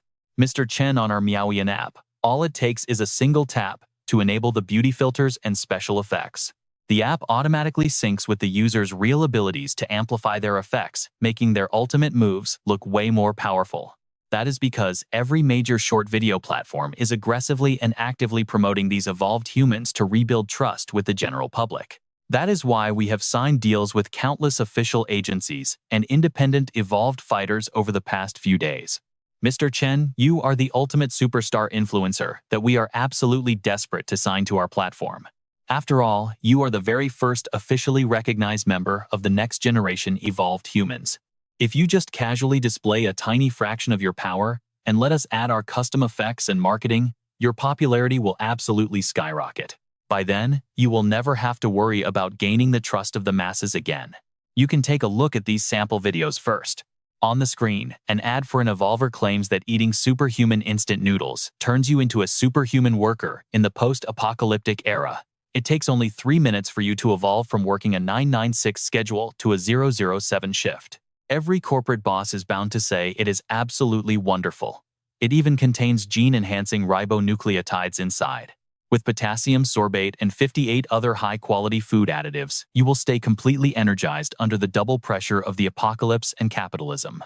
Just remember, you are not actually a Superman, you are simply an apocalyptic laborer held hostage by instant noodles.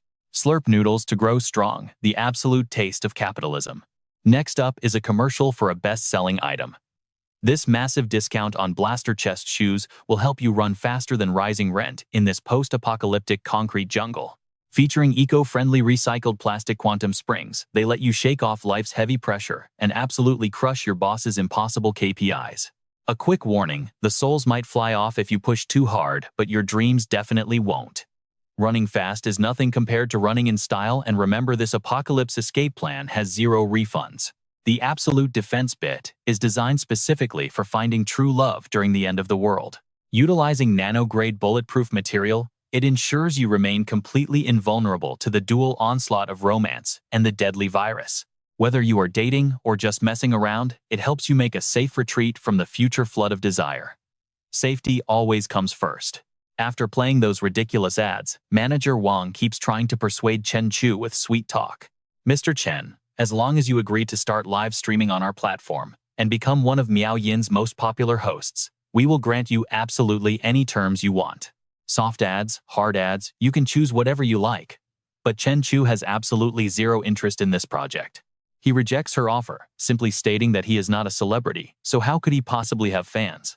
Surprised, she asks Mr. Chen, is it possible you truly do not know how famous you are across the entire country right now? Just with that ridiculously handsome and flawless face of yours, there are already countless female fans lining up crying tears of adoration for you. Once that face is out there, do you not want to see who your supporters are? But Chen Chu calmly repeats, I am sorry, but I am simply not interested. He orders his assistant to show her out, and Leng Yue politely escorts her toward the exit.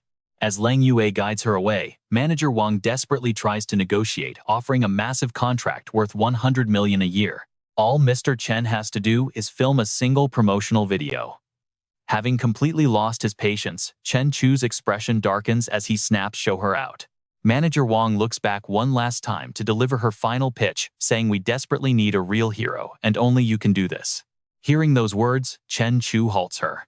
Seizing her chance immediately, Manager Wang shows him a clip introducing the Hulk, America's superhuman. In an instant, he is capable of transforming into a massive green ape, standing 5 meters tall. Once transformed, he possesses incredible strength and is entirely invulnerable. Charging forward at 100 meters per second, he can easily smash through an armored tank. He has literally become a living god to the American public. Next, she introduces another powerful figure. Britain's royal guard boasts a mighty superhuman named Alexander. His left arm possesses the ability to morph into the legendary sword of King's Excalibur. The viral video of him slicing a massive warship completely in half with a single strike has hit 500 million views. Known as the human battleship slicer, he stands proud as the guardian god protecting Britain. Meanwhile, France boasts a hero who turns to fire, and Germany's champion freezes the surrounding air into solid nitrogen. Japan features a mutant who bounces between high-rise buildings like flexible rubber, and even has the power to turn completely invisible. The average citizens are forced to face the cruel, harsh realities of this apocalypse. Their hearts perpetually filled with dread and anxiety. They desperately need a true hero, someone who can make them feel safe and offer genuine hope. Hulk in America, Alexander in Britain. They have both risen to become icons of their respective nations. And we are in dire need of a protector just like that. Chen Chu starts to weigh his options, realizing that expanding his influence is indeed a smart move. Especially now with so much negativity surrounding him online, live streaming is out of the question, but filming a short promotional video is definitely worth considering. She has finally convinced Chen Chu. Manager Wang gasps in sheer excitement. Really? And with that, he sets off to shoot the promotional video. In the pitch-black night, Chen Chu's silhouette stands tall on the rooftop, his coat fluttering violently in the wind. Without a second thought, he leaps off. His movements are incredibly fluid, every single strike of his blade precise and absolutely lethal. It is as if he is performing a graceful dance of death, with every beast destined to fall helplessly by Chen Chu's hand. He is a true hero, not one who simply flashes his power but a protector, safeguarding innocent, ordinary lives. The camera captures a cinematic shot as Chen Chu swings his blade, cleaving the monster in half. This is Chen Chu, the pioneer of the new generation of evolvers. A fearless protector, a guardian of the innocent, and an absolute legend. Watching the video, someone exclaims, "What on earth are we even playing the same apocalypse game? How are the rest of us evolvers supposed to compete with this?" Alright, you and I are heading to City N's special branch, where Quan Duke's team is buzzing about Transo's insane video. Look there, the sword energy is totally off, anyone can tell. There are no CGI effects here, the real thing was just completely blown out of proportion. Holy crap, Quan Duke realizes this guy Transo possesses power that easily exceeds the 5-star level. He is a top-tier awakened individual now. It looks like the gap between him and the rest of the team is just growing wider. Meanwhile, at a hidden shrine, a portal rips open in space, where a group of ancient figures stands waiting. One of them steps forward, bowing respectfully to greet the great Tengu. Tengu emerges from the rift, accompanied by another mysterious figure. That person is Yanami. Seeing her, the guard immediately drops to his knees, paying his respects to the great Yanami. Yanami demands to know if they are absolutely certain they have located the offspring of an ancient colossus. He replies that while the colossus is currently lurking near the territorial waters of Nation R, the scouts of Nation M actually detected its presence much earlier. By international treaty, the resources harvested from these giant beasts technically belong to all of humanity. Whoever makes the initial discovery holds the priority mining rights.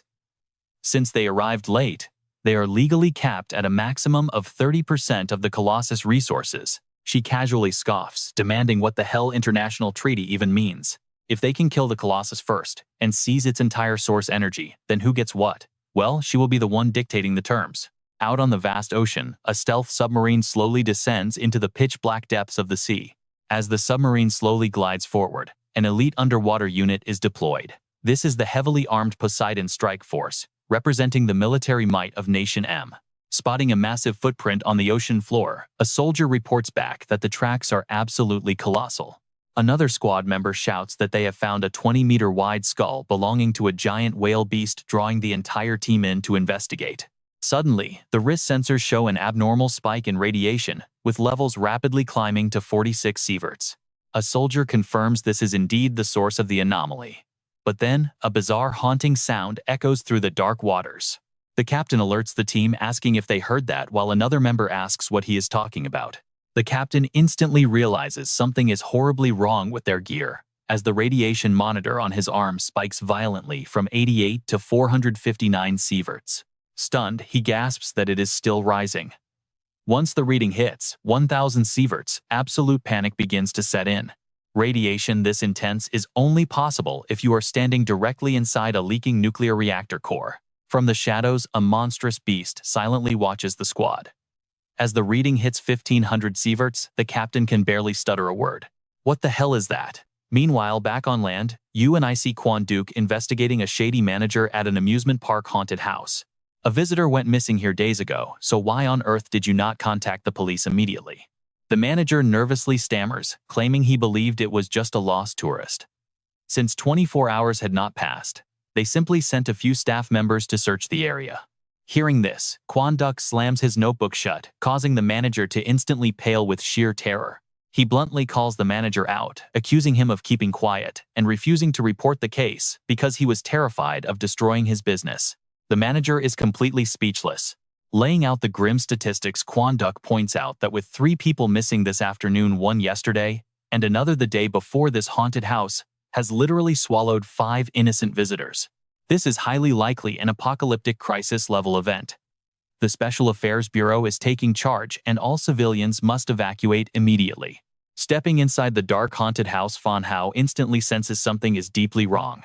The sensors clearly detected trace energy contamination outside, but why is there absolutely zero response now that they are inside? Another teammate suggests they are likely dealing with a devious specter. These entities can completely mask their corrupted energy unless you enter their specific domain of rules. Curious Fan Hao asks if this specific themed room was actually marked on the layout map provided by the manager. Suddenly, glowing paper talismans flutter down from the ceiling, and Fan Hao spots something highly unusual. A terrifying ghost hangs upside down, staring directly at him with crimson eyes. Startled, he strikes out instantly. Seeing this, Nuok Enya openly mocks Fan Hao. She laughs that it is merely a cheap jump scare prop, not worth overreacting to, while he defensively mutters that he genuinely thought they hit a real demon. Lao Li warns the group that they are closing in on the source. Suddenly, a massive wave of dark energy crashes down on them. Luan Tu raises his heavy shield to block the blow, screaming for everyone to watch out as a hulking muscular beast clashes with them before instantly retreating. Its raw power sends shivers down Lao Li's spine. It is a 3-star threat specialized in energy and defensive enhancement. It also boasts rapid self-regeneration, meaning its only real weakness is. Fan Hao confidently declares that even if this monster devoured 5 civilians to beef up, it stands 0 chance against his weapon. Let's see if he can pull off this epic hunt. Lao Li sighs in total frustration, explaining that was only the helmet. Meng De gasps in surprise, but Li snaps at his clueless teammate. Their weak spot is the head, you idiot, but you just stabbed its armor. Ruoya moves fast, firing a clean deadly shot that digs directly into the beast's head. She casually blows the smoke from her smoking barrel, then turns to throw some heavy shade at Mengde. A 3-star monster, that was nothing, it just took 1 bullet. Mengde scoffs, totally refusing to let her have the last word. He argues that his spear was the only thing pinning the beast down, otherwise her bullet would have never hit its head in the first place. Lao Li steps in to defuse the tension, reminding them that they are a team and this victory belongs to everyone. Search the area. If there is absolutely no more contamination, we should head back and report to Director Guanda. The team stands in awkward silence, scattered around until Penguin finally speaks up to break the ice. Director Guan delivers a very harsh critique, pointing out that their teamwork has a fatal flaw. He sternly questions him. Fan Hao, why did you act on your own without waiting for orders? Did you seriously think your judgment was better than Li Tongwen's? Fan Hao stammers a denial, but Guanda quickly turns to Li Tongwen. You are in charge of tactics and scouting, yet when things got absolutely critical, you just stood there with your arms crossed. Pointing a finger, Guande warns him, remember, you are not just the brain of this squad, you are also a soldier. If you keep acting like a bystander, it will only lead to your teammates dying for absolutely nothing. Tongwen quietly apologizes and promises to support the team next time. Moving on, Guandi turns his focus to Penguin, demanding to know who his shield is actually meant to protect. Answer me. Penguin stammers out a weak response, to protect my teammates. Guanda points his finger straight at Ruoya, demanding, and is Lin Ruoya the only teammate you actually care about? Guande growls in frustration. Leave your selfish thoughts off the battlefield. Your job is to defend every single person on this team. His eyes then shift to the 2 girls standing nearby, coughing slightly before asking, and what about you two? He glares at Ruoya in disappointment. One of you acts completely reckless, lacking even the most basic battlefield awareness. Turning to Mengshi, he questions, and the other shoots without hesitation, while her teammate is locked in close combat with a monster. Guande crosses his arms, his brows furrowed deeply as he demands, "Who gave you the courage to pull that trigger? Fighting these demons is no game. One single mistake will cost you your life. Everyone is responsible for each other. You enter the battlefield together and you must survive to leave together. Do you understand?" They all salute in unison. "Yes, Director." He watches quietly as the dead monster is carried away. "I have said what needed to be said. After all, this was only your second mission, and your overall performance is acceptable." Guanda lights up a cigarette and continues, "With your current strength, you should be able to handle 4-star monsters. But what I am about to tell you next is classified military information. No one leaks this." Blowing out a cloud of smoke, he reveals, "Yesterday, Country M's Doomsday base was completely wiped out by a beast far stronger than any 10-star Lord-class monster. Guan notes that the government has already raised the threat level to 11 stars, classifying it as a new age threat." Hearing this, Tongwen stammers in shock. "A Doomsday level." Fan Hao is equally stunned. "This is the very first time I have ever heard of a monster at this level." He adds that Country M lost over 17,000 evolved humans in a single night. Ultimately, the government had to use tactical nuclear weapons just to barely push the monsters back. Guande's voice drops low. "According to my intelligence reports, not a single monster carcass was found in the ruins, and the official report only states they suspected the beast was repelled." Li asks in shock, "Are you telling me even a tactical nuclear strike could not completely destroy that creature?" He explains, "Because of this massive catastrophe, all 17 Doomsday Gates have begun experiencing varying levels of intense seismic shockwaves. With the expansion of the spatial tide, the upcoming Doomsday onslaught in the next few days will far exceed our wildest expectations. With your current level of strength, it is going to be extremely difficult to survive the next wave of buffed monsters." Roya looks visibly anxious and asks Director, "What should we do then to quickly increase our power?" "Is there some kind of special training?" Guanda responds by holding up a glowing crystal stone. He explains time is running out, so the Special Operations Bureau has issued a new batch of psionic crystals. You all know what this means, right? Seeing the crystals, Fan Hao cannot hide his absolute excitement. These incredible psionic crystals can fully unlock human potential, accelerating their ability evolution speed by several times. He adds that they have been authorized to use them for their evolution. Guande then issues his final strict ultimatum. Every single member must break through to 4 stars within 10 days. All of this is strictly for the sake of humanity's future. Zhong Wen clenched his fists, eyes filled with determination, and promised the Director they wouldn't let him down. Fan Hao smiled slightly, repeating, "For the sake of humanity's tomorrow." Meanwhile, elsewhere, a system screen displayed Chen Chu's information, showing he was a transcendent at the junior heavenly rank. His physique sat at 9,535 spirit, at 1,298, with skills like Armored Hockey Observation, Hockey Conqueror's Hockey, and Ice Fist. He also possessed Flash Step, Tempest Kick, Moonstep, passive skills like Thunderous Might and Glazed Scarlet Flame, wielding the Heavenly Tyrant Blade and Demonized Emperor Armor, with a thrice-evolved Ancient Sword-Tailed Lizard. Avatar. Sitting on a rock, Chen Chu calculated that based on his lizard's hunting speed in the North Sea fishing grounds, it would only take a few days to trigger its 4th evolution. Leaning back on his hands and looking up at the sky, he muttered that now he just needed to focus on guiding Tiantian's evolution process. Right then, a pair of tearful eyes opened as a shaky, stuttering voice echoed. Where was she? It turned out she was currently trapped deep inside her own chaotic dreamscape. A terrifying dragon beast with glowing eyes stared right at Tian Chen, opening its massive gaping jaws, preparing to swallow her whole in a single bite. Screaming in pure terror to stay away, she suddenly snapped back to reality, bolting upright in bed, while still shrieking for the monster to stay back. Drenched in sweat and panting heavily after that absolute nightmare, she was suddenly startled by Chen Chu, who was sitting nearby and calmly asked her how she felt. Pulling the blanket up to cover herself, she hesitantly mumbled back, asking what kind of feeling he was talking about. Without a word, he grabbed a glass from the table and threw it straight at her head. Reacting instantly, she caught the glass, but the moment it hit her hand, it shattered into tiny pieces. As glass shards exploded through the air, Chen Chu stood up, slowly walked over, and explained that this was what it felt like to become an evolver. Staring at the shattered glass in her hands, she was utterly confused about what had happened. He explained that a basic 1-star evolver possessed a punch force of 500 kilograms and speeds up to 15 meters per second, congratulating her on succeeding. Tiantian was completely stunned, feeling an unbelievable surge of strength within herself, wondering if she really had managed to become a true evolver. A global announcement revealed that becoming an evolver had now become the ultimate dream for countless people across the entire world. On the black market, even an incredibly low-grade evolutionary stimulant had spiked to an insane price of over $50 million. However, taking such a low-quality and unstable stimulant carried a massive, highly dangerous risk. One single slip-up, and the user would mutate into a terrifying, highly contaminated monster instead. Because of this, normal people desperate to evolve had to be bound in heavy chains while their families took extreme measures, holding loaded guns, to watch over them in total panic. If they mutated into beasts, their end would be incredibly violent and tragic. Despite the fatal risks, countless desperate souls were still willing to gamble with mutations and walk this dangerous evolutionary path without hesitation. The apocalypse was arriving, bringing a global evolution era. Deep in international waters near Okumachi Island, Yanami ordered Ebisu to clear a path.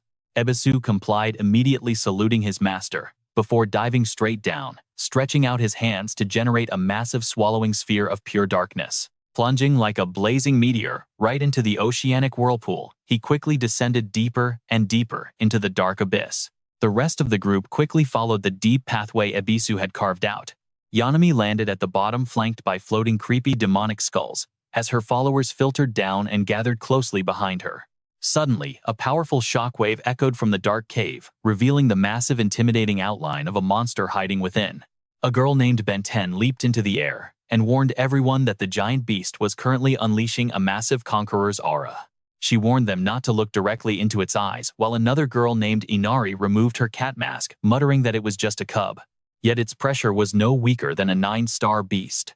Susano asked in disbelief if the creature had already reached the king tier. Susano asked Inari if she was absolutely sure she had not made a mistake. She confidently replied that this giant beast was actually slightly stronger than the king tier monster that attacked their base last month, insisting her sensory abilities were never wrong.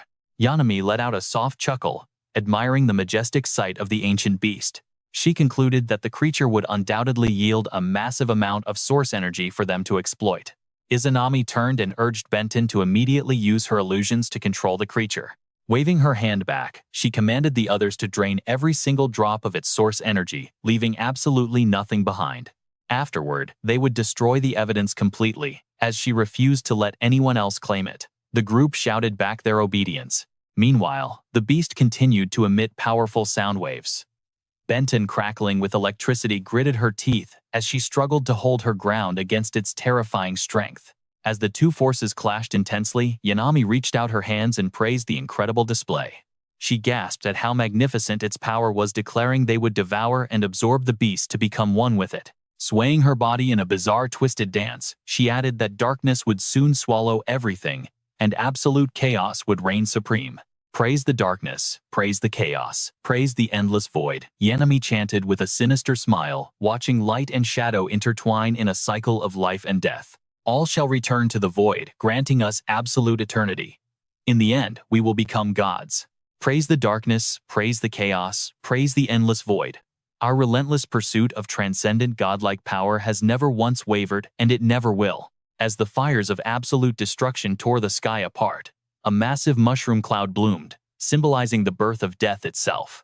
Violent shockwaves surged across the earth like a devastating divine whip, tearing human civilization and the established order into millions of shattered fragments.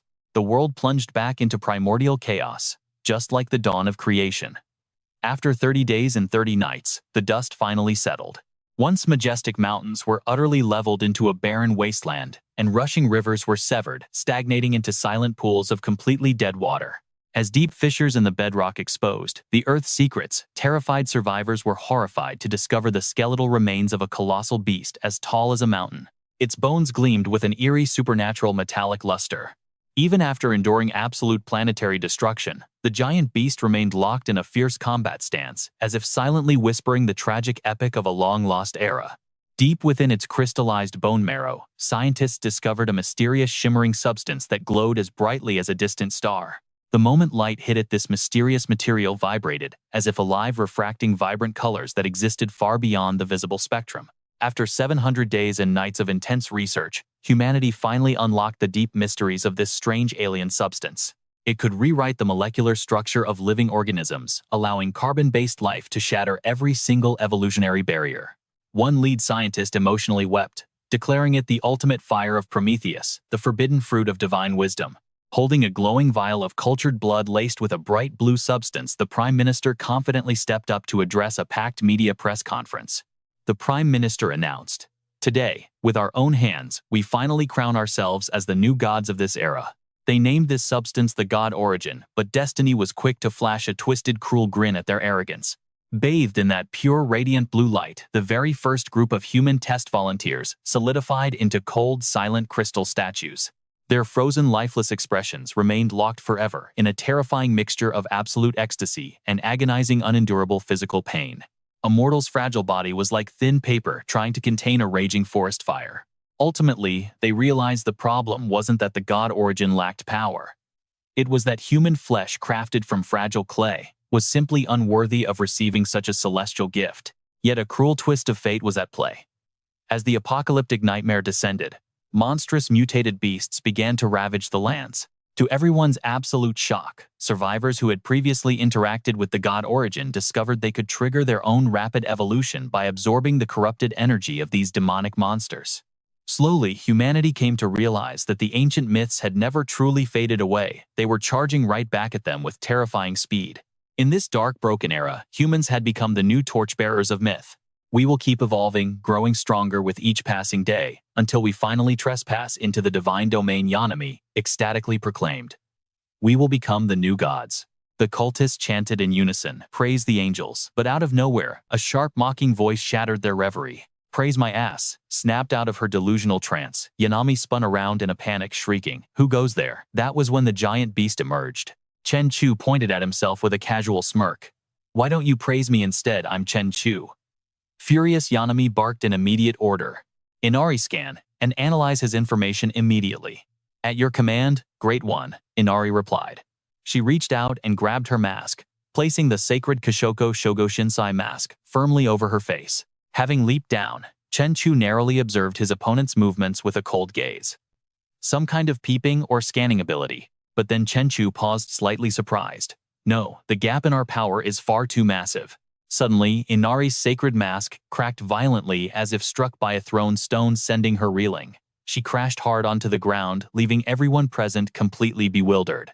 Unconcerned with her injuries, Yanami demanded impatiently, "What did you find?" Inari struggled to push herself up, gasping for breath. "The enemy also possesses a similar observation skill. My Goshinsai mask suffered a severe backlash from his overwhelming power." Yanami gasped in disbelief. What? Susano stepped forward, confidently scoffing, "Great One. No matter what cheap tricks he has, one of my heavy punches will blow him to pieces." He roared with ferocious rage, "Die, you bastard." But as Susano's fist lunged forward, Chen Chu easily dodged away. He sneered, "You barge in uninvited, and now you have the nerve to attack me first." Spinning around in shock, Susano saw a blur pass by before Chen Chu blasted him back with a swift kick. Instantly, Da Haitian stepped in, raising his hand and shouting, "Invert." Susano's momentum reversed, and he began drifting slowly downward, directly toward a bed of deadly spikes protruding from the earth. Chen Chu let out a loud laugh. "Gravity control. You guys certainly have a few tricks up your sleeves." Despite being saved, Susano didn't show a shred of gratitude, turning to snap back. "Who asked you to interfere with my fight, Da Haitian?" Shrugging, Da Haitian instantly released his technique, dropping Susano hard onto the spikes. Then he turned to Chen Chu with a menacing grin, saying, "Now, how about you experience the thrill of being skewered?" Da Haitian crouched low, slamming both palms flat against the dirty ground. A massive shockwave erupted right beneath Chen Chu.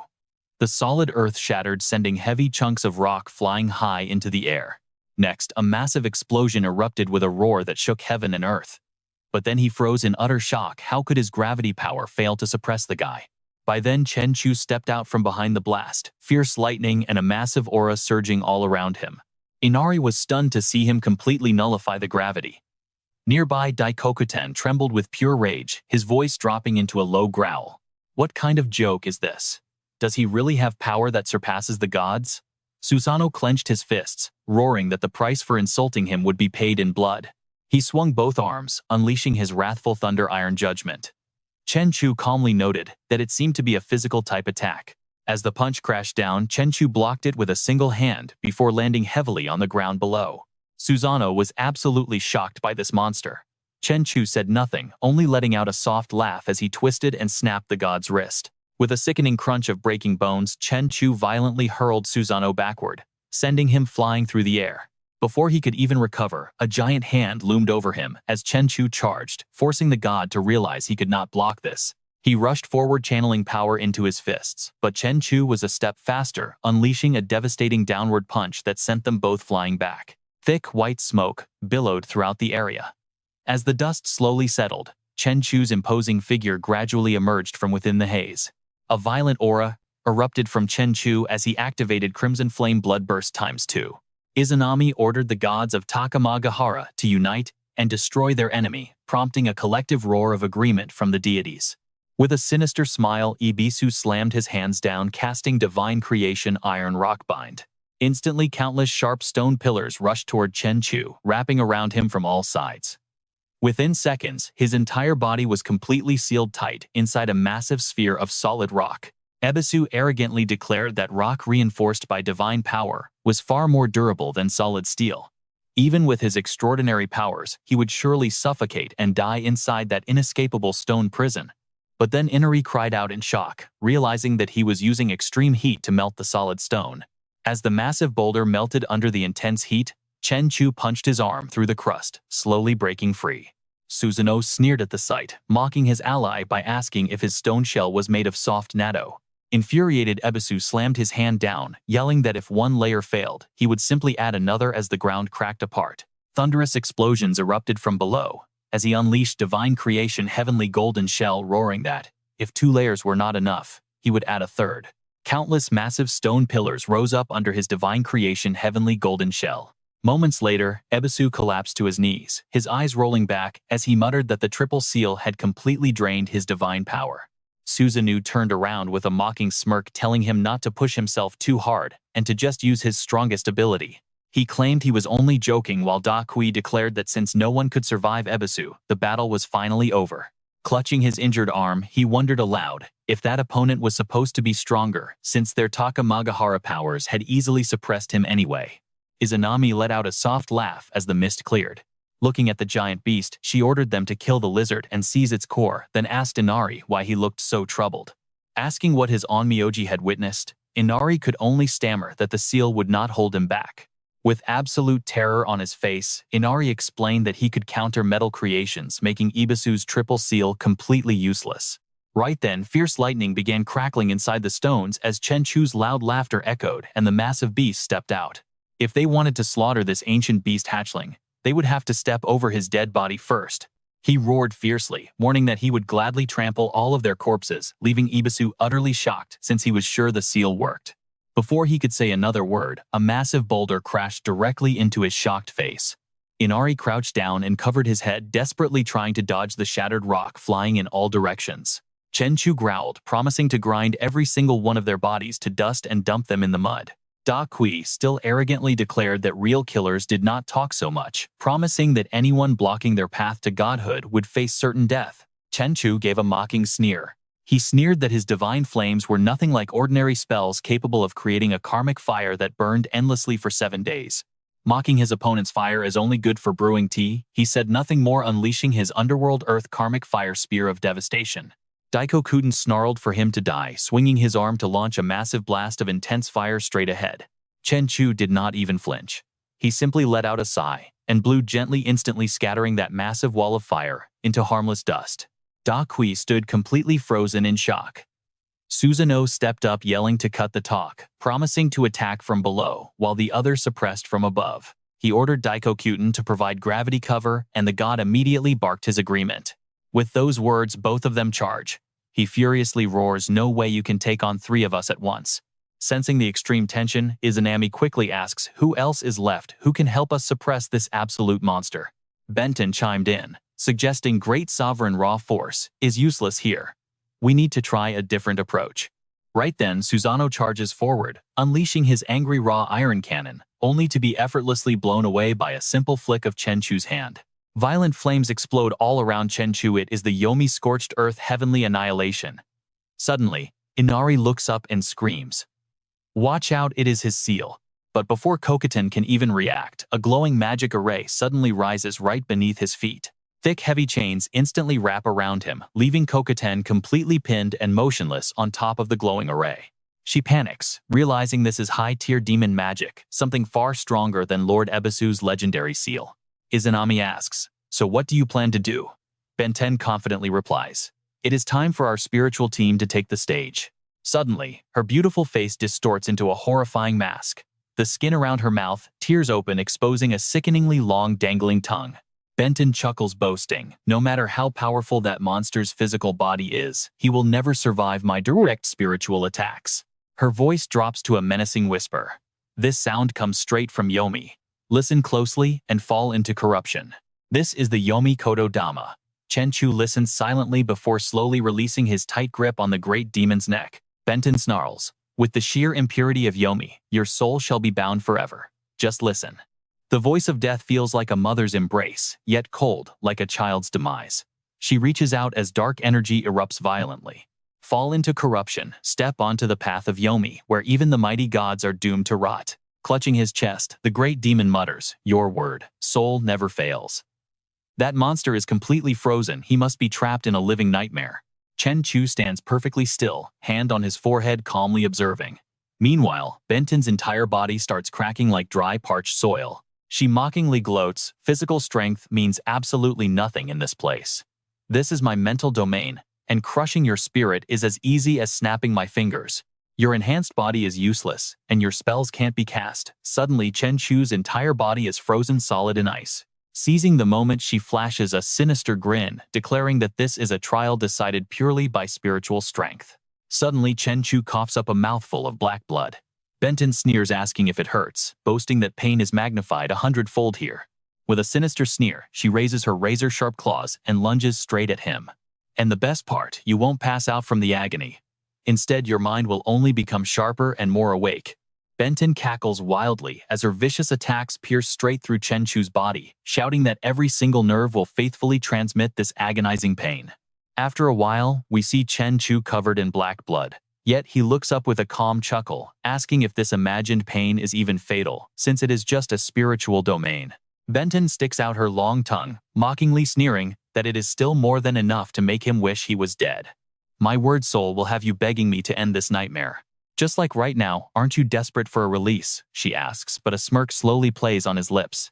Spreading his arms, Chen Chu retorts, "What I mean is, if I can't even feel the pain, your precious Kotodama is just useless noise." Utterly shocked, Benten screams that it is absolutely impossible. Furious, she unleashes another vicious attack, but her face suddenly freezes in sheer disbelief. "You feel no pain," she gasps as Chen Chu chuckles. He explains that if pain is rated on a scale of 100, activating his crimson flame bloodburst makes his blood boil at 10,000%. Right then, Chen Chu's eyes crackle with intense, brilliant electricity. "Your power of imagination is actually quite interesting," he coldly declares. "From this moment on, your soul will forever remember one absolute truth. You lost." Losing her footing, Benton stumbles backward, muttering that she lost. Izanami watches silently as she collapses while Chen Chu calmly commands her to get up. Instantly, Benton flies back up, leaving Izanami completely shocked that Chen Chu could effortlessly turn her ally into a brainless puppet. Realizing her word, soul backfired, the now completely brainwashed Benton swings her sword down and warns them all to leave this cursed unholy land immediately. Izanami growls in pure fury. "A rebellion?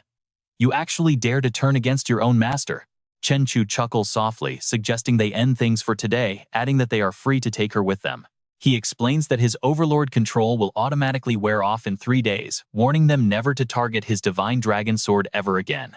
Refusing to accept defeat, Izanami raises her hand threateningly, declaring that anyone who dares to oppose the absolute will of a god must pay with their blood. Izanami coldly orders Benten to die. Before she can even react, Susanoo lunges forward and cleanly decapitates his own ally.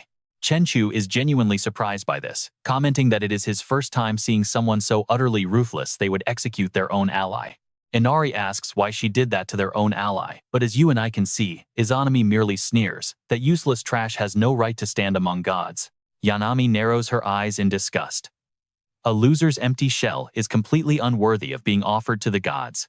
She looks up toward the heavens. Light and dark, life and death, all fading to nothingness. We will become eternal. We will become gods. Spreading her arms wide, she channels light and shadow, life and death. Behold the ultimate dance of Takamagahara. With a low whisper, Chen Chu triggers scarlet flame blood burst. Instantly, he transforms into a terrifying new demon. His third form, Yanami, gasps in shock. Wait, his origin energy feels exactly like that swordback lizard behind him. What is your connection to that beast? In a flash, Chen Chu charges forward in his devastating third form. He targets Yanami directly. But Tengu intercepts, spreading his massive wings to shield her from the incoming blow. Chen Chu launches a brutal head-on strike, but Tengu projects his soul outward, executing a swift counterattack against him. Unleashing the 8-span mirror and 8-sun divine radiance, Tengu sends Chen Chu sliding back across the ground. Smoke rises all around him, and Chen Chu's entire body begins to crack like parched desert soil. Yanami smirks. That is the 8-sun divine radiance. It easily bypasses any beast's defense, destroying your body from the inside out like microwave radiation. Completely enraged, his eyes flare with fury as he grits his teeth. Chen Chu raises his sword high, letting out an epic roar of raw power. He drives the blade straight into the cracked earth, making a geyser of blood erupt. Suddenly, a figure rises from the shattered rubble behind him. The man lunges forward, unleashing his shadow flash abyssal prison kill. He thrusts his blade, piercing right through Chen Chu, but then Hui suddenly freezes in absolute shock. In that instant, Chen Chu shifts into a whole new form, the Imperial Demon Armor. He turns and snarls, "Get lost." Instantly, he's blasted so hard, his physical body is vaporized. From afar, Yanami sneers, "It is useless. Where there is light, shadow exists. As long as shadows remain, Tsukuyomi is immortal and indestructible." Right on cue, Hui's shattered remains sink back into the dark ground. Rising once again, fully resurrected from the darkness, he unleashes his Shadow Walk, Moon Haze, and Dark Night Sparrow Inverse Dance, but it doesn't even scratch Chen Chu. Vaporized once more, Hui curses in absolute frustration. His defense is just too insane. Behind him, Tengu's divine energy is also completely snuffed out. Roaring with fury, Tengu charges with a hideous expression. Without hesitation, he swings his blade-like wing, slicing down with immense force directly at Chen Chu. The impact of that devastating slash causes Chen Chu's arm to violently crack open. Hovering in the air, Yanami notes that Tengu's ultimate attack destroys any defense. No matter how strong the enemy's shield is, a single blow will shatter it completely. Chen Chu doesn't flinch.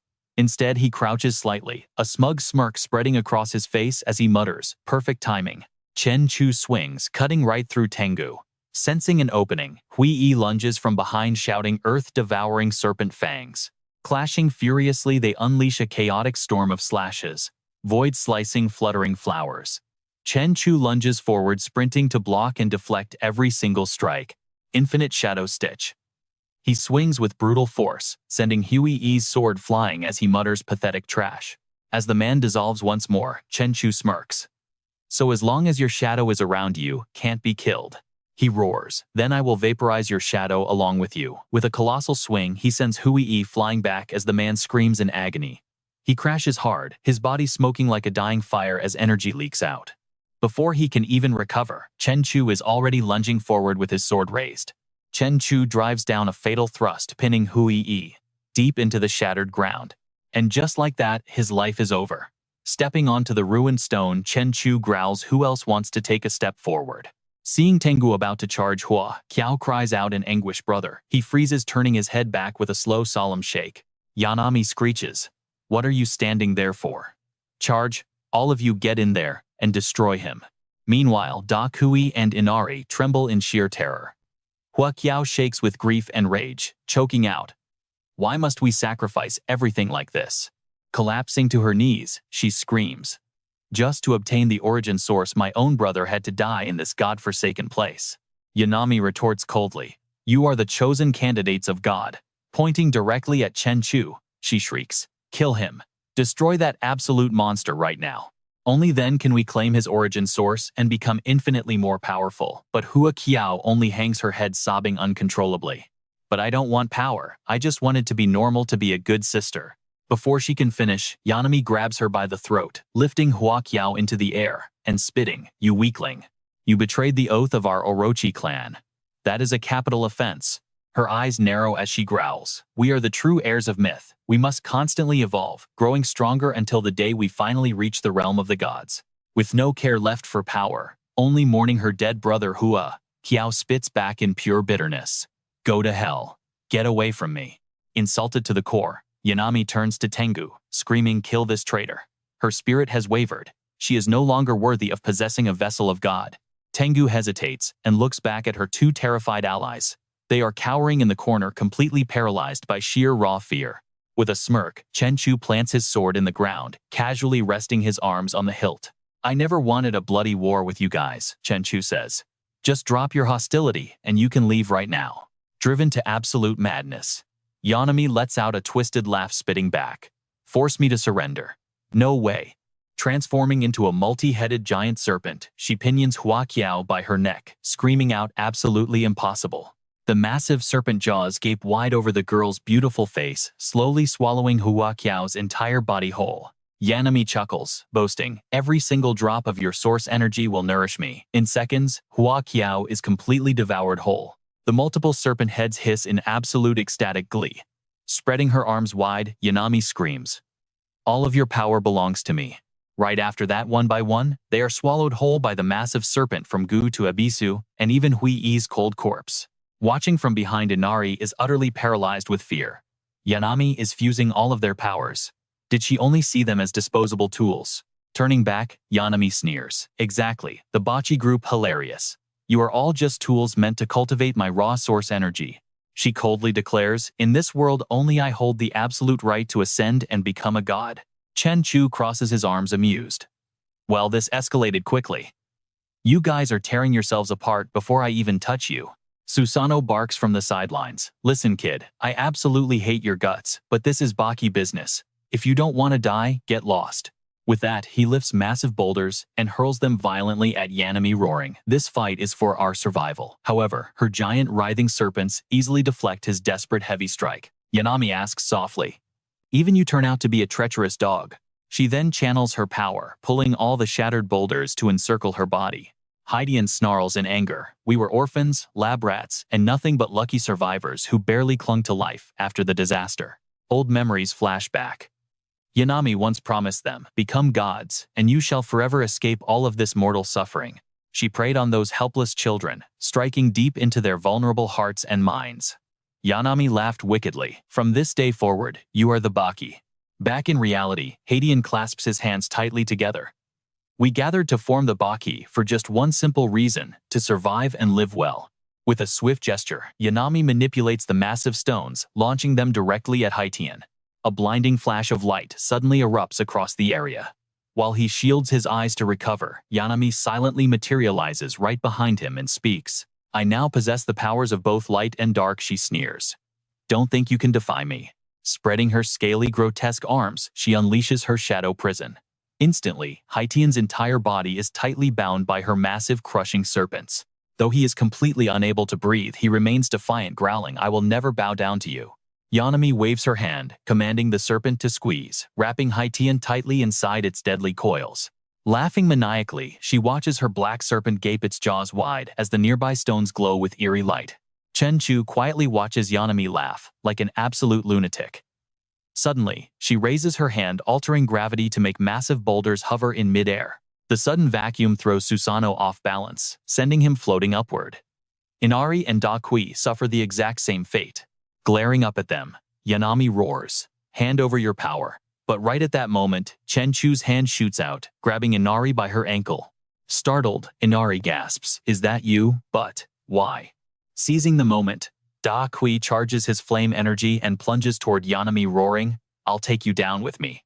From the other side, Susanoo raises his fist, shouting, "Even if I die today, I won't let you achieve your goal." Yanami simply curls her lips with a mocking sneer. Summoning two giant serpents from deep beneath the earth, she effortlessly counters both of their attacks. The giant serpent bites Susanoo in half, destroying his body. Yet Da Kui charges forward, screaming, "Even if I cannot defeat you, I will drag you to hell with me." With that, he dives straight into the serpent's mouth, causing the creature's belly to swell and glow a fiery red. Dakui detonates himself, unleashing a massive explosion right in front of Yanami. As the serpent's head splits apart, she stares at his leftover crystal and smiles. "You'd rather blow yourself up than let me devour you." Commanding her serpent to snatch the crystal Dakui left behind, Yanami's eyes flash as she sneers. "You thought it would be that simple." Standing there full of arrogance, Yanami mockingly declares, "Your body was nothing more than a temporary vessel for your source energy. Even if you end your own life, the source energy inside you will never fade away." The giant serpent slowly swallows the glowing red crystal. Instantly, its entire body ignites into raging bright flames. Ascending into the sky, Yanami has now successfully absorbed his destructive fire attribute. She laughs maniacally, having devoured 7 of them now. Watching this horror unfold, Inari is completely terrified. Gripping her weapon tightly, Inari mutters in sheer despair, "Even taking our own lives is useless. There's no way out anymore." Tengu bows, his focused gaze locked on them in absolute silence. Izanami looks down and continues, "Now, only the 2 of you are left." Tengu quickly weaves hand signs, mumbling a spell under his breath before mysteriously vanishing right in front of everyone. She remains completely unfazed, smirking as she asks, "Fled already?" Izanami laughs coldly, smart yet cowardly. Quite a realistic choice. Inari frowns with deep anxiety, pleading with Chen Chu, "I beg of you, with your immense power you can definitely destroy my origin crystal." She approaches him and whispers, "Please kill me, then destroy it. I refuse to become the source of Izanami's power. Only you can do this." This shocking request leaves Chen Chu completely speechless for a moment. Behind her, Izanami continues to mock them. "You actually want to use a demon's power to destroy your own origin. You have betrayed the will of the gods in Takamagahara. You are nothing but a traitor." Desperate, Inari cries out in tears, "Quick, just kill me already. Destroy the crystal inside my body right now." She presses a dagger into Chen Chu's hand, adding, "If you don't, it will be too late." Watching them, Izanami looks down and asks, "You wish to die?" She smiles confidently, "I shall devour you along with the origin of that demon and the lizard altogether." Her eyes flash with deadly intent as she begins to ascend, ready to become a god. Down below, Chen Chu snatches the weapon from Inari's hand. Stepping past her, he advances toward Izanami and says, "Inari, you don't need to die anymore." Unleashing her giant serpents to attack, she screams, "Both of you shall become sacrifices for the new god right now." Chen Chu coldly hurls the blade forward, striking Izanami dead in the face and knocking her back. Speaking through the rising clouds of dust, he adds, "I had honestly decided not to get involved in your pathetic mess anymore, but then you actually tried to drag my clone into this conflict. So I changed my mind." Izanami is no pushover though. She pulls the blade straight out of her head, blood spraying as a deep gash splits her forehead. She spits back, "If this is all you have got, you will never kill me." Before she can even finish, Chen Chu appears right in front of her with fists clenched, delivering a devastating punch that sends her crashing into the ground. Dust explodes as the ground shatters. Terrified, she begins to tremble, tears streaming down her face as she keeps her head lowered in absolute fear. He asks, "How did that strike feel?" Just then, Izanami's blurry silhouette emerges from the thick dust, swaying and stumbling unsteadily. Heavy thuds echo from the violent impact. Dragging her broken body back up, she rasps, "That barely even qualifies as an itch." Suddenly, lightning crackles all over Chen Chu as he enters a new state. Lightning tempers his body, flames forge, his bones exploding with red-hot fiery aura. Izanami's eyes widen in sheer shock at this unbelievable sight. Chen Chu is now radiating immense power, crackling with intense arcs of lightning. Without a word, he lunges forward, but she quickly evades, slithering up into the air. Chen Chu smirks. "Oh, you actually dodged that." Holding her crumbling decoy in his hand, he says, "Show me what else you've got." Izanami clasps her hands to unleash her ultimate spell, Shadow Devour, 8-headed Shadow Prison. Chen Chu simply snaps his fingers, causing bright rings of lightning to swirl around his body. Her face fills with pure disbelief. The 8-headed Shadow Prison was completely useless. Meanwhile, he slowly takes a step forward. With every step, Chen Chu takes bolts of lightning violently strike the ground. Izanami trembles inside, realizing this demon's walking posture carries a terrifying pressure far more imposing than any true god. She hunches over, flexing her sharp clawed hands as she chants, "Bronze body, silver sealed soul." With a grand sweep of her arms, Izanami bellows out, "Golden domain." A massive green serpent bursts from the ground right behind Chen Chu, opening its jaws wide as if trying to devour the entire world. He glances back with a disdainful scoff, not wasting any words. With a wave of his hand, lightning wraps around the serpent, making it shriek in agonizing pain. Suddenly, another massive blue serpent lunges at him from behind. Clenching his fist, as lightning erupts, he forms a massive energy hand, grabbing the serpent's neck in a vice-grip divine shadow of ashes. Suddenly, the ground beneath Chen Chu's feet rumbles with heavy vibrations. An orange serpent surges upward, completely trapping his entire body deep inside its massive maw. Stunned by this unexpected turn, Chen Chu is trapped as the orange serpent snaps its jaws shut and crashes heavily back down. Izanami smugly rubs her fingers together with a self-satisfied grin as the orange serpent suddenly turns golden through metallic transmutation. Chen Chu is now being slammed headfirst into the ground, completely immobilized and utterly speechless at this situation. But suddenly a horizontal slash rips clean through the massive serpent. This leaves Izanami frozen in shock, her smug grin instantly vanishing as the giant serpent is sliced perfectly in half. Materializing right behind her, he remarks coldly, "Even after devouring all your allies, is this really the best you can do?" Without giving her a chance to respond, Chen Chu immediately slashes his blade across her neck. Izanami weakly raises her hand, stammering, "No, I am a god, I cannot die." Her entire body trembled violently. She was supposed to become a god ruling over all to enter the temple of the gods. Yanami collapsed to her knees, muttering that she was meant to look down upon all living things as a god. With a cold voice, Chen Chu told her that her sins ended right here. Having lost her voice entirely, she could only make muffled whimpers inside her mind. No, she could not accept this. Yanami fell to the ground, only able to scream out a desperate no. Right now, Inari was crouching behind a massive rock, trembling with absolute terror. Chen Chu slowly approached her, reaching out like a deity as he softly said, "Let's go." Then Chen Chu scooped Inari up in a bridal carry and swam straight up from the deep ocean floor. Propelled by his immense strength, the two shot upward. Chen Chu landed on the ship's deck, shocking the crew as they muttered to each other in their native language. Where on earth did these two come from? Hearing this, Chen Chu thought to himself, are they foreigners?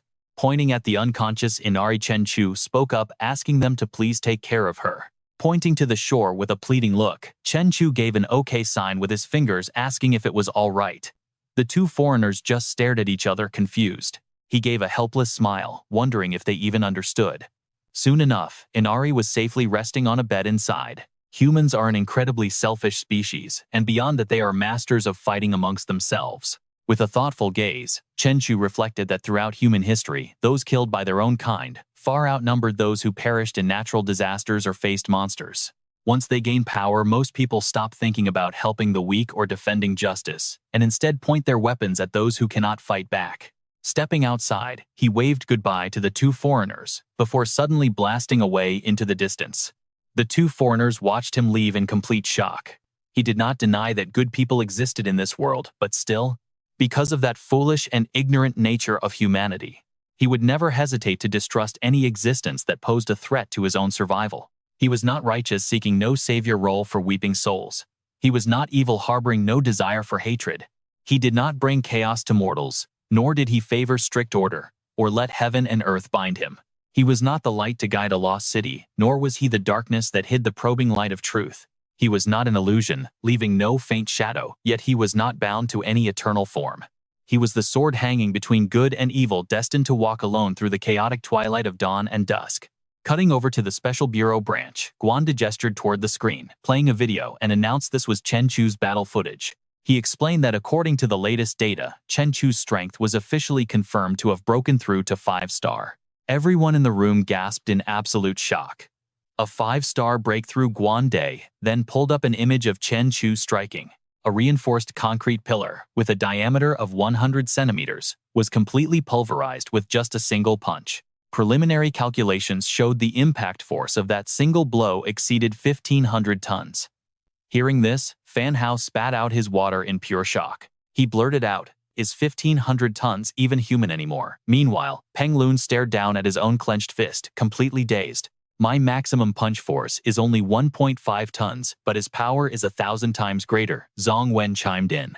According to global evolution standards, the base punch force for 5-star is 100 tons, yet he hit 1,500 tons. Should he be rated as a 6-star or even a 7-star instead? Clasping his hands, he stammered, or maybe Guande quickly explained. Once an evolver breaks past the 5-star limit, raw power metrics are no longer the true measure of their strength. His eyes narrowed, explaining that it was now referred to as supernatural power. Fan Hao asked curiously, what is that? Do I have it too? Guande replied, seriously noting that evolvers in different nations each have their own unique systems of evolution. Furthermore, the ultimate goal of this entire evolutionary process is to awaken supernatural powers. He shared that abilities such as manipulating gravity, unleashing hellfire from the body, or mind control are all unlocked once an evolver crosses the 5-star threshold. At least from what he knew, it was the same for their neighboring country R. They were actively trying to use advanced technology to accelerate their own evolutionary progress. Sighing deeply, he warned the rookies that since they had not even reached 4-star status yet, they should stop daydreaming all day. Instantly turning into cute little chicks, they all saluted and shouted in unison, understood, Captain Guan. Elsewhere, Chen Chu held up a crystal stone, observing that when it came to its true essence, it was simply a highly condensed form of high-level spiritual energy. Cutting back to Chen Chu's home, he was seen sprawling out on his couch, lost in deep thought. Yanami could never have dreamed that this stone would end up as such a massive bargain for him. As Chen Chu clenched his fist, crushing the crystal system, notifications announced his stats were rising. Seeing this, he was slightly surprised to find his progress stuck at exactly 9,999. His physical stats have finally hit their absolute limit. Could it already be time to start his 4th evolution? Suddenly, little Sixie appears and calls out to Chen Chu. Little Jixi's sudden question startles Chen Chu. Asking if he is okay, he sits right up and answers that he is fine. The little girl cutely whines that she is hungry. Opening his hand, Chen Chu offers her some energy crystals he happens to have on him. Seeing this, Shishi immediately and happily agrees to eat them. She then grabs his crystal-covered finger and pops it right into her mouth. Watching little Zixi eat so greedily makes Chen Chu feel hungry too. He tells her to eat up so they can hunt monsters together once she restores the gate. The little girl beams with an incredibly sweet and cute smile. Meanwhile, warning lights flash continuously inside the laboratory. Alarms blare about an anomaly in the global pollution levels. This is a repeat warning. All nearby military bases must immediately initiate their Level 1 defense protocols. Helicopters fly high in the sky, broadcasting a loud alert. The pollution energy has officially exceeded the critical threshold by 20 times. Energy fluctuations are still rising, and all personnel must stand by immediately. The emergency sirens continue to wail without end. Attention, all qualifiers below 4 stars are strictly forbidden from leaving the purification force field. We repeat, any direct exposure to the contaminated zone will cause completely irreversible mutations. Hurried footsteps echo as everyone scrambles in a panic. All warriors get to your defensive positions immediately. The first toxic wave is projected to reach the perimeter within 72 hours. Back at Huanshan Villa, Chen Chu's eyes snap wide open. He bolts upright in bed, scratching his head like he is being bitten by ants. Lowering his hand, Chen Chu mutters to himself that a major catastrophe seems to be looming. Just then, a motorcycle pulls up and a pair of long, slender legs steps onto the ground. Hearing the engine, he looks outside to see Xian. She takes off her helmet, tossing her head to let her long pink hair flow. Chen Chu walks out and leans against the door, asking her to stop waking him up so early. He then mutters, "Huang Fu Zi." What was it again? Xian walks over slowly and points at him, spelling it out, Huang Fu Xian. Your delivery is here. Scratching his head, he wonders how there could be a delivery when he has not ordered anything for 2 days. Opening the box, she replies that he hasn't ordered takeout for 2 days straight. She lifts up 2 bags, teasing that she was worried he might starve to death inside his room. She points out that on the left is the chicken stew he orders 3 times a week, and on the right is his favorite super spicy midnight hot pot. Chen Chu looks at her suspiciously, asking if she is crazy or if she is stalking him. Speaking softly, she reminds him that she is pursuing him. Xian places the bags in his hands, declaring she will be watching his every move from now on. Chen Chu lifts the 2 bags in complete confusion. Xian turns back to her bike, telling him to eat while it is hot, throwing him a charming wink as she leaves. See you later, Junior. With that, Xian hops on her motorcycle and speeds away. Chen Chu silently wonders what his eating habits have to do with her. Suddenly, Chen Chu's stomach lets out a loud rumble. He looks down at the 2 bags of food, feeling a bit conflicted. He realizes this girl planned everything. Suddenly, Zixi appears behind him, calling his name. Chen Chu turns around and asks what is wrong, and she stammers about a new gate. Little Zishi can feel its presence. Overjoyed, he tells her they will set out right after they finish eating breakfast. The scene shifts to an unfinished abandoned building. Chen Chu stops right in front of a portal as the little girl appears. Announcing his arrival, Shishi warns him to be careful as the gate opens. Instantly, he manifests in his formidable new form. The system notifies him that the Emperor Demon armor can greatly enhance his resistance against the toxic energy. Chen Chu gives the word to begin, and little Sixi immediately obeys. Waving her hands, she summons surging waves of energy that blast violently toward him. Chen Chu realizes the pollution is incredibly intense. It is so powerful that even the enhanced defense of his Emperor Demon armor cannot fully resist it. Suddenly, the entire area plunges into total pitch darkness, leaving him wondering why he cannot see a single thing. Chen Chu's eyes glow as he activates his observation haki. Instantly, a massive boulder comes hurtling down from above, but with lightning-fast speed, Chen Chu unleashes a massive horizontal slash, instantly cleaving the falling boulder into countless shattered fragments. Leaping out from the rising cloud of dust, Chen Chu laughs, joking that they are already fighting after just 1 second of meeting. But he notes this suits him perfectly. Right on cue, a fearsome monster emerges in the distance. The system warns that a 4-armed demon ape has been detected. Suddenly, the beast dives into the ground and vanishes. Suddenly, the beast leaps high into the air, launching a heavy fist down at him. The system warns of rising toxicity levels. Chen Chu wonders if pushing his strength to the absolute limit would allow him to defeat this beast in just one single strike. Suddenly, the surrounding area erupts into a violent, raging tempest, swirling with immense power. Swirling rings of fiery energy erupt violently behind him. The demon ape's eyes widen as it stares in absolute shock. At that moment, molten lava erupted from the mountain behind them as Chen Chu violently hurled the beast high into the sky. He soared up right after it, smirking to himself, ready to wrap this fight up quickly. Wasting no time, Chen Chu threw a devastating punch straight into the demon ape's stomach, unleashing a secondary slash that sliced its body clean in half. Watching the split halves of the demon ape crash to the ground, he smirked, estimating his punch's power had easily neared 500 tons. No amount of muscle could survive that impact, shattering it completely. Right before his eyes, the demon ape dissolved into ashes and slowly faded away. Chen Chu sat down, analyzing the remnant energy. The concentration was insanely high, closely resembling Yanami's origin crystal, though significantly smaller in size. He pressed his hands together with immense force. The system chimed, announcing he had received 1,000 evolution points. Chen Chu quickly realized that with pure crystalline energy like this, simply absorbing a single gem would directly grant him raw evolution points. Glancing at his status screen, he noted that he still needed 10,000 more points to trigger the next evolution. Who would have thought he'd accidentally stumble upon the ultimate shortcut to speed up his growth? A few minutes later, Chen Chu ventured deeper into the jungle, where a breathtakingly beautiful landscape opened up looking like a mythical paradise. Perched on a rocky cliff, he scanned the massive untouched rainforest, wondering exactly how many juicy evolution crystals were waiting out there for him to hunt down. Chen Chu chuckled, too excited to wait any longer, and immediately plunged straight into the heart of the mysterious jungle. With a sharp glint in his eyes, he fully unleashed his maximum-level sensory perception skill. Instantly, the once beautiful paradise dissolved into a dark, oppressive landscape, revealing massive predatory creatures lurking in the shadows all around him. The system confirmed his sight and hearing were fully boosted. He quickly realized the energy within the demon ants was far muddier than the demon apes. Could these creatures actually be feeding on raw magic crystals? Well, this was getting very interesting. Up in the sky, swarms of colossal demon mosquitoes buzzed around like giant military planes.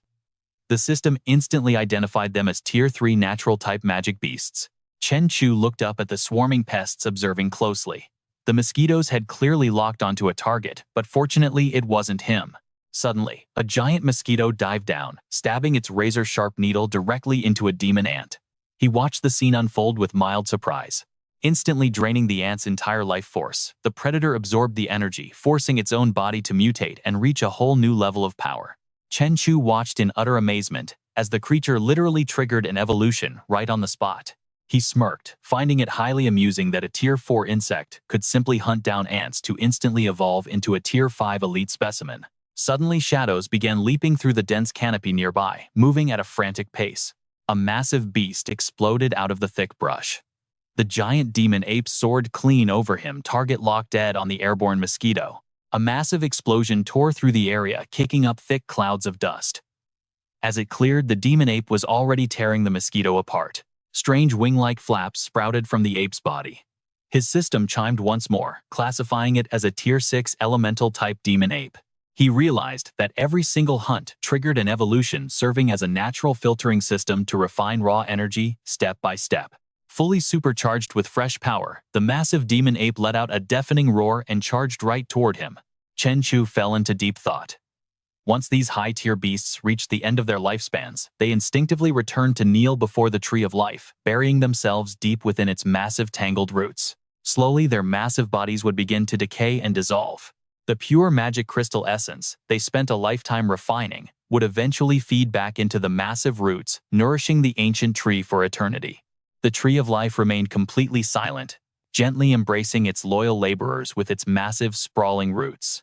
Fresh cohorts of demon ant eggs would be nurtured inside the nest, preparing the next generation of miners to hatch. An endless tragic cycle of energy, where they were born to serve and destined to die as fertilizer generation after generation. He paused for a second.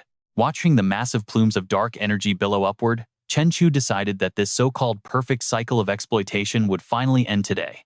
His eyes flashed coldly, ready to claim all the refined power they had worked lifetimes to harvest. Before long, the sun dipped below the horizon.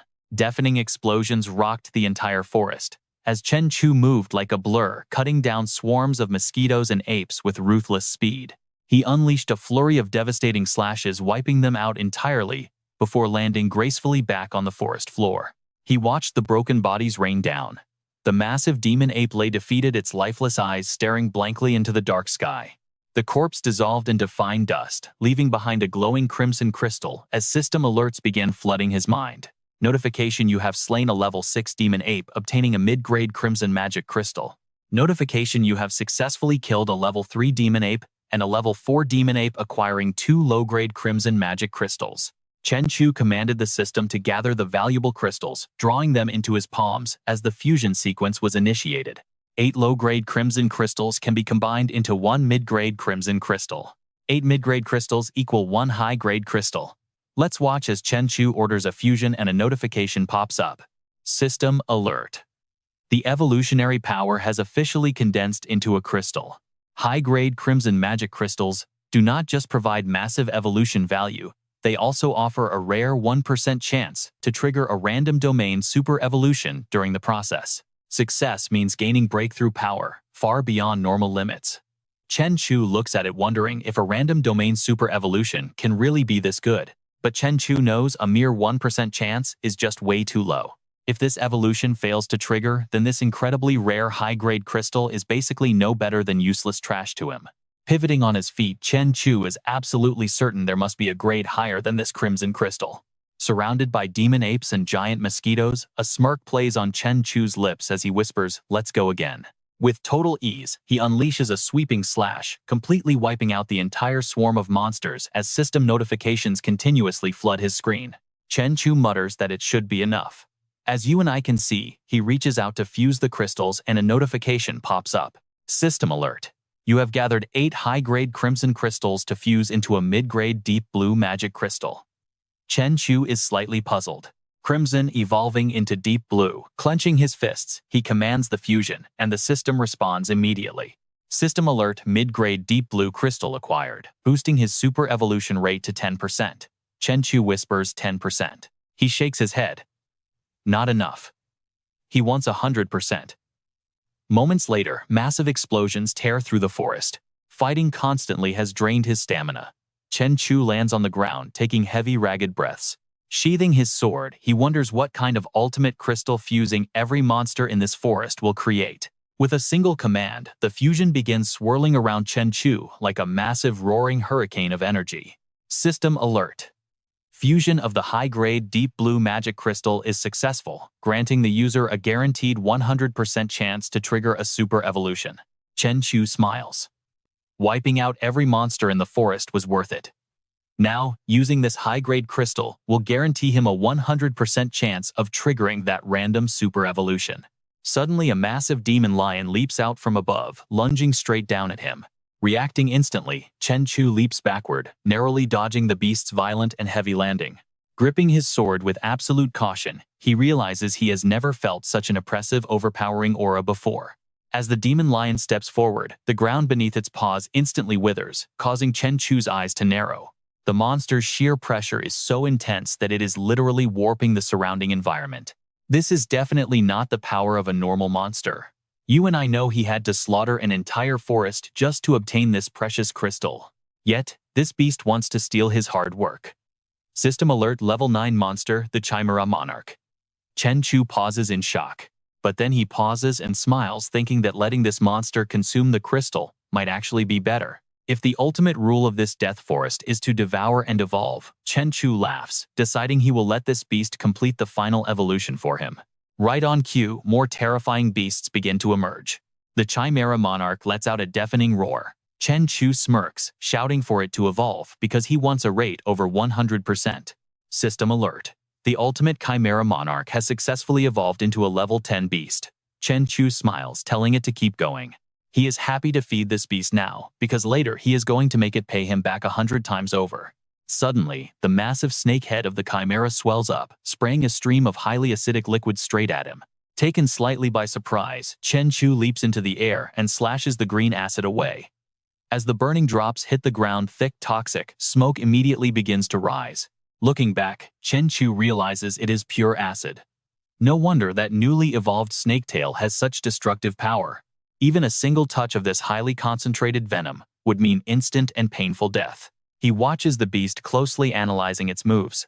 While this monster's massive body lacks human agility, its raw power is completely undeniable. Just like a giant blade lizard, its immense size allows it to develop a level of physical strength that far surpasses anything a normal human could ever achieve. Chen Chu narrows his eyes, knowing this beast stands at the very top of the local food chain. Having hunted in this deadly forest for over a decade, the amount of pure magic crystal energy stored deep inside its body is probably beyond calculation at this point. The mutated chimera lets out another series of violent and menacing roars. He wonders if a decade is even enough. This thing might actually be a level 100 monarch-class monster. Charging forward, Chen Chu decides to test whether the beast's armor scales are tougher than his own razor-sharp blade, ready to unleash a massive powered strike. Sweeping through the air, Chen Chu flies straight toward the massive chimera monarch. He lets out a startled gasp as a massive destructive sound wave suddenly erupts from the beast and blasts directly toward Chen Chu, slamming his entire body backward with immense force. This overwhelming pressure is insane. Chen Chu watches in absolute shock as the Chimera King's horrific wounds actually begin to slowly stitch themselves back together. That recovery speed is unbelievable, healing everything in the blink of an eye.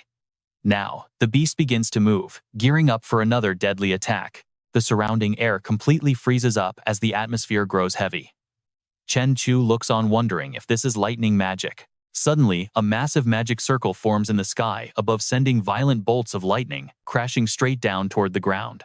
Chen Chu constantly leaps around to dodge the relentless lightning strikes. The Chimera King's eyes suddenly widen as our hero swings, his sword channeling all his internal energy to unleash a powerful slash directly at the beast. Chen Chu's blade ignites with furious burning flames, merging crimson fire and crackling lightning energy. His strike tears right through the air, leaving a brilliant trail of light, but then Chen Chu's eyes suddenly widen in pure shock. What? He realizes the Chimera King is completely unharmed, and the monster immediately fires back, sending him flying backward. Chen Chu's entire body shakes violently as his feet drag across the ground. He realizes his arm is going numb, and the beast's flesh is actually harder than solid steel. Lost in thought, Chen Chu suddenly notices something unusual. Dark purple blood is slowly dripping down from the face of the Chimera King. A smirk plays on his lips. If the monster can bleed, then its end is definitely near. But suddenly, the Chimera King unleashes another round of incredibly powerful sound waves, blasting directly at Chen Chu. He looks up and chuckles softly, realizing the beast is not even going to give him room to dodge this time. He knows he has to fight head-on. Suddenly, a system warning appears, indicating that his Demon Emperor armor durability has dropped to 0. Chen Chu smiles and decides that is enough. Knowing the Chimera is highly intelligent, it will surely stop using lightning magic once they get into close combat. After all, massive area of effect magic is completely useless during close quarters combat. Chen Chu knows even the monster would get hit by its own spells. Now the Chimera King's health is rapidly dropping. Anticipating the move, the beast quickly folds its massive wings to shield its entire body. Seeing this, Chen Chu offers a quiet compliment. Perfect, he knew the beast would do that. As it turns around, Chen Chu crouches down, preparing to launch a fierce counterattack. He charges forward at lightning speed, declaring that his next strike will not be aimed at the monster's head. Without a moment of hesitation, Chen Chu swings his blade and completely slices off the Chimera King's tail. He grabs the severed serpent head, mocking the beast. You can guard your front, but your back is wide open. Your head and tail cannot save each other now. The monster howls in agonizing pain, and Chen Chu just smiles. Surprised. This is your own tail we are talking about. He holds the serpent head high, revealing its absolute greatest weakness, the very part that spits out lethal acid. Chen Chu squeezes the severed head, forcing all the toxic acid in its mouth to spray out. The Chimera King is absolutely horrified as he watches this unfold. It quickly raises its wings to block the incoming stream of acid, but there is absolutely no way to resist this. The highly corrosive acid melts right through the king's reinforced wings, causing the beast to thrash and roll around in absolute agony. Tossing the head aside, Chen Chu declares it is time to end this. He grips his sword and leaps high into the air. Without hesitation, he drives his sword straight down into the head of the Chimera King. Suddenly, a system notification pops up. The system announces that he has successfully defeated the ultimate level 10 Chimera King. The system confirms he received an ultimate dark gold crystal. Holding the crystal, Chen Chu cheers at his massive success. Clenching his fist, a surge of raw power erupts around him as the golden heart inside Chen Chu beats with wild intensity. His entire body transforms into a brand new state. The system announces that his armed aura has evolved to the peak level. Chen Chu looks around, realizing the space itself is actively responding to his very will. Instantly transported to an entirely different location, Chen Chu notes that it was not simple movement, but space itself swapping him directly to this spot. Eager to test out his newly acquired strength, he reaches his hand toward a massive boulder and calls out softly.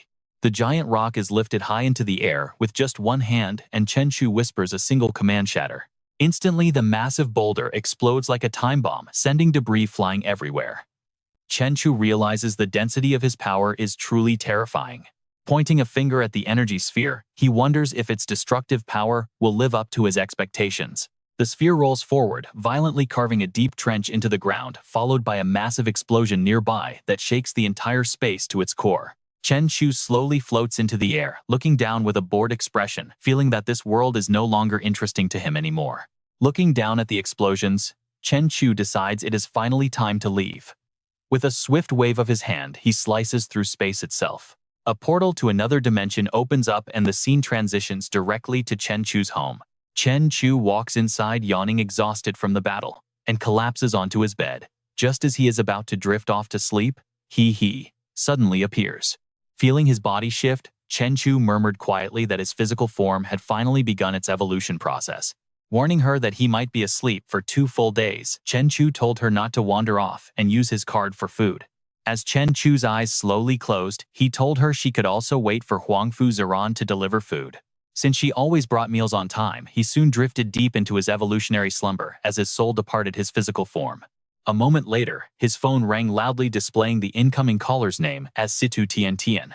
Tian Tian anxiously stared at her phone, but no one answered, leaving only the automated system message. The subscriber you are trying to reach is currently unavailable. Please try again later. She desperately wanted to share the pure joy of becoming an evolver, with him silently wondering why Chen Chu was not picking up his phone. Elsewhere, Peng Lun eagerly devoured a chicken drumstick, asking the group if they knew a girl named Situ Tian Tian. Wondering if she was actually Chen Chu's girlfriend, Peng Lun was quickly muffled by Zhong Wen, who told him to chew his food and stop talking nonsense. Pan Hao sighed deeply, offering Peng Lun another chicken leg just to keep his mouth shut once and for all. Ruoya firmly chimed in, claiming Chen Chu definitely had no girlfriend since an ordinary girl could never be worthy of him. With a slight smile, she suggested that Chen Chu would probably prefer someone who actually possessed real power. Her words silenced the entire table until Peng Lun broke the quiet, mentioning her dress alone cost 80,000 yuan. Not to mention her designer bag was bought by Chen Chu for hundreds of thousands of yuan. Turning to Pan Hao, he whispered that ever since Chen Chu rescued her, Situ Tiantian had openly declared to everyone that she was indeed his official girlfriend. Clearly annoyed, Ruoya slammed her chopsticks down and stormed off, declaring she was completely full, while Pan Hao immediately grabbed Peng Lun's collar in a panic. He hissed at Peng Lun, asking why he had to bring that up, and almost scare him to death. Peng Lun defended himself, pointing out that everyone at Ningde University already knew about it, so it was hardly a secret. Pan Hao countered that while everyone knew, talking about it was basically pouring gasoline on the fire right in front of Lin Ruoya. Just then, Meng Shi stood up with her food tray, mentioning that a highly talented new evolver was arriving to register. She asked if they had met them, leaving Pan Hao utterly stunned and Peng Lun completely clueless. Peng Lun questioned why he had never heard of such a genius joining them, making Meng Zi sigh in utter disbelief. Asking what the two idiots had even been gossiping about, Zhong Wen turned around and wondered if it could actually be her.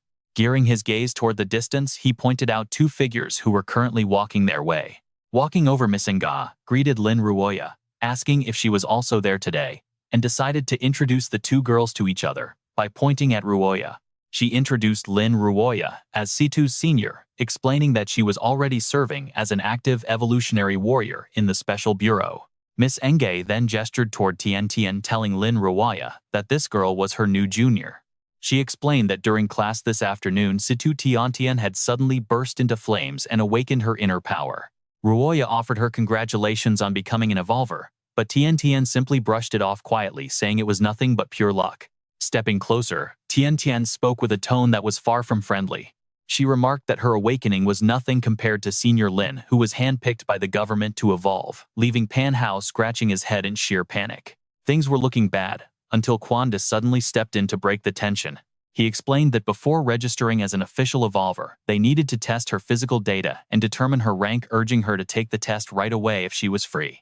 Agreeing without hesitation, Tian Tian turned to follow him, while Ruoya quickly stepped forward to speak with Director Quan. She suggested that, since they both went to Ningda, she should guide her junior through the test, earning praise from Director Quan. He agreed, noting that since she knew the testing procedures best, the task was entirely hers to handle. Resting his chin on his hand, Pan Hao realized that Lin Ruoya now had the perfect outlet for her anger, making Situ Tiantian incredibly unlucky.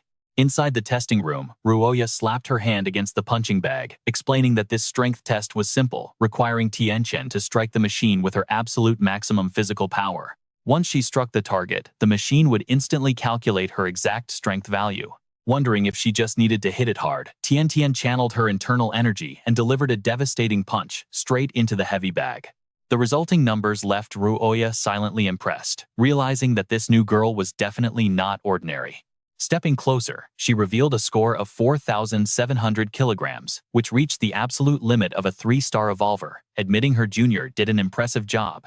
Watching from the outside, Peng Lun and Pan Hao were left utterly stunned, with Peng Lun nervously stammering to ask how she had pulled that off. He recalled that when he first evolved, his own punching power was barely over 1,000 kilograms. Yet in her very first test, she scored nearly 5,000 points. At this rate, breaking through to 4-star is just around the corner. Tian Tian followed up with a barrage of rapid attacks, kicking up thick clouds of dust. Ruoya noted her speed, reached 68 meters per second, the absolute limit for a 3-star evolver. The massive blast sent a shockwave that made the two guys outside shrink back in fear. She analyzed the power fire attribute supernatural energy, known for its intense heat, scorching temperature, and condensed explosive force. Ruoya added that the energy manifests as a volatile, moldable fireball with a 20-meter throwing range, packing the explosive power of a heavy-duty military grenade. Flashing an OK sign, she gave her final rating a peak 3-star supernatural evolver. Pan Hao was completely stunned. Just evolved and already at the peak of 3-star. Situ Tiantian's raw talent is honestly off the charts. Peng Lun agreed, saying they had just run into another literal genius. Meng Shi spoke up, reminding them that they only hit 3-star today by borrowing Director Guan's private training gear. Peng Lun rested his chin on his hand, telling Wu Qimei to back off, since she had also just reached 3-star. But something felt off. The higher-ups had promised that their talent was the absolute best in N City. His eyes widened in disbelief. With Chen Chu ahead of them and Situ Tiantian right behind, how did that make any sense? Zhong Wen stepped in with a reminder, telling them not to stress over others, since talent only determines the starting line while effort dictates the finish. His gaze grew cold, noting that their own evolution was entirely natural and pure. Thinking of Tiantianzong, Wen sneered that some people might have taken shortcuts through external means, leaving them looking strong but hollow inside. Moments later, Guanda stared in shock, questioning if she was really a 3-star evolver already on the verge of 4-star. The scene shifts to Guande's office, where he asks Tiantian about her future plans, catching her slightly off guard. Me. She looked down and admitted softly that she hadn't really thought about it yet. Guande assured her that her talent was easily on par with the genius Lin Ruoya, predicting she would soon hit 4-star, 5-star, and eventually awaken her true powers. He saw her as an incredibly promising recruit, suggesting she should seriously consider joining their Special Affairs Bureau. Guanda then slid a non-disclosure agreement across the table. He formally asked her to join, tapping his finger on the paper and emphasizing it was all for the sake of the nation. He added that government backing would grant her access to elite resources, helping her completely bypass obstacles and effortlessly double her training speed. His tone turned serious as he asked for her decision, to which she politely thanked him for the generous offer. But she explained she needed to discuss it with Chen Chu first, prompting the director to stand up in confusion. He asked why joining the bureau required his input, and she shyly admitted that Chen Chu was actually her boyfriend. Guande's voice softened, chuckling that she was dating that guy. Now things were getting interesting. She tried to explain that Chen Chu might not want her to join, but before she could even finish, Guanda stepped forward with a card in hand. He assured her he understood, holding up the card and revealing that the government had already prepared her official evolver license. Telling her she could go, she happily reached out to take the card, only for him to suddenly pull it back.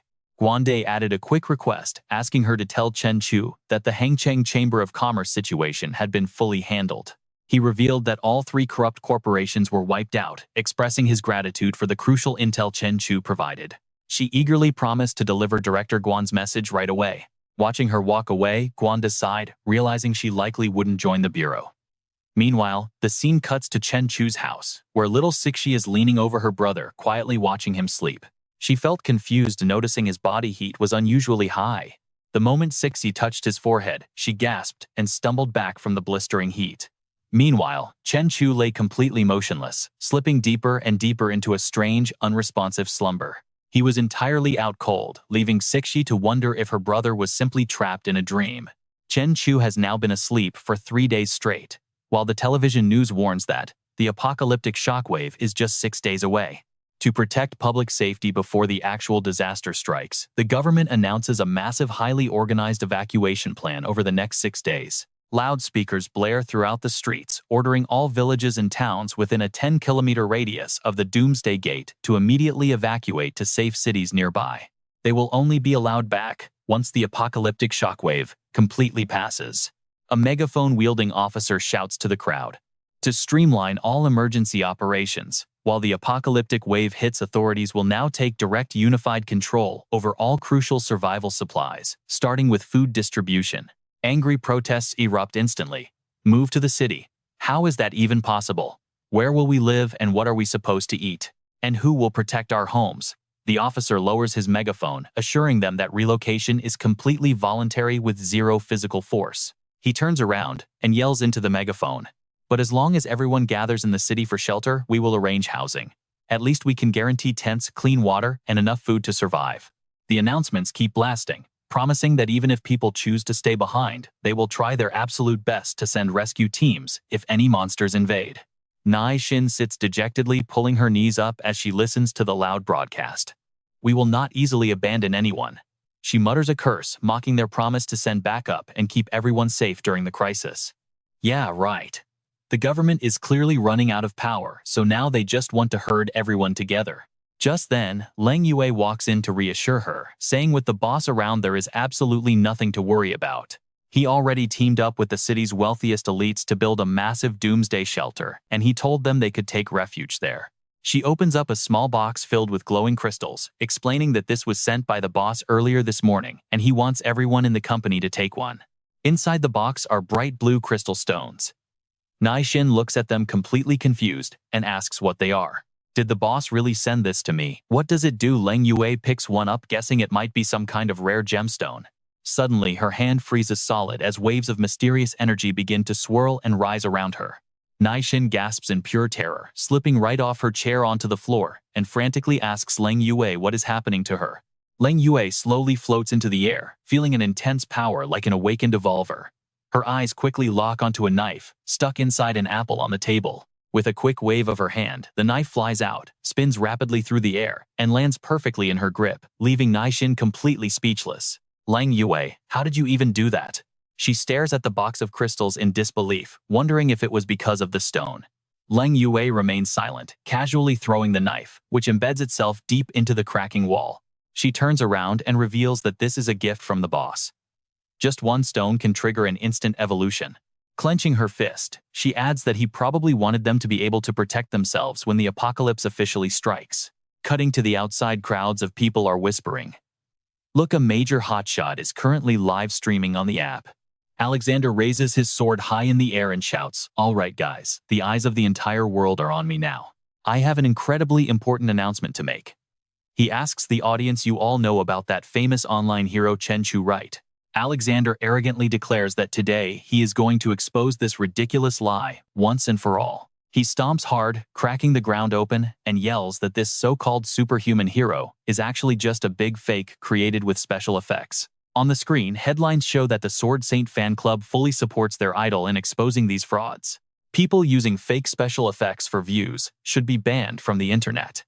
The Free Eagle comments, asking if even heroes now rely on fake edits to make money. How hilarious. Let the fire of truth expose the fakes. They demand the Sword Saint host a special broadcast to completely debunk Chen Chu. The audience is just dying for a fight. Guanda stares at his screen, dialing a number frantically, but he only hears the empty ringing on the other end. The automated voice says the number is currently unavailable. He snaps in absolute fury, yelling that Alexander from Country Y has already brought the challenge right to their doorstep. "Chen Chu, you better wait for me." Meanwhile, the scene shifts to Chen Chu's company. Naixin apologizes, explaining that the boss has not been at the company for days as he is currently in deep secluded training to prepare for the Doomsday Impact. Guande is utterly baffled. Secluded training, he slams his hand onto the desk, shouting, "Are you kidding me right now? Look at what is happening out there. And you are telling me he is training?" Flustered by his anger, she replies that their boss always operates like this, doing whatever needs to be done without warning anyone first. "Unfortunately, even we have no way of contacting him." Guande turns away, telling her that Alexander from Country Y is literally live streaming right now to expose all the fakers. These fake evolvers are just putting on a show, and he has already defeated at least 100 of them. He warns her that, as of right now, Chen Chu represents the entire face of Country R. If he keeps hiding, Country R will lose all credibility in the eyes of the global community, creating a terrible international image. Frowning deeply, he raises his voice even higher. Facing an apocalyptic crisis, if they lose the trust of their own citizens, the consequences will be absolutely devastating. Suddenly, a voice cuts through the room. "We must fight. Set a time." Naixin stands there, completely dumbfounded by the sudden interruption. Boss Guande spins around in shock, asking if that is really Chen Chu, since he looks almost completely unrecognizable now. Stepping forward, the boss remarks that with only a few days left before the apocalypse, it is high time to update his online image. Flashing back to 10 minutes earlier at Chen Chu's villa, Ziyan hands over a bag of food and asks Shi if her brother's training is almost finished. The little girl replies that it is not done yet but very close. Shi then floats up, kicks the door shut, and cheerfully waves goodbye. "All right, you and I are diving in," as she lets out a helpless sigh. "Wait, what?" Just like those cultivation techniques from fantasy novels, right? Honestly, she does not care what path he takes as long as the guy she likes gets stronger. But as Ziyan turns to leave, someone calls out to her. "Ziyan, wait." She smirks. "What is it?" "Master Li, are you here to see Chen Chu too?" Tianrui looks confused. "Wait, you could not meet our brother Chu either." Ziyan turns to leave, warning him that Chen Chu is in deep cultivation and cannot be disturbed. Suddenly, a massive beam of light shoots straight out of the villa, causing a colossal explosion. Tianru stares in pure shock as debris rains down. What in the world is happening? Nearby, a little boy tugs on his mother's sleeve and points. "Look, Mom. A real superhero." High up in the air, a shirtless figure emerges through the thick, swirling smoke, looking exactly like a rocket that just blasted off. Tianrui gasps in disbelief. "Holy cow, is that Chen Chu? Did he just ascend?" Ziyan scoffs. "Ascended? No, he is evolving." Chen Chu just keeps rising, spiraling upward like a wild, unstoppable hurricane. Drifting high above the earth, he stretches out, feeling completely free. This feeling of being reborn. Honestly, it is incredible.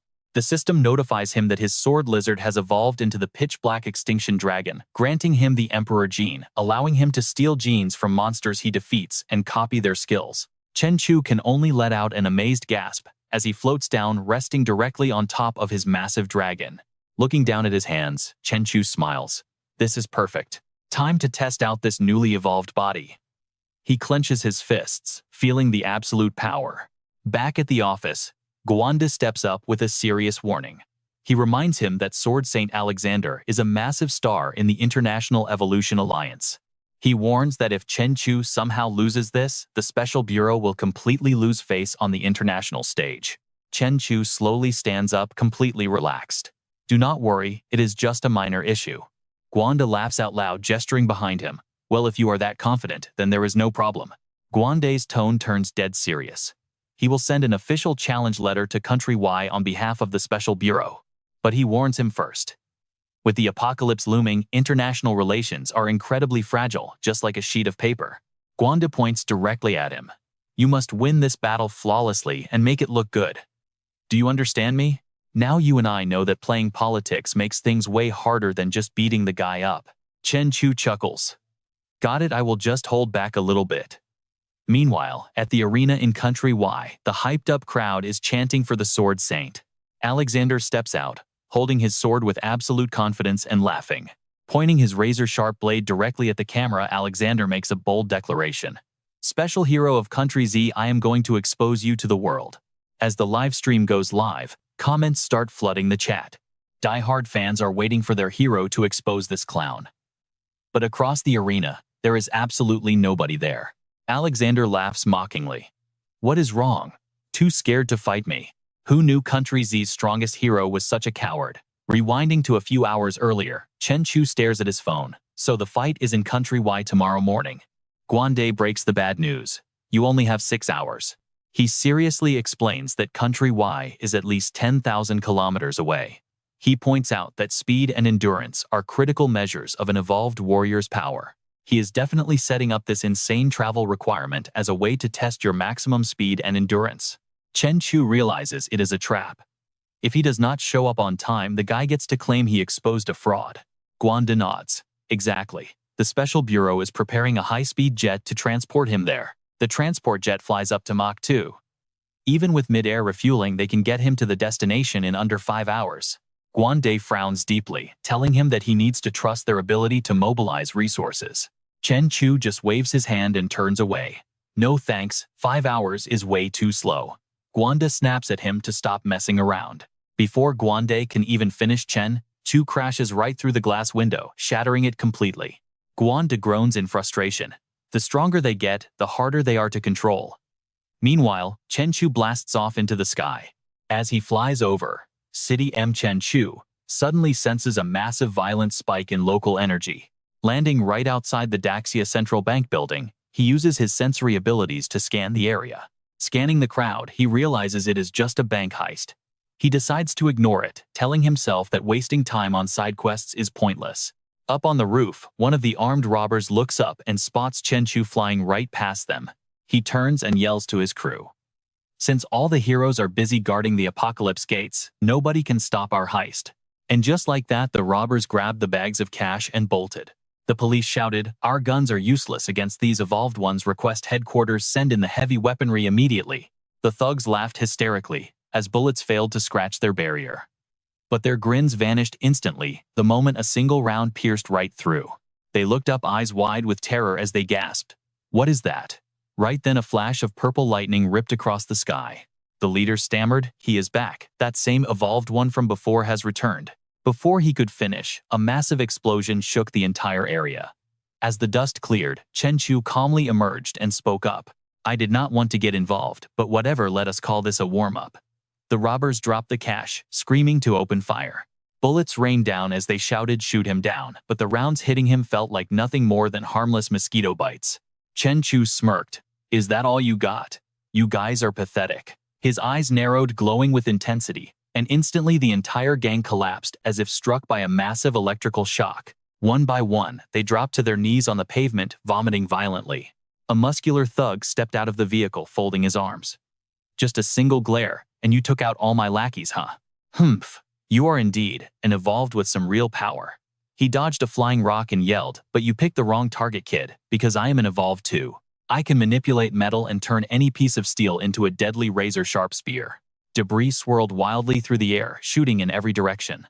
A massive explosion suddenly erupted, catching the thug completely off guard. But Chen Chu materialized right behind him, whispering with a cold smirk, "In your next life, try using your powers for good." With a swift, devastating strike, he kicked the villain straight down to the pavement. The reporter stood frozen, staring blankly at Chen Chu.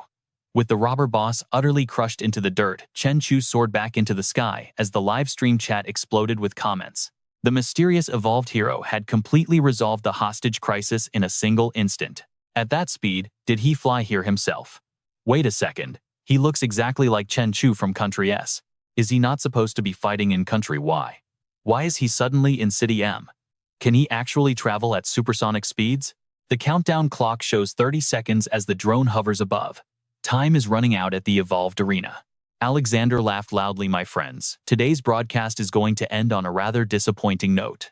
It turns out that evolved Chen Chu is just a total coward who does not even dare to face me." Suddenly, a bolt of purple lightning tore through the sky, and a massive blast right in front of him sent him flying backward. Alexander stabilized himself, spitting out some dust. What the hell? Could he not just use the front gate? How incredibly rude. Chen Chu, holding a bag of potato chips, casually replied, "Sorry, I took a bit of a detour. Since I am rarely on business trips, I wanted to enjoy the local scenery." The host stammered, "Are you really Chen Chu?" Our hero just raised his bag of chips and took another bite. Still wearing his casual home clothes, Chen Chu nonchalantly answered, "That would be me." Alexander mocked, "You came to fight in pajamas. You look nothing like a top-tier master." Shoving his hands in his pockets, Chen Chu asked, "Why do I not look like a master right now?" Director Guan's call flashed on the screen. The director was shaking with pure rage. "Damn it, I forgot to warn him that the broadcast over there is live. This is an absolute international embarrassment." Slamming his hand onto the desk, he knew he had to remind the kid about their global image. Chen Chu glanced at his phone, wondering Director Guan. Chen Chu turned, holding up his phone, and said, "Do not rush. Let me take this call, give me 5 minutes." Alexander gritted his teeth, furious that this guy was taking a call right in front of him and on a global live stream. "He is completely ignoring me." On the other end, Chen Chu reassured his boss, "Do not worry, I will hold back." Alexander angrily gripped his hilt hold back. A moment later, Chen Chu walked back and said, "Sorry to keep you waiting." Alexander clenched his fist. "It is fine, because you are about to suffer a humiliating defeat in this arena anyway. No matter how clean your clothes look right now, in just 1 minute, they will be covered in dirt." Pointing his finger, he yelled, "Today I will completely tear away Chen Chu's hypocritical mask." Meanwhile, the crowd roared, chanting the name of the Sword Saint over and over. Gaining momentum, he charged forward, shouting, "Take my blade." But Chen Chu simply raised a hand to stop him. "Wait a second." Alexander snapped, "What tricks are you playing now?" Chen Chu merely pointed at the crackling electrical energy on the sword, looking curious. "Is your sword lightning attributed?" Alexander smugly sneered. "What is the matter? Are you scared already?" Chen Chu warned, "Do not use lightning, it will blow back on you." Alexander fumed, "Your cheap bluffing has limits, kid." "Chen Chu," he bellowed, "even ordinary people know that to trigger a complete elemental backlash, you must be at least 100 times stronger than the one unleashing the power." Chen Chu just shrugged. He didn't care about their theories, because his own eyes were telling him a completely different story. He ran a hand across his neck, with a sharp glare, warning Alexander that if that sword came down, he would end up dead. Stunned, Alexander let out a dark chuckle, mockingly asking Chen Chu if he had any idea how foolish he actually sounded right now. Leaping high, Alexander declared he would not let him bluff, before screaming for him to die, as Chen Chu calmly whispered a command. Lightning steel. An earth-shattering explosion erupted with massive force, shaking the ground beneath them. As the dust cleared, Alexander was revealed lying completely defeated on the ground, his body absolutely battered and covered in deep wounds. Shouts erupted from the crowd, begging the Sword Saint to stand up as medical teams rushed onto the field to help. Suddenly, Alexander raised his arm, struggling back to his feet and shouting to the crowd that he had simply made a mistake. Claiming his previous sword had malfunctioned, he demanded another while flycams dropped dramatic flower petals around him. Catching his new weapon, he loudly admitted his mistake in wasting a good blade, but boasted that, as the legendary Sword Saint, he possessed countless swords. Channeling fierce fire energy into his blade, he sneered, telling his opponent to taste the burning wrath of his elemental flame sword. Chen Chu raised a hand to pause him, but the furious sword saint refused to hold back, charging forward with blinding speed. Screaming that he would cut him down, the result remained exactly the same, as Alexander was blasted backward, crashing into the dirt. He lay there looking completely hollow, like a soulless corpse, leaving the entire crowd utterly stunned and confused by what they witnessed. People wondered if the legendary sword saint was actually just a clown, seeing him face down in the dirt yet again.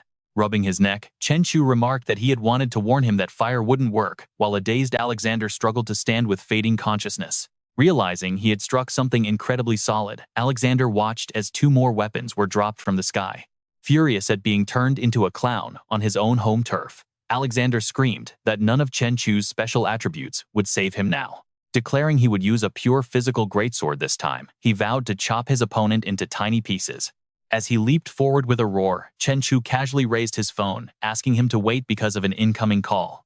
Skidding to an awkward halt, Alexander cursed in frustration while Chen Chu answered the call and began explaining his situation. Speaking to director Guan Chen, Chu pointed out that he was clearly acting in self-defense, so he couldn't be blamed. Glancing back, he told the director he understood the concern for their international image, but the guy kept running into a wall. He sighed that he genuinely couldn't stop him, which only infuriated Alexander, who demanded to know what he meant by running into walls. Screaming that he didn't care about any international image, the sword saint lunged forward, but Chen Chu stepped aside, using his opponent's wild miss to make a point.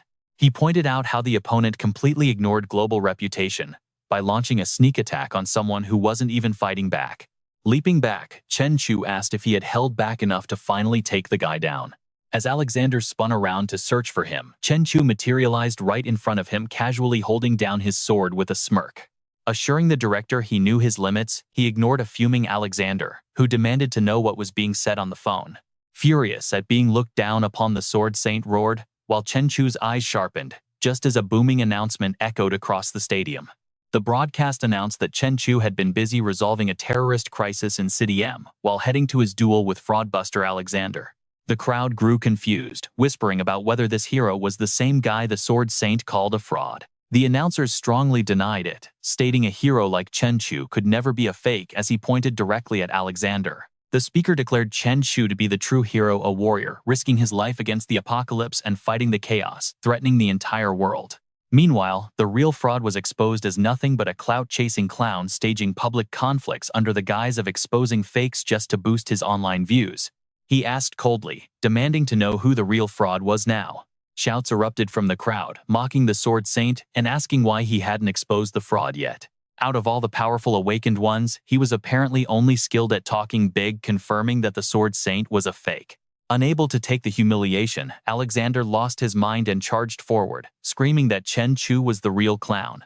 But as he lunged, Chen Chu simply flicked him on the forehead, sending the sword saint flying backward once again. He lay unconscious, with his eyes rolled back as director Guan screamed his name through the phone, only for Chen Chu to calmly say he was finished. Turning around, he made it clear. The apocalypse was never meant to be a live-streamed show, as a real cataclysm is incredibly bloody, yet clout chasers shamelessly exploited the disaster just to get views.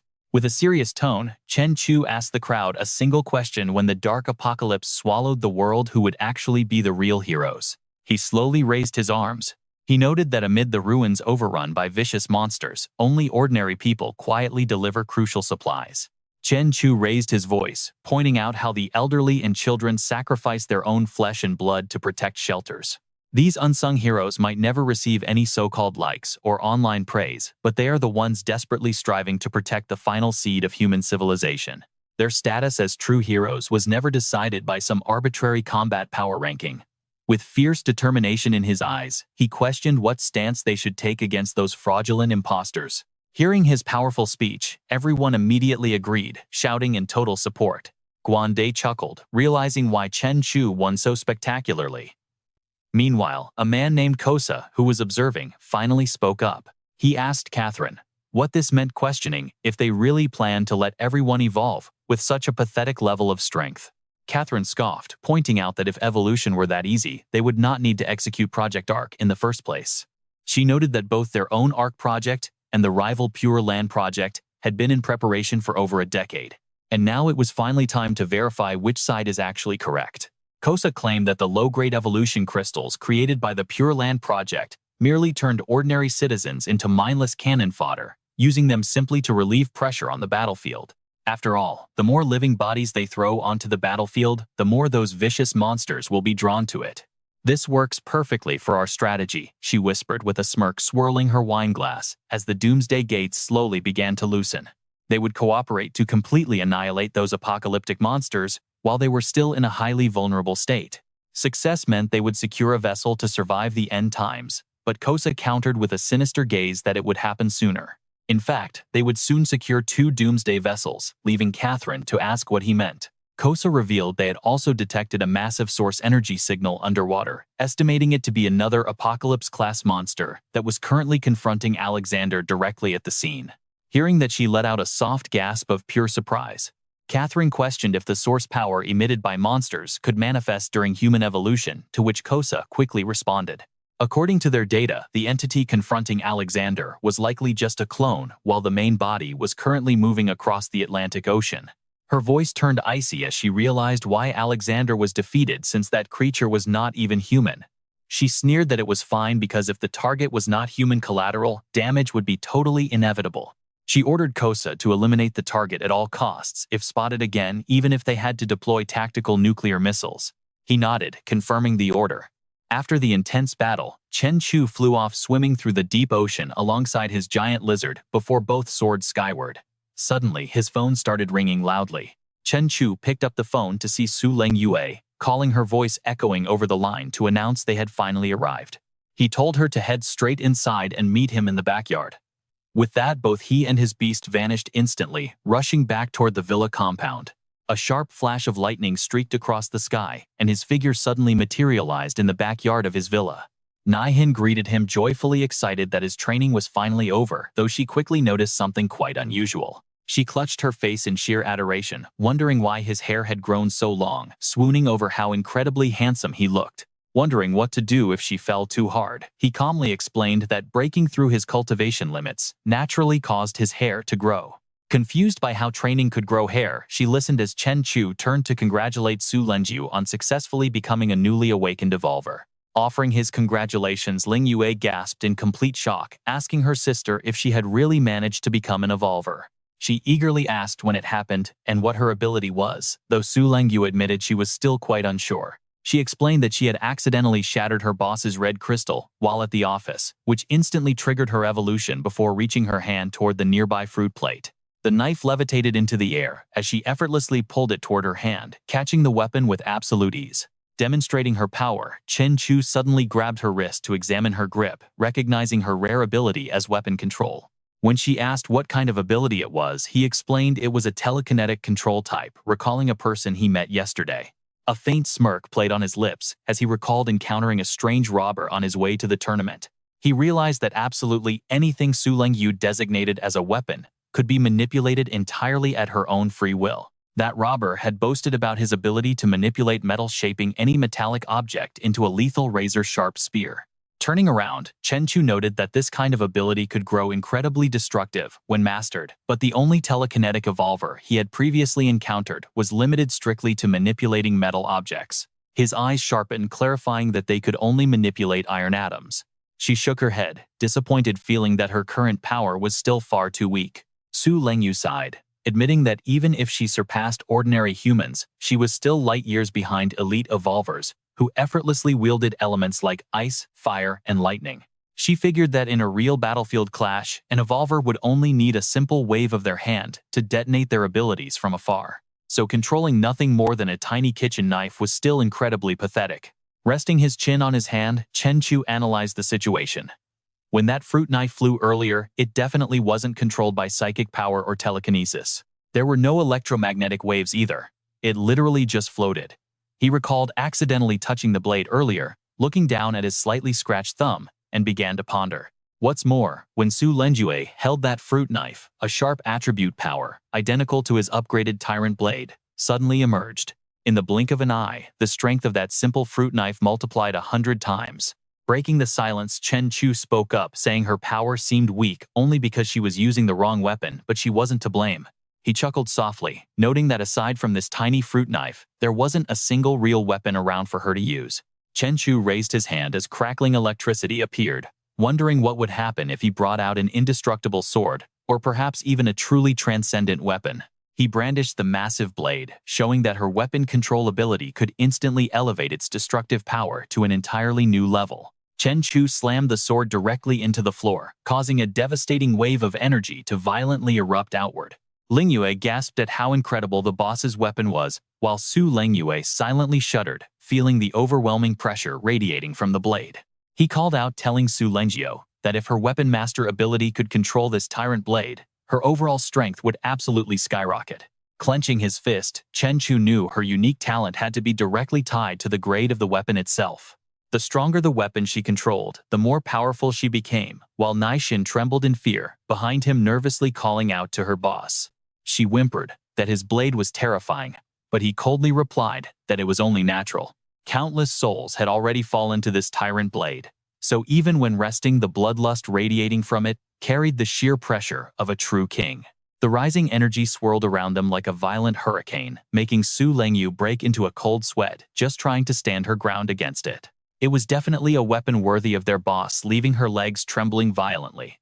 Reaching out with her energy, Su Lengyu attempted to grab the massive hilt, but a sudden flash of raw power sliced across her hand, drawing blood. Gritting her teeth, she stammered, asking her boss how he could possibly hold and swing such a terrifying weapon so casually during his battles.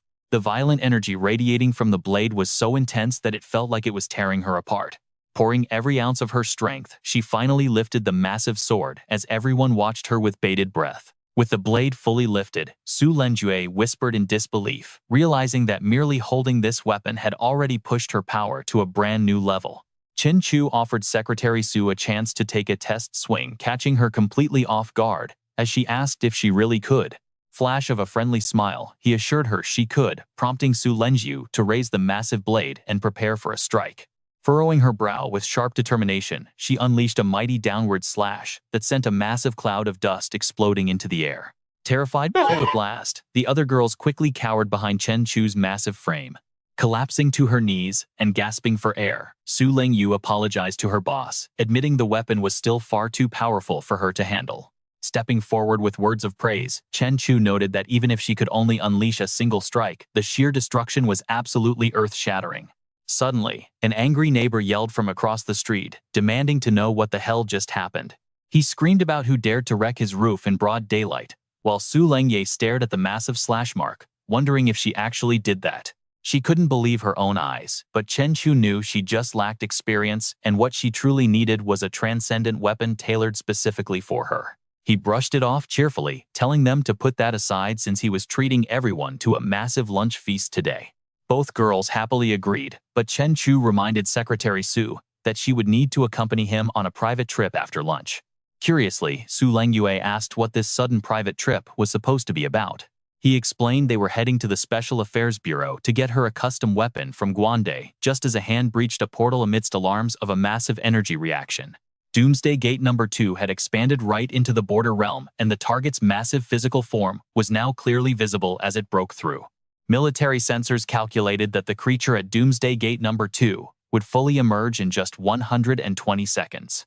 Heavy tanks unleashed a non-stop barrage of artillery fire, quickly blasting the Doomsday portal with devastating explosions. Over the radio, someone shouted that despite a direct hit on its front leg, the beast still couldn't be stopped from pushing through the portal. Total crossover was imminent, with only 90 seconds left on the clock.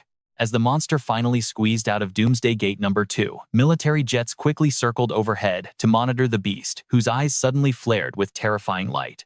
Its predatory gaze locked onto the military helicopter hovering directly in front of it. The panicked pilot reported losing all engine power for no apparent reason, suggesting the monster's active magnetic field was completely neutralizing their propulsion system. Catherine mutters that this beast is insanely strong, a Monarch-class ancient titan. She orders them to bypass standard tactical weapons and launch a nuclear strike immediately. An officer looks up, reminding her that their own soldiers are still fighting on the front lines. Leaning in, she coldly commands him to just obey. Terrified by her oppressive aura, he complies. Roger that. As the massive beast fully emerges, the tactical warhead streaks directly toward it. The giant beast glares up, Suddenly, the officer frantically reports that the nuclear missile has lost propulsion and is about to crash. Without hesitation, Gu Xiaoshuan rockets upward. He delivers a powerful kick to the missile, boosting it straight toward the gate. It flies straight into the monster's open mouth. Instantly, a massive explosion vaporizes the beast, sending dark smoke billowing into the sky. Catherine chuckles to herself. The public has no idea that behind those Apocalypse Gates nations are constantly using classified superweapons to obliterate these massive monarch-class monsters. This hidden warfare is exactly how global governments have managed to suppress the endless waves of monsters pouring from the gates for all these years. Hands on her hips, she contemplates their next move. So over the years, whenever humanity faces a massive invasion from king-class or monarch-class monsters, they have had to deploy nuclear bombs, hydrogen bombs, and three-phase weapons repeatedly. Catherine's dark thoughts continue to swirl. Whether it is a massive sweep or a precise tactical strike, utilizing humanity's ultimate arsenal is always the single best way to delay the fast-approaching end of the world. But with this strike, how much longer can they prolong humanity's survival? 3 months, 3 years, or maybe less than 30 years? As the smoke slowly clears, she laughs, calling them absolute fools. Catherine spreads her arms, shouting that they must do whatever it takes to retrieve the core energy source from the beast's corpse. Even if they must brave lethal radiation, they have to secure a new future for all of humanity. In the end, their deaths will be celebrated as the ultimate, most glorious sacrifice for mankind. Her voice turns cold as she declares they will board a magnificent ark, passing through the Apocalypse Gate to build a new home for human civilization. This is the Grand Ark Project. At the Special Bureau, Su Lenyue asks her boss if this is the agency that manages all evolved individuals. Chen Chu nods, saying he is close with Director Guan, and they can find her the perfect weapon here. Just then, a luxury sports car speeds past. Tian steps out of the car, greeting him warmly as her senior. She glances at Su Lenyue, asking who she is. He introduces her as Su Lenyue, his company secretary and a newly evolved person, then introduces Situ Tian in return. The two girls lock eyes warily. Bowing slightly, Su Lenyue greets her, welcoming Miss Situ Tian.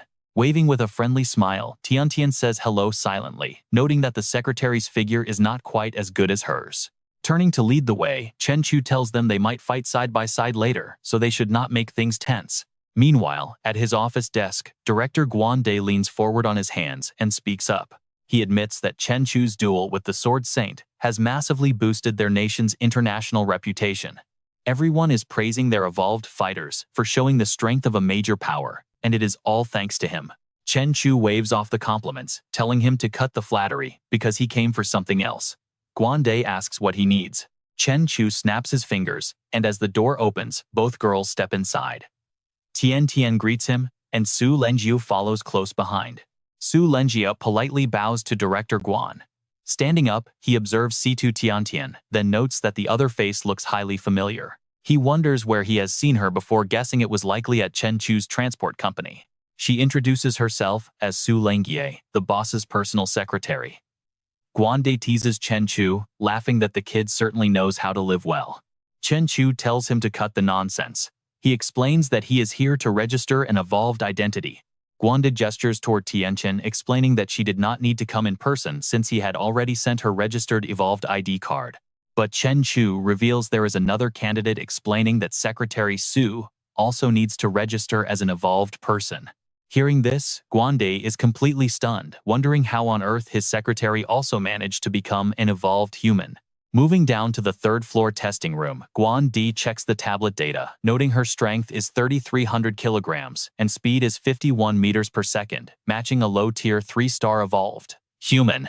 However, her supernatural ability is actually quite unique. Instead of boosting her own body, it specifically enhances any melee weapon she holds, meaning her combat power scales directly with the weapon's quality.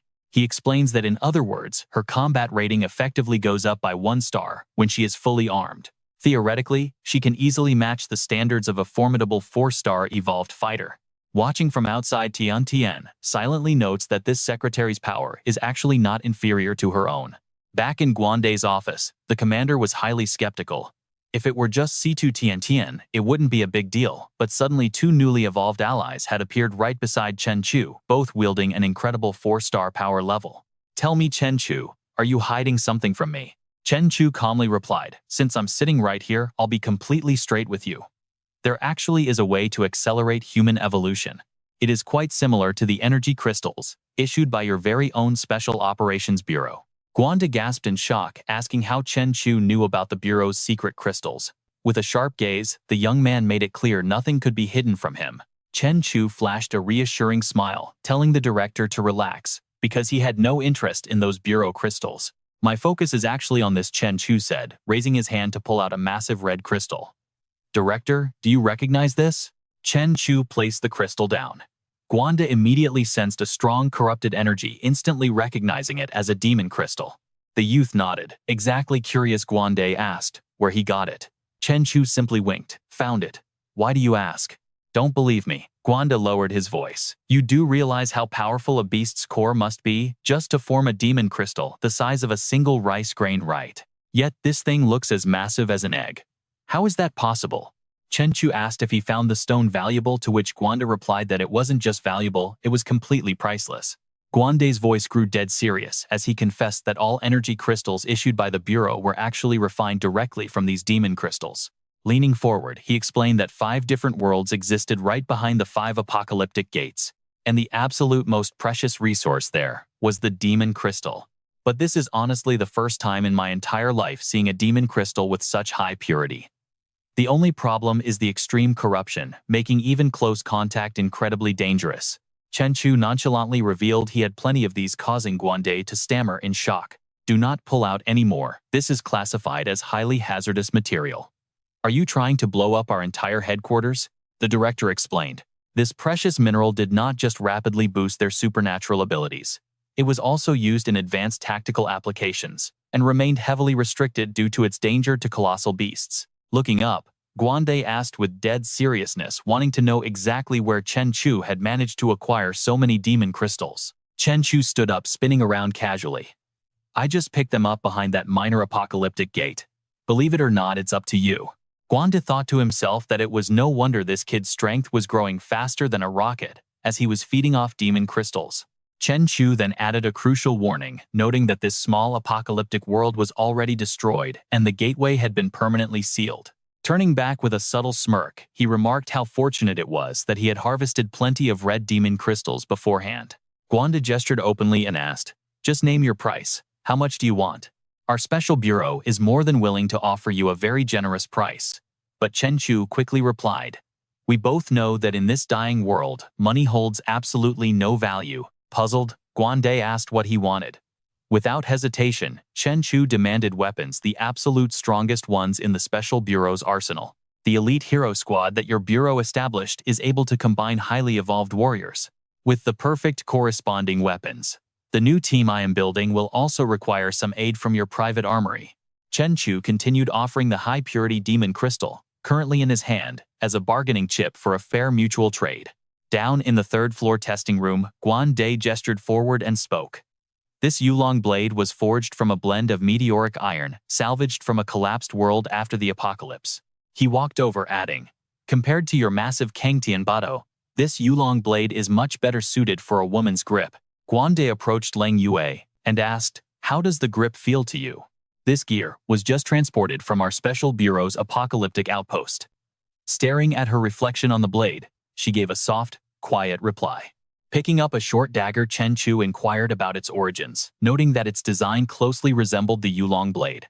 Guandi explained, "Ah, that short blade, we call it the Qianlin." He introduced the weapon, explaining it was forged from leftover meteoric iron during the creation of the Yulong. Due to limited materials, the short blade offers very little practical combat value. He silently thought, "Something isn't right. I can feel a faint energy resonance linking the Qianlin and the Yulong, almost as if they were born from the exact same source." Recognizing they were dual weapons, one representing light and the other shadow, Chen Chu declared he wanted the Qianlin as well, leaving Guanda completely taken aback. "What is the Yulong not enough for you?" But Chen Chu simply tossed the blade toward Leng Yu. "Catch Secretary Su." Leng Yue caught it deftly. Chen Chu crossed his arms over his chest and spoke up. "Even your special bureau fails to understand the true design of these weapons. It is clear that the Yulong and Qianlin must be wielded together to truly unleash their maximum combat potential." She offered a soft smile. "Boss, you're right. I can actually feel both blades resonating with each other. Guanda points out that since Chen Chu has such an incredibly sharp eye, their Special Operations Bureau will consider this a buy one get one free deal. But Chen Chu immediately declines, stating he will pay the full quoted price using magic crystal stones. Whispering, Chen Chu adds that he only cares if the Bureau brings out their absolute best weapon. Meanwhile, a nearby displayed bracelet begins radiating a massive surging energy. Drawn to it, Chen Chu steps closer, sensing an incredibly powerful aura of the fire element. However, it is tightly cloaked under a thick layer of corrupting pollution. Guande steps up to explain that this support weapon is called the Purple Phoenix Firewings, adding that wearing it causes no direct harm to enemies. Instead, it massively boosts the wearer's fire abilities and can even manifest a pair of blazing wings to grant temporary flight. Instantly hooked, Chen Chu claims it before turning to Tian Tian to ask if her ability is fire-based. She answers yes. Guande is shocked, warning him that unlike other gear, this piece from the apocalyptic world still contains an extremely strong residual corrupting energy. He warns that normal evolved humans cannot wear it before purification, but a totally unbothered Chen Chu simply snaps his fingers to summon Xiaoxi. Xiaoxi appears, stammering that she is hungry, leaving a startled Guande wondering where this little girl came from, as Chen Chu tells him to relax. Xiaoxi is my daughter, Chen Chu explains. She is immune to corrupting energy and actually feeds on it. The little girl begins inhaling the toxic aura, happily cheering that she is full. Watching this, Guande grits his teeth in absolute terror, thoughts racing. What is this terrifying? Guande cannot believe their research institute spent 500 million to build purification devices, yet they cannot even compare to a little girl by Chen Chu's side. Staring at him, Guande wonders just how many secrets Chen Chu is hiding before the bracelet is quickly placed onto Tian Tian's wrist. He praises how perfect it looks on her, while a grateful Tian Tian admires its beauty. Suddenly, a searing wave of heat erupts from the bracelet, making her scream in pain. A panicked Guande rushes over immediately. He shouts that her evolution level is too low to control it and to take it off, but Chen Chu calmly assures her she can do it. He urges Tian Tian to use her inner strength and tame this wild beast. As Tian Tian grits her teeth through the intense burning, soldiers rush in with fire extinguishers, shouting that she is burning and they need to save her. But Guande holds them back, telling everyone it is fine and ordering them to step away. Chen Chu explains that her fire-compatible constitution protects her from being burned and will even allow her to heal her own injuries. Right on cue, the flames swirl like propeller blades and a magnificent pair of wings bursts forth from her back. Tian Tian mentions she has adapted, and the blazing wings slowly fade away. Guande realizes what we already know: absolutely nobody beside Chen Chu is an ordinary human. He never imagined a 4-star evolved human could successfully wield a 6-star piece of equipment. Soon after, they walk out as Chen Chu declares they will now be his trusted right hand. Watching from behind, Ruo Ya listens to him continue. You two are the very first members of my extraordinary squad. Ruo Ya silently fumes, wondering what on earth gives those two women the right to stay so close to him. Peng Lun approaches to ask what she is staring at, but an annoyed Ruo Ya snaps that their hero squad is just useless trash. He chuckles, asking if she missed her meds, while Meng Si calls him stupid. As Chen Chu passes, we see someone staring up at a strange purple cloud. A loud alarm blares at a doomsday base, warning that the apocalyptic wave has begun as panic erupts. Warning: the apocalyptic wave has begun. Run. The television flashes terrifying emergency broadcasts of the absolute devastation. In the Hero Lounge, a bored Meng Si complains about her missing superhero cartoons. She grumbles that normal citizens are supposed to stay indoors once the apocalyptic wave starts. Yet they cut the television signal completely. Who can survive this? Fan Hao asks, walking over. He reminds her to forget about cartoons as their hero squad is about to deploy into the streets to protect civilians. Just then, Guande walks in, asking if they are ready, prompting everyone to turn and salute their director. He announces this is the moment to finally prove their worth. Guande points to a heavily marked map, explaining the situation. During this wave, not only is the main Doomsday portal fully active, but secondary portals are also opening across multiple regions. This means they will face a massive variety of unpredictable monsters popping up in random locations. He continues, pointing out that several members recently reached 4-star evolution. Facing a 3-star monster invasion would be a breeze. Guande adds, his voice turning dead serious. However, intelligence reports reveal that a very small number of 4-star monsters have already appeared in the area. Right now, they are causing massive destruction and are extremely dangerous. Tong Wen speaks up, pointing out to the chief that even Peng Lun, the lowest performer in their hero squad, has already reached the early 4-star level. Facing a 4-star monster now should be no problem at all. Peng Lun raises an eyebrow, telling the captain not to say such things out loud. Gande adds that their strength is unquestionable. After all, they are talented recruits he personally nurtured from the start. He advises them to train even harder during this apocalyptic wave, urging them to reach the 5-star level as soon as possible. Everyone acknowledges the order, and Fan Hao reassures the chief that they will definitely not let him down. Ruo Ya wonders if Chen Chu will agree to help, and Guanda thinks that he probably will. At that moment, a hand reaches out and presses the doorbell, making it chime loudly. Over at Chen Chu's house, a little girl reaches up to ring the bell and suddenly sneezes. Meanwhile, Chen Chu watches Tian Tian and Leng Yue, thinking they are handling their gear quite well. Suddenly, Xiaoxi pops up, pointing out that there is a child visitor. Outside the door, the little girl speaks up asking if he is Lord Chen Chu, realizing it really is him. He studies the girl, noticing the mask on her head and her animal ears. Remembering Inari, Chen Chu asks if she is that person from the Yamada Orochi.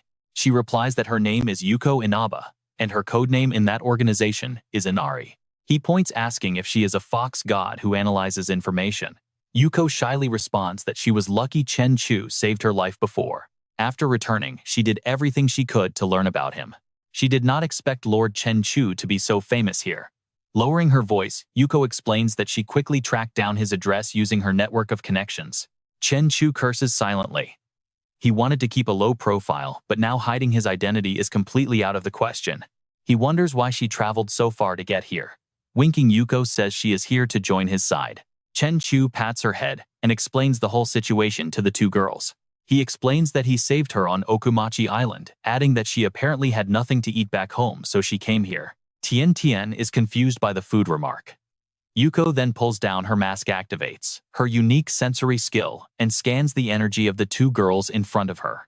Observing Tian Tian, she notes that she controls the fire element and is at mid-level 4-star. Looking at Leng Yue, Yuko says her weapon control makes her a high-level 3-star, but holding a weapon boosts her to high-level 4-star. Chen Chu praises her, noting her analysis is spot on, and her intelligence-gathering skills are top tier. Our extraordinary squad of girls is indeed lacking an intelligence specialist. Yuko quickly replies that in front of Lord Chen Chu, her sensory power is nothing but mere child's play. Tian Tian thinks to herself that Yuko is just a flatterer who looks completely underdeveloped. How could a girl like that ever compete with a real woman? He speaks up, declaring this is the perfect chance to execute their very first mission as a 3-person squad. With Yuko as their intelligence officer, they will surely get through this devastating apocalyptic wave safely. Tian Tian wonders, asking if Chen Chu plans to stay behind and fight off the invading demonic beasts. He turns around, explaining he has a much more critical task. Suddenly, Xiaoxi pops up to announce the door is open, while Leng Yue points to herself. Since they both just evolved, she wonders how they can carry such a massive responsibility, but Chen Chu quickly reassures them. With 3 of them now, they have more than enough power to save the world, urging them to believe in their own strength. Yuko bows with a warm smile, asking them to guide her. Next, we are taken to a busy shopping center, where a massive explosion sends terrified people running. What is that? People scream in absolute panic, shouting for everyone to run. Soldiers yell to hold the line, no matter what, wondering what kind of nightmare they are facing. Suddenly, through the thick smoke, a giant dread demon emerges. The soldiers open fire, shouting to concentrate their firepower and protect the fleeing citizens. Their gunfire has absolutely no effect on it. Suddenly, sharp spikes begin to sprout rapidly all over the demon's arms. It swings its massive arms, launching the deadly spikes toward the soldiers. Suddenly, a figure leaps down from above, shouting out a warning. Deploying his protective spiritual barrier, Peng Lun quickly blocks every single spike. He yells at the soldiers, urging them to fall back immediately. He tells them to leave it to the hero squad. The soldiers rejoice, recognizing them as the elite squad from the special agency. Relieved, they leave the scene to them. Meanwhile, Tong Wen reports that their devices are showing extremely high contamination levels. A secondary apocalyptic gate must be located somewhere nearby. Alright, let's jump right into the action. A massive terror fiend has been spotted at People's Square, and its power is estimated at 4-star. Tony adjusts his glasses and barks out an order, telling the hero squad to secure the contaminated zone and seal the secondary apocalypse gate. The team immediately springs into action. Fired up by the command, Peter eagerly charges forward, screaming that he will be the first to test this monster. Leaping high into the air, Peter grips his spear tight and unleashes a devastating downward strike on the terror fiend. Peter grits his teeth, realizing his spiritual spear cannot pierce its insane defense. Before he can react, the beast swats him away with a massive swing. Tony dashes forward and quickly weaves his spiritual energy into a soft net, catching Peter midair and saving him from a nasty crash. Peter looks back to thank his captain, but a sharp shout cuts him off, screaming at him to duck. Kim is already aiming her massive rifle straight ahead, unleashing a high-powered shot that grazes right past Peter with incredible speed. The heavy impact forces the terror fiend back as thick dust rises. It slowly picks itself up, revealing a smoking crack right down the middle of its skull. Tony looks on in utter shock. Peter points and shouts that her sniper rifle can actually pierce its armor, urging her to take another shot and blow its weak point wide open. Kim fires another powerful energy-infused shot, triggering a massive blinding explosion right above the creature. Tony calmly warns her that if she keeps destroying public property like that, the damages are coming straight out of her paycheck. She snaps back, claiming she was obviously aiming for the beast's weak spot. Tony walks over, telling them both to cut the useless chatter. This terrifying fiend likely possesses some kind of spatial teleportation ability, which is why precision-based projectile weapons do not seem to work against it at all. Kim's eyes narrow as she questions if precision strikes are really useless. She adjusts her weapon, suggesting that if she fires a massive barrage of chaotic non-precision rounds all at once, the monster won't have time to deflect them one by one. Tony firmly tells her to follow orders, reminding the entire squad that the chief just chewed them out last week for their terrible teamwork. Until they actually find the true weak point of this terror demon, launching a full-scale assault is way too risky. For now, they should let Brandon draw its attention, while Tony finds an opening to blast it from close range. Kim remains stubborn, muttering that if one shot does not work, she will just fire two. Tony turns to Nora, ordering her to guard Kim and prepare a sneak attack from behind. Its weak spot is the back of its head, where a close-range blast should destroy the main body. Nora draws her sword with a sharp nod. Tony then turns to Brandon and Peter, noting they make an odd duo but have a job to do. He commands them to distract the monster from the front. Brandon confidently says he has got it covered, and Peter quickly agrees. Readying his glowing energy net, Tony plans to bind the monster and completely restrict its movements so the others can strike. This is where the real fight begins. Tony yells for the hero squad to prepare for battle as the massive terror fiend splits its jaw open like a horrific flower and charges. Tony extends his hand, screaming out his weave command, and spiritual threads instantly wrap around the monster's legs. Pulling the glowing net tight, he activates his strangling vine technique, successfully locking the thrashing beast in place. He chuckles, boasting that his energy can shape anything before tightening the grip. Instantly, a barrage of gunfire erupts all around the trapped monster. Refusing to go down easily, the beast retaliates by launching sharp spikes in every direction. Nora deflects the incoming spikes with her blade, while Kim swiftly dodges. Meanwhile, Brandon steps up, conjuring a solid defense barrier to block the rest of the deadly attacks. Seizing the opening, Peter leaps high into the air. He hurls his weapon, screaming at the monster to take his spiritual spear. The moment the blade connects, a massive blast of blinding light illuminates the battlefield. The spear embeds itself deep within the monster's razor-sharp teeth. Landing nearby, Peter is left baffled by its insanely quick reaction. As the fiend slowly pulls the spear out, Peter screams for Brandon to make his move. Brandon charges forward with a fierce grin.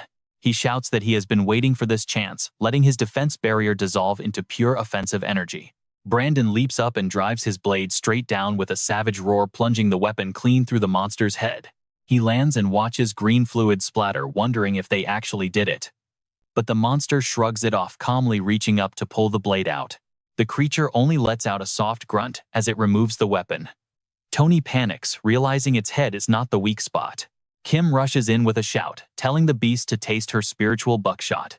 Tony screams at her not to shoot because the head is not the weak point, but it is already too late as she unleashes a massive energy blast.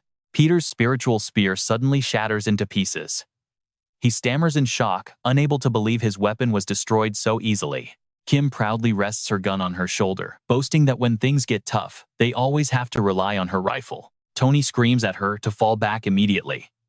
Even though it lost its head, the monster is completely unfazed and raises its giant claws to crush her where she stands. What a crazy cliffhanger.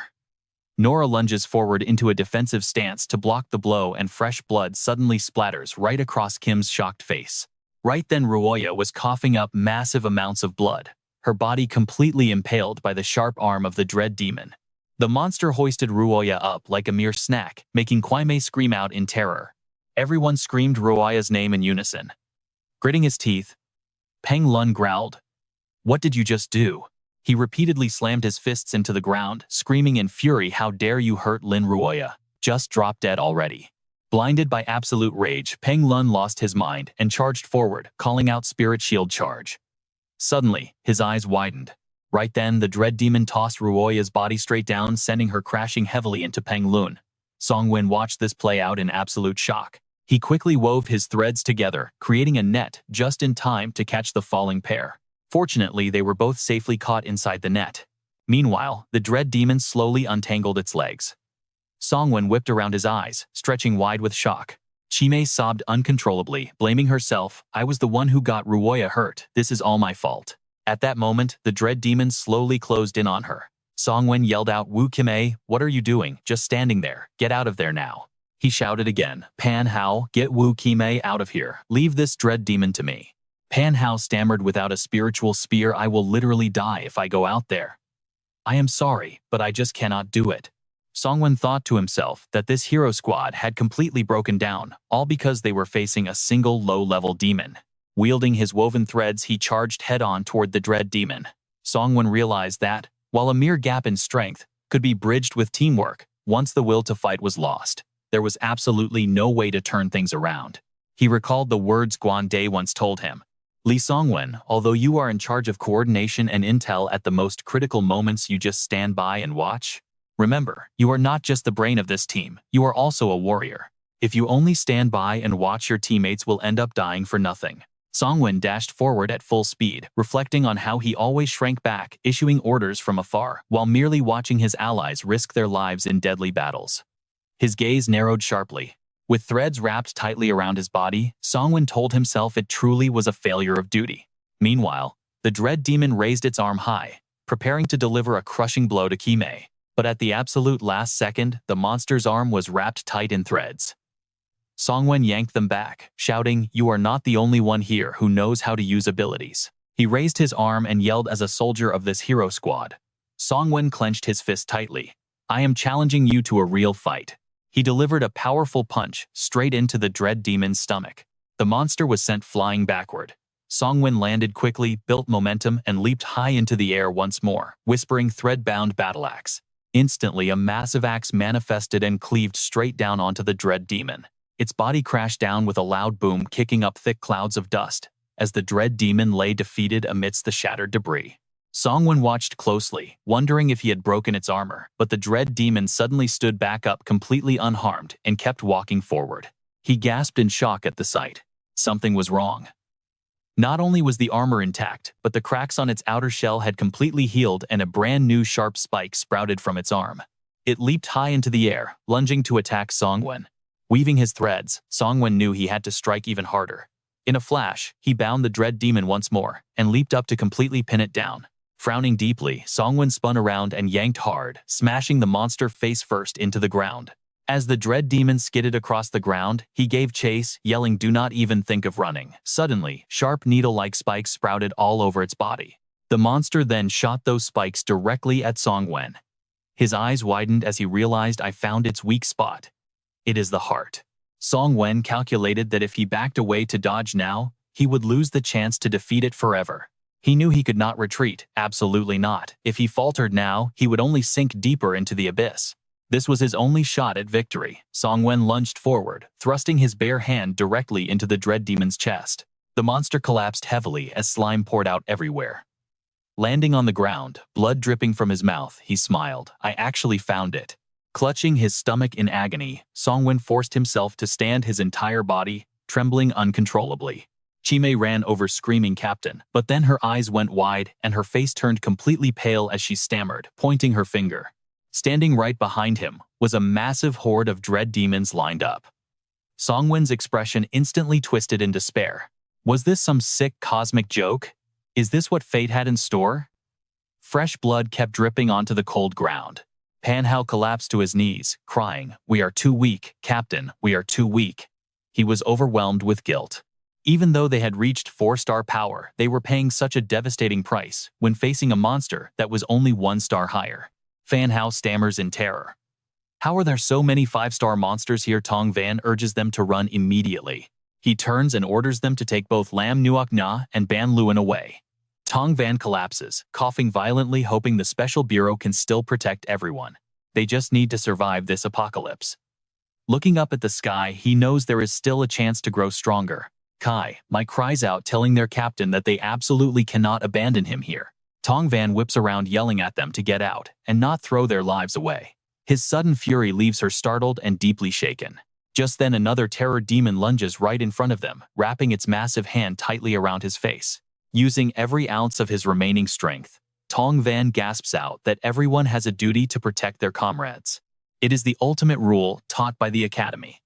If you enter the battlefield alive, you must make sure to walk out alive. He screams, asking if they understand before telling them to get lost. Suddenly, Transo arrives with a calm smirk.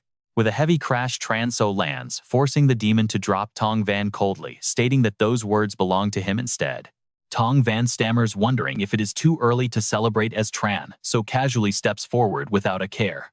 The sheer aura is so heavy that the demons freeze, leaving Kai, Mike gasping at his power, while Tong Van collapses, catching his breath. Of all people, it had to be Transo. Tong Van hates him, yet he cannot deny that they are finally out of danger. Transo glares at the pack of terror demons, declaring himself as their real target, prompting them to lunge forward while drooling disgusting, slimy fluid. He chuckles, mocking the beasts, admitting he expected a real threat instead of these low-level 5-star weaklings. There is no need to summon the heavenly tyrant blade. Rolling up his sleeves, Transo promises to personally send them straight to hell. Tong Van watches in absolute shock, wondering if Transo actually intends to take on these monsters completely barehanded. With a simple flick of his finger, as they lunge, a sharp shockwave slices the lead terror demon, cutting its upper body clean in half. Transo mockingly sighs, calling them way too weak to even serve as a decent warm-up. Spreading his arms, he tells them to charge all at once, since he is busy. The remaining demons tremble in fear, while Fan Hao gasps. His strength is absurdly broken. Did he seriously just obliterate a 5-star terror demon with a simple flick of his finger? This monster took 5 4-star warriors working together just to barely survive. Supporting Tong Van, Kai snaps at Fan Hao to wake up. They need to prioritize saving people, leaving Transo alone to help Ban Luan and Lam Nuok Na. Seeing the terrifying demons backing away in pure horror, Transo calmly asks if monsters like them actually feel fear. Leaping toward the pack, he smiles, noting that if they are going to hesitate, he will gladly take the initiative. Transo flashes a terrifyingly cold grin before instantly vanishing from their sight. Like an invisible force, a massive web of sharp slashes cuts through the air, instantly shredding the remaining terror demons into pieces. Tong Van is utterly baffled, muttering that this guy is basically using cheat codes. His eyes could not even register the movement before his exhausted body collapses heavily onto the dusty ground. Thankfully, Transo is on their side. Fan Hao realizes that Transo is far more terrifying than any monster. Emerging from the dust, Transo tosses a glowing crystal, telling them to use it to save Lam Nuok in AA. He claims only this can save her. As the crystal lands in front of Tong Van, he looks on in absolute shock. Picking up the priceless treasure, Tong Van wonders if the guy is just trying to insult them by tossing it away like cheap charity. He yells out, asking why their squad survival even matters to someone like him. But Tong Van is left feeling incredibly awkward when he realizes the guy has already vanished. By then, Transo has already traveled elsewhere. Soaring high into the sky, he watches hordes of monsters flooding out from all directions, relentlessly tearing the city apart. Down below, violent explosions quickly reduce the bustling metropolis into desolate, ruined wasteland. His gaze darkens, hoping the defenders can hold the line against this onslaught. Darting upward, he quietly hopes they can buy him just a little more time. Meanwhile, a lone figure speeds through the chaos on a motorcycle, wearing a shirt that promises ultra-fast food delivery to beat your hunger. Suddenly, a giant wolf with razor-sharp teeth appears. Over at the Hoenn San Villa district, the beast pursues Tu Yen, sending her into a total panic as she screams, wondering what kind of monster this is. She only wanted to deliver food to her crew, begging the beast to leave her alone while nervously checking behind her. She screams in terror as the wolf lunges, knocking her down. Tu Yen goes rolling across the dirt like a helpless ragdoll, completely unable to break free. The savage beast lands gracefully, letting out a terrifying growl as it begins to slowly stalk toward the helpless Tu Yen. She curses under her breath, realizing that a monster this abnormal can only be handled by someone like Tran So. Her mind drifts back to her father's words, recalling him asking why they spent so much money just to move into this rundown area. He says that with the apocalypse approaching, they have someone truly powerful here to protect them. Ziyan looks saddened by his words. Leaning against the doorframe, he tells her to look outside. The bells of doom are tolling and monsters overrun the streets. Where is Chen Chu now? She flatly denies it. She refuses to believe Chen Chu abandoned them. After all, he promised, and he never breaks his word. He snaps, warning Ziyan that she thinks too highly of him. In real danger, he will always put his own interests first. Ziyan turns away, insisting that she must go look for him. She is going to find Chen Chu. Cowering in terror, she watches the drool dripping from the giant wolf. Its eyes glow, staring at Ziyan like a delicious, long-awaited meal. She screams in pure panic, begging for anyone to come and save her from death. Just in the nick of time, a sudden blast of fiery energy erupts and pierces straight through the wolf. Ziyan slowly opens her eyes as the violent flames crash over the wolf like a tidal wave. Coughing through the thick smoke, she spots a figure in the distance and looks up to call out. Her voice drops to a whisper, wondering if that is really her junior Chen Chu. Tian Tian turns around, calling her senior. Recognizing her immediately, Ziyan wonders when Tian Tian became an evolved human. Jumping down, she replies that it is a long story and now is not the time to chat. Pointing toward Leng Yue and Yuko, she explains they are out here to clear out the corrupted monsters. On Chen Chu's orders, the area surrounding Huanshan Fortress must be prioritized for cleanup. Rising slowly, Ziyan asks what their connection to Chen Chu actually is. Leng Yue steps forward, introducing herself as the boss's secretary. Yuko adds that Chen Chu is her savior, having traveled thousands of miles to repay him, while Tian Tian shyly claims him as her boyfriend. Out of nowhere, Xiaoxi pops up, calling him daddy, making Ziyan rub her eyes at how ridiculously complicated this group is. Ziyan concludes that either way they are all Chen Chu's people. Tian Tian mentions hearing her call out for Chen Chu. Curious, she directly asks Senior Ziyan what kind of relationship she actually has with her boyfriend. Left a bit stumped, she can't help but wonder to herself what kind of connection they actually have. She recalls Chen Chu once demanding to know her true motive for approaching him, asking if she was gathering intelligence. Unzipping her jacket, she had softly replied that she was simply pursuing him. Recalling how she used to deliver packages to him and boldly introduce herself as Huang Fu Ziyan, she can only murmur, wondering what she is to him. Leaving Tian Tian looking quite confused, Ziyan simply turns around and states she is Chen Chu's personal delivery girl. The scene cuts to a voice checking on Peng Lun, who assures them he is fine, though Ruoya seems terribly injured. With Ruoya lying unconscious on the cold ground, he asks in absolute desperation what they should do. They need to notify the special task force, but Chimei softly notes that no one is responding to their calls. Zhong Wen sighs, declaring it useless because monsters have flooded every corner of the city since the bells rang. Stumbling and barely able to stand, he adds that even the rescue teams are completely overwhelmed and cannot handle any new emergencies.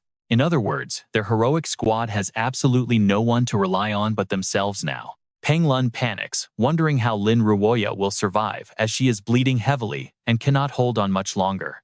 Right on cue, Ruoya begins coughing up blood. Holding up a crystal, Zhong Wen explains that under Chen Chu's plan, advancing Lin Ruoya to 5 stars could instantly trigger a massive surge of power capable of healing her. Frowning deeply, he notes that this plan can only be put into action using this very stone. Looking at it with curiosity, she asks what it is, while Pan Hao gasps, realizing it might be a corrupted magic crystal. He warns that the crystal still contains residual corrupted power from the monsters. Pan Hao is shocked, noting that unpurified crystals are strictly forbidden, but Zhong Wen counters, asking if there is any other way to save her. He snaps, demanding to know if following the rules is really more important than saving a human life. Out of breath from shouting, Zhong Wen pants heavily before lowering his voice to ask why they even formed this hero squad. He demands an answer, and a terrified Pan Hao whispers that it is to obey rules and protect everyone. But if they follow every rule and still fail to protect their teammates and citizens, Zhong Wen clenches his fist and asks what he would do then. Getting right in his face, he barks out the question again. Pan Hao hesitates, reminding him that this crystal came from Chen Chu, whom he usually despises for obtaining power through shady and unrighteous means. He does not deny it, fully agreeing that using such underhanded powers can lead to completely unpredictable and dangerous consequences. Gritting his teeth, Tong Wen growled that he absolutely loathed that guy Chen Chu. He always does whatever he wants, completely ignoring everyone else's opinions. With a brooding look, Tong Wen softly admitted that regardless of whether Chen Chu stole, plundered, or used some unscientific cheat to get his power, the guy still used that strength to save them. Without him, they would all be dead by now. Silence fell over the group until Chi Mei spoke up, admitting that he was absolutely right. Pan Lun voiced his worry, asking what would happen if the crystal caused Ruoya to mutate. The agency would never allow a mutated evolver in the hero squad. Turning around, Tong Wen declared that Lin Ruoya would not mutate. He was absolutely sure, because this red magic crystal was never meant for her. Grabbing his crackling electric wrist, Tong Wen resolutely decided that he would bear the burden of this sin alone. The system chimed, promoting him to a 5-star evolver. Floating upward, he wondered if he had actually succeeded, but an alert flashed. His evolver DNA could not handle the corruptive power and was now rapidly breaking down. As a terrifying aura erupted around Tong Wen, Pan Hao screamed out, but his captain roared to stay back. Instantly, Tong Wen transformed into a monstrous form. The system flagged his status as abnormal, demoting him to mutant level 5 stars. Trembling Chi Mei raised her weapon in absolute shock. A mutant was a fallen being, choosing a dark path, completely opposite to a true evolver. Horrified, she knew that craving this corrupt power from the Apocalypse Gate would turn him into an abyssal slave. She cried out for her captain. Weaving glowing threads from his hands toward Ruoya, Tong Wen silently realized that reaching 5 stars had made his spirit thread binding technique incredibly more powerful. To Chi Mei's absolute shock, Ruoya's severe wounds were actually beginning to heal. As the abdominal injury closed up, a speechless Chi Mei watched Tong Wen calmly announce that he was officially resigning as their leader. His sole purpose now was to catch up to Chen Chu and eventually surpass him. With glowing eyes, he urged the crew to get stronger so he wouldn't have to protect them anymore. With that, Tong Wen vanished into the night. Pan Hao watched in grief, knowing a mutant could no longer serve in their hero squad. He was right, though. Without raw power, even sticking to your heroic principles is completely useless. Back at Chen Chu's villa, Ziyan realized that all the girls had successfully evolved thanks to his help. She cursed, internally furious that some people got lucky just by being in the right place at the right time. Confused, Qian Qian asked if Senior Ziyan wanted to undergo evolution too. Blushing, Ziyan quickly stammered that she didn't mean it that way. She desperately needed Chen Chu's help because demonic beasts had completely overrun Huanshan Fortress, leaving her family estate near the Huangfu area entirely surrounded by ravenous monsters. Drawing her blade, Lang Yue smirked, noting her hidden dragon sword was hungering for action and it was finally time to feed it. Startled, Ziyan gasped, asking if only the 3 of them were going. Teasingly, Qian Qian mentioned that Chen Chu had run off on personal business, leaving the defense of Huanshan Fortress entirely in their hands. Putting on her mask, Yuko noted that the local pollution levels dropped rapidly after they killed the demon hounds. However, she stammered as the toxins began spiking again, hinting that a new apocalyptic rift had just opened. Urging them forward to wipe out the remaining monsters, the young girl rushed off, with Ziyan closely following behind. Wanting to help, Yan insisted on coming, but Qian Qian immediately refused her. Running into those terrifying monsters without powers would be a total suicide mission. Bowing her head, Ziyan whispered that it was still her home, her eyes flashing with determination as she refused to let her father die. Elsewhere, a massive blast erupted, sending thick plumes of black smoke skyward. Armed guards fired barrages of infused bullets, but the charging wolves shrugged off the direct hits without a scratch. The bodyguards panicked in absolute disbelief, as their bullets completely failed to stop the beasts. Despite the heavy barrage, the bullets felt like mere mosquito bites to the wolves, freezing the guards in terror. Suddenly, a bald fighter gasped as his gun clicked empty right as a massive wolf lunged to devour him. But the beast suddenly froze midair as a brilliant flash of a blade sliced through the shadows. Lang Yue moved like lightning, cleanly slicing the wolf's head and sending it permanently offline. The terrified bald man collapsed, pushing away the severed head and scrambling back in sheer panic. They were tossed around like a passed basketball. Terrified by the devastating strike, the pack of wolves hesitated, too scared to advance. Wei Dang suddenly appeared and cursed, realizing that they had been tricked by Chen Chu because he wasn't their backup. Qi Li growled, muttering that if it was just a regular evolved human, he could simply summon his own son, Li Zongwen. Suddenly, someone pointed ahead, shouting for everyone to look, because Wei Deng's precious daughter Ziyan was sprinting away at full speed. A loud shout erupted asking why Ziyan was not hiding away. Lang Yue unleashed a flurry of rapid slashes on the wild wolves, while Qian Qian raised her hands, summoning a massive blaze to strike. The violent flames erupted like a raging tempest. Qian Qian realized why Senior Chen Chu had personally chosen this divine weapon, feeling as if it was custom-made just for her. Using her small, agile body, Yuko sliced through the pack of beasts right as they were preparing to pounce on Ziyan. She silently noted how these two newly evolved individuals already possessed power, rivaling Junior Chen Chu, admitting that she was incredibly jealous of them. Deep down, she longed to become just as strong, while Yuko warned Ziyan to take a step back. Faced with deadly monsters on this chaotic battlefield, no one could protect her, forcing the three fighters to combine their strength and wipe out the pack. A bodyguard rushed over, demanding to know why she was there, but Ziyan simply stared blankly, wanting to witness true strength. Wei Deng grabbed his phone and roared, calling her an ungrateful daughter. He ordered her to get inside the fortress immediately, worrying how he could ever face her late mother if anything happened to her.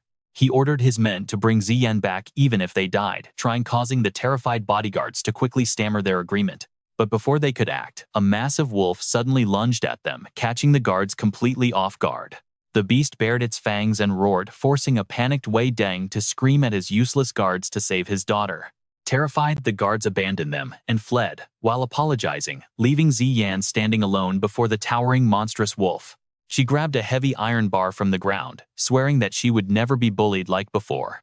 With absolute determination in her eyes, she challenged the beast, swearing to teach the monster a lesson it would never forget. The wolf lunged forward, but Ziyan charged ahead like a completely different person, unleashing a devastating strike that struck the beast. Terribly frightened by her sudden burst of raw power, the monster immediately turned tail and ran. Watching from above, Wei Deng was left utterly speechless as his bodyguards began shouting in disbelief. They realized she could actually hurt the monster, as Ziyan repeatedly leapt into the air to unleash her next strike. Her eyes glowed with fierce energy as she aimed her weapon, ready to plunge it straight down.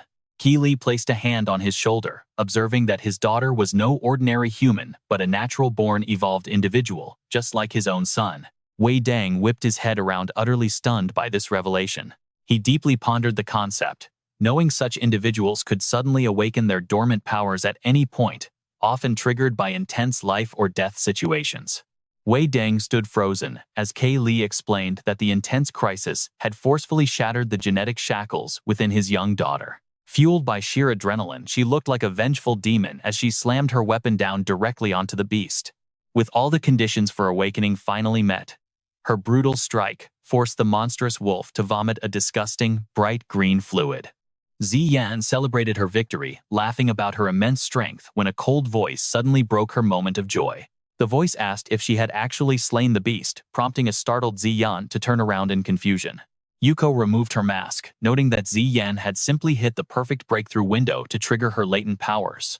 Ziyan excitedly asked if she was super strong now, even lunging forward to hug Yuko while bragging about instantly killing monsters. While the young warrior put her mask back on, Ziyan eagerly asked if she had become a 4-star or 5-star combatant.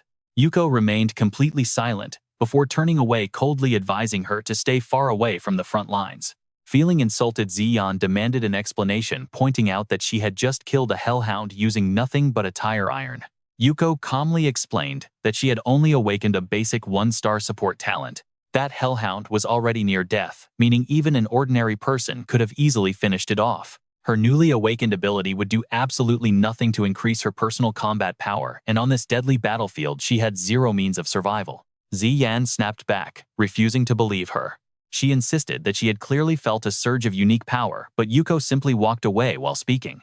She revealed that Ziyan's ability was called Life Bond, which only transfers another person's physical pain to herself, warning her never to use it. Yuko coldly warned that activating it would literally kill her, before leaping away and leaving a stunned Ziyan standing all alone. Panicked, Ziyan couldn't understand. She had awakened a completely useless power, causing her to scream out in absolute frustration. Is this some kind of bad joke? Massive explosions and raging flames erupted violently from the devastating attacks Tian Tian unleashed. Recall that Chen Chu previously warned her that the burn marks on her body showed the backlash from her own fire control. He explained that when she first used her flame ability, it would start spreading directly from her palms. Countless deep cracks split across her body, making her skin look exactly like a dry, parched desert. Flickering flames continuously crawled and surged across Tianqian's entire body. Holding Tianqian's hand, Chen Chu reassured her that the burn marks would fade in a few minutes, allowing her to control the fire again. Anxiously, she asked what would happen if she kept using her fire powers until her entire body was completely covered in burns. He softly warned that once the burns reached her heart, she would die, leaving Tian completely frozen in absolute shock. His voice turned serious, explaining that even if she was compatible with fire, it wouldn't stop the negative side effects of this gear. Keeping Chen Chu's warning in mind, she knew she had to protect herself and avoid taking reckless risks. As the cracks spread across Tian's body, she remained determined that she must not take any dangerous risks. She had to wait for the burns to fade while the surrounding area lay completely devastated, reduced to ruins. Leng Yue spoke up, announcing that she had already killed 16 hellhounds. Tian added that she had forgotten the exact number she took down, but she roughly estimated it was 26 or 27. Yuko warned them not to let their guard down, as an apocalyptic rift nearby meant more than just hellhounds would appear. She explained that every gate to hell usually unleashed a boss monster that was at least 2 stars higher than the rest of the pack. Yuko pointed out that if the hellhounds were 3-star monsters, then the leader guarding this apocalyptic rift had to be 5-star. Leng Yue asked anxiously if the 3 of them could actually handle a terrifying 5-star overlord beast. Tian reached out to catch the liquid dripping from above, suddenly realizing that this was definitely not rain. Her eyes widened as a strange pressure descended, and Tian screamed that it was blood just as a giant wolf appeared. It unleashed a powerful sound wave and glared downward. Instantly, Leng Yue felt a wave of dark energy, so foul she had to pinch her nose. Tian coughed up blood, her ears ringing violently, and her vision blurring so badly she couldn't see. Yuko quickly put on her mask, silently calling upon the deity Silk, as the protective mask successfully blocked the toxic aura. Looking directly at the demonic wolf and its glowing red eyes, Yuko yelled for everyone to look away immediately. She screamed that it possessed an emperor-class pressure, and anyone who got too close would have their internal organs ruptured. Clutching her chest and dropping to her knees, Leng Yue wondered where this monster came from. It was a 7-star emperor level, one-horned demon. All 3 were horrified. A 7-star emperor class. How could mere 3- and 4-star evolved fighters ever hope to stand a chance? Tian spoke up in pure dread, noting that its power far exceeded all of their levels combined. Yuko analyzed the situation, stating that under normal conditions, dealing with a 7-star emperor class would require firepower equivalent to a tactical nuclear weapon. She added that even if their abilities went through a qualitative leap, they still wouldn't be a match for it. The only person who could face a 7-star emperor-class beast was Chen Chu himself. Leng Yue pointed out that their boss wasn't around to help them, leaving Tian to declare that they had to run. From above, Wei Deng shouted that as long as they brought his daughter back safely, they could have whatever they wanted. It was like throwing eggs at a rock. Suddenly, a voice crackled through the phone, asking if Xian could hear him. Xian grabbed the phone and yelled that she was listening as her father ordered her to run back to the fortress so he could seal the gates. He warned that he saw an extraordinary monster ahead, something that normal evolved humans could never hope to stand against. Gripping her staff, Xian slowly stood up with determined eyes, knowing she couldn't win, yet refusing to just turn around and walk away. Wei Deng grew incredibly angry and impatient, yelling that she was doing something incredibly foolish. Ignoring his pleas completely, she got up and took a step forward. Clenching her teeth, Xian bowed her head and screamed that this was her home and she refused to let it be destroyed. But before she could even finish, the one-horned demon slammed a devastating punch directly in front of her. Towering through the smoke like a massive wall, the beast watched as Xian swung her staff, screaming at it to stay away from the Huangfu residence. Up above, Wei Deng screamed like a madman, ordering his useless guards to stop Xian immediately. He offered 1 million, then 10 million, promising them any amount if they just brought his daughter back safely. The bodyguards screamed that capturing the eldest miss is worth $10 million, and they are ready to risk it all. Suddenly, massive armored tanks roll out from the basement, as a loud voice shouts an apology to Lady Ziyan, the heavy vehicles charging straight toward them. Gun barrels lock into place, aiming straight ahead and preparing to unleash absolute devastation. But right then, the hexagonal demon conjures a swirling red vortex in its hand, instantly impaling the leading bodyguard right through his chest. The remaining guards freeze their jaws, dropping in absolute horror. The tanks keep charging, unleashing a heavy barrage of artillery, but the monster is not back down. The hexagonal demon summons a dark, swirling magic circle that rains chaos from above. Dark energy tendrils wrap around the guards, dragging them into the sky, while poor Tiantian is also pulled up into the air. Ziyan watches in horror, completely stunned as Yuko's voice suddenly echoes inside her mind. That is the finger of death, meaning any low-level evolver will be instantly wiped out by this hexagonal demon. Since the creature has no visible eyes, Tiantian worries its vision might be terrible, whispering to herself to keep quiet so her inner thoughts do not escape. Yuko explains that she orders them to follow her lead starting now and to slowly, carefully back away. She raises her staff, asking if this is really the end, since running away is the only option when facing an unbeatable monster. Ziyan leaps forward, swinging her weapon and screaming that she cannot run. Shouting that she has absolutely no way back, Ziyan swings a massive direct strike right at the hexagonal demon's face. Her heavy staff slams deep into the shattered ground, but the beast is far too powerful, stepping right out of the thick dust cloud, completely unharmed by her desperate frontal assault. Ziyan screams with absolute determination to fly over here. What a stupid pink-haired brat.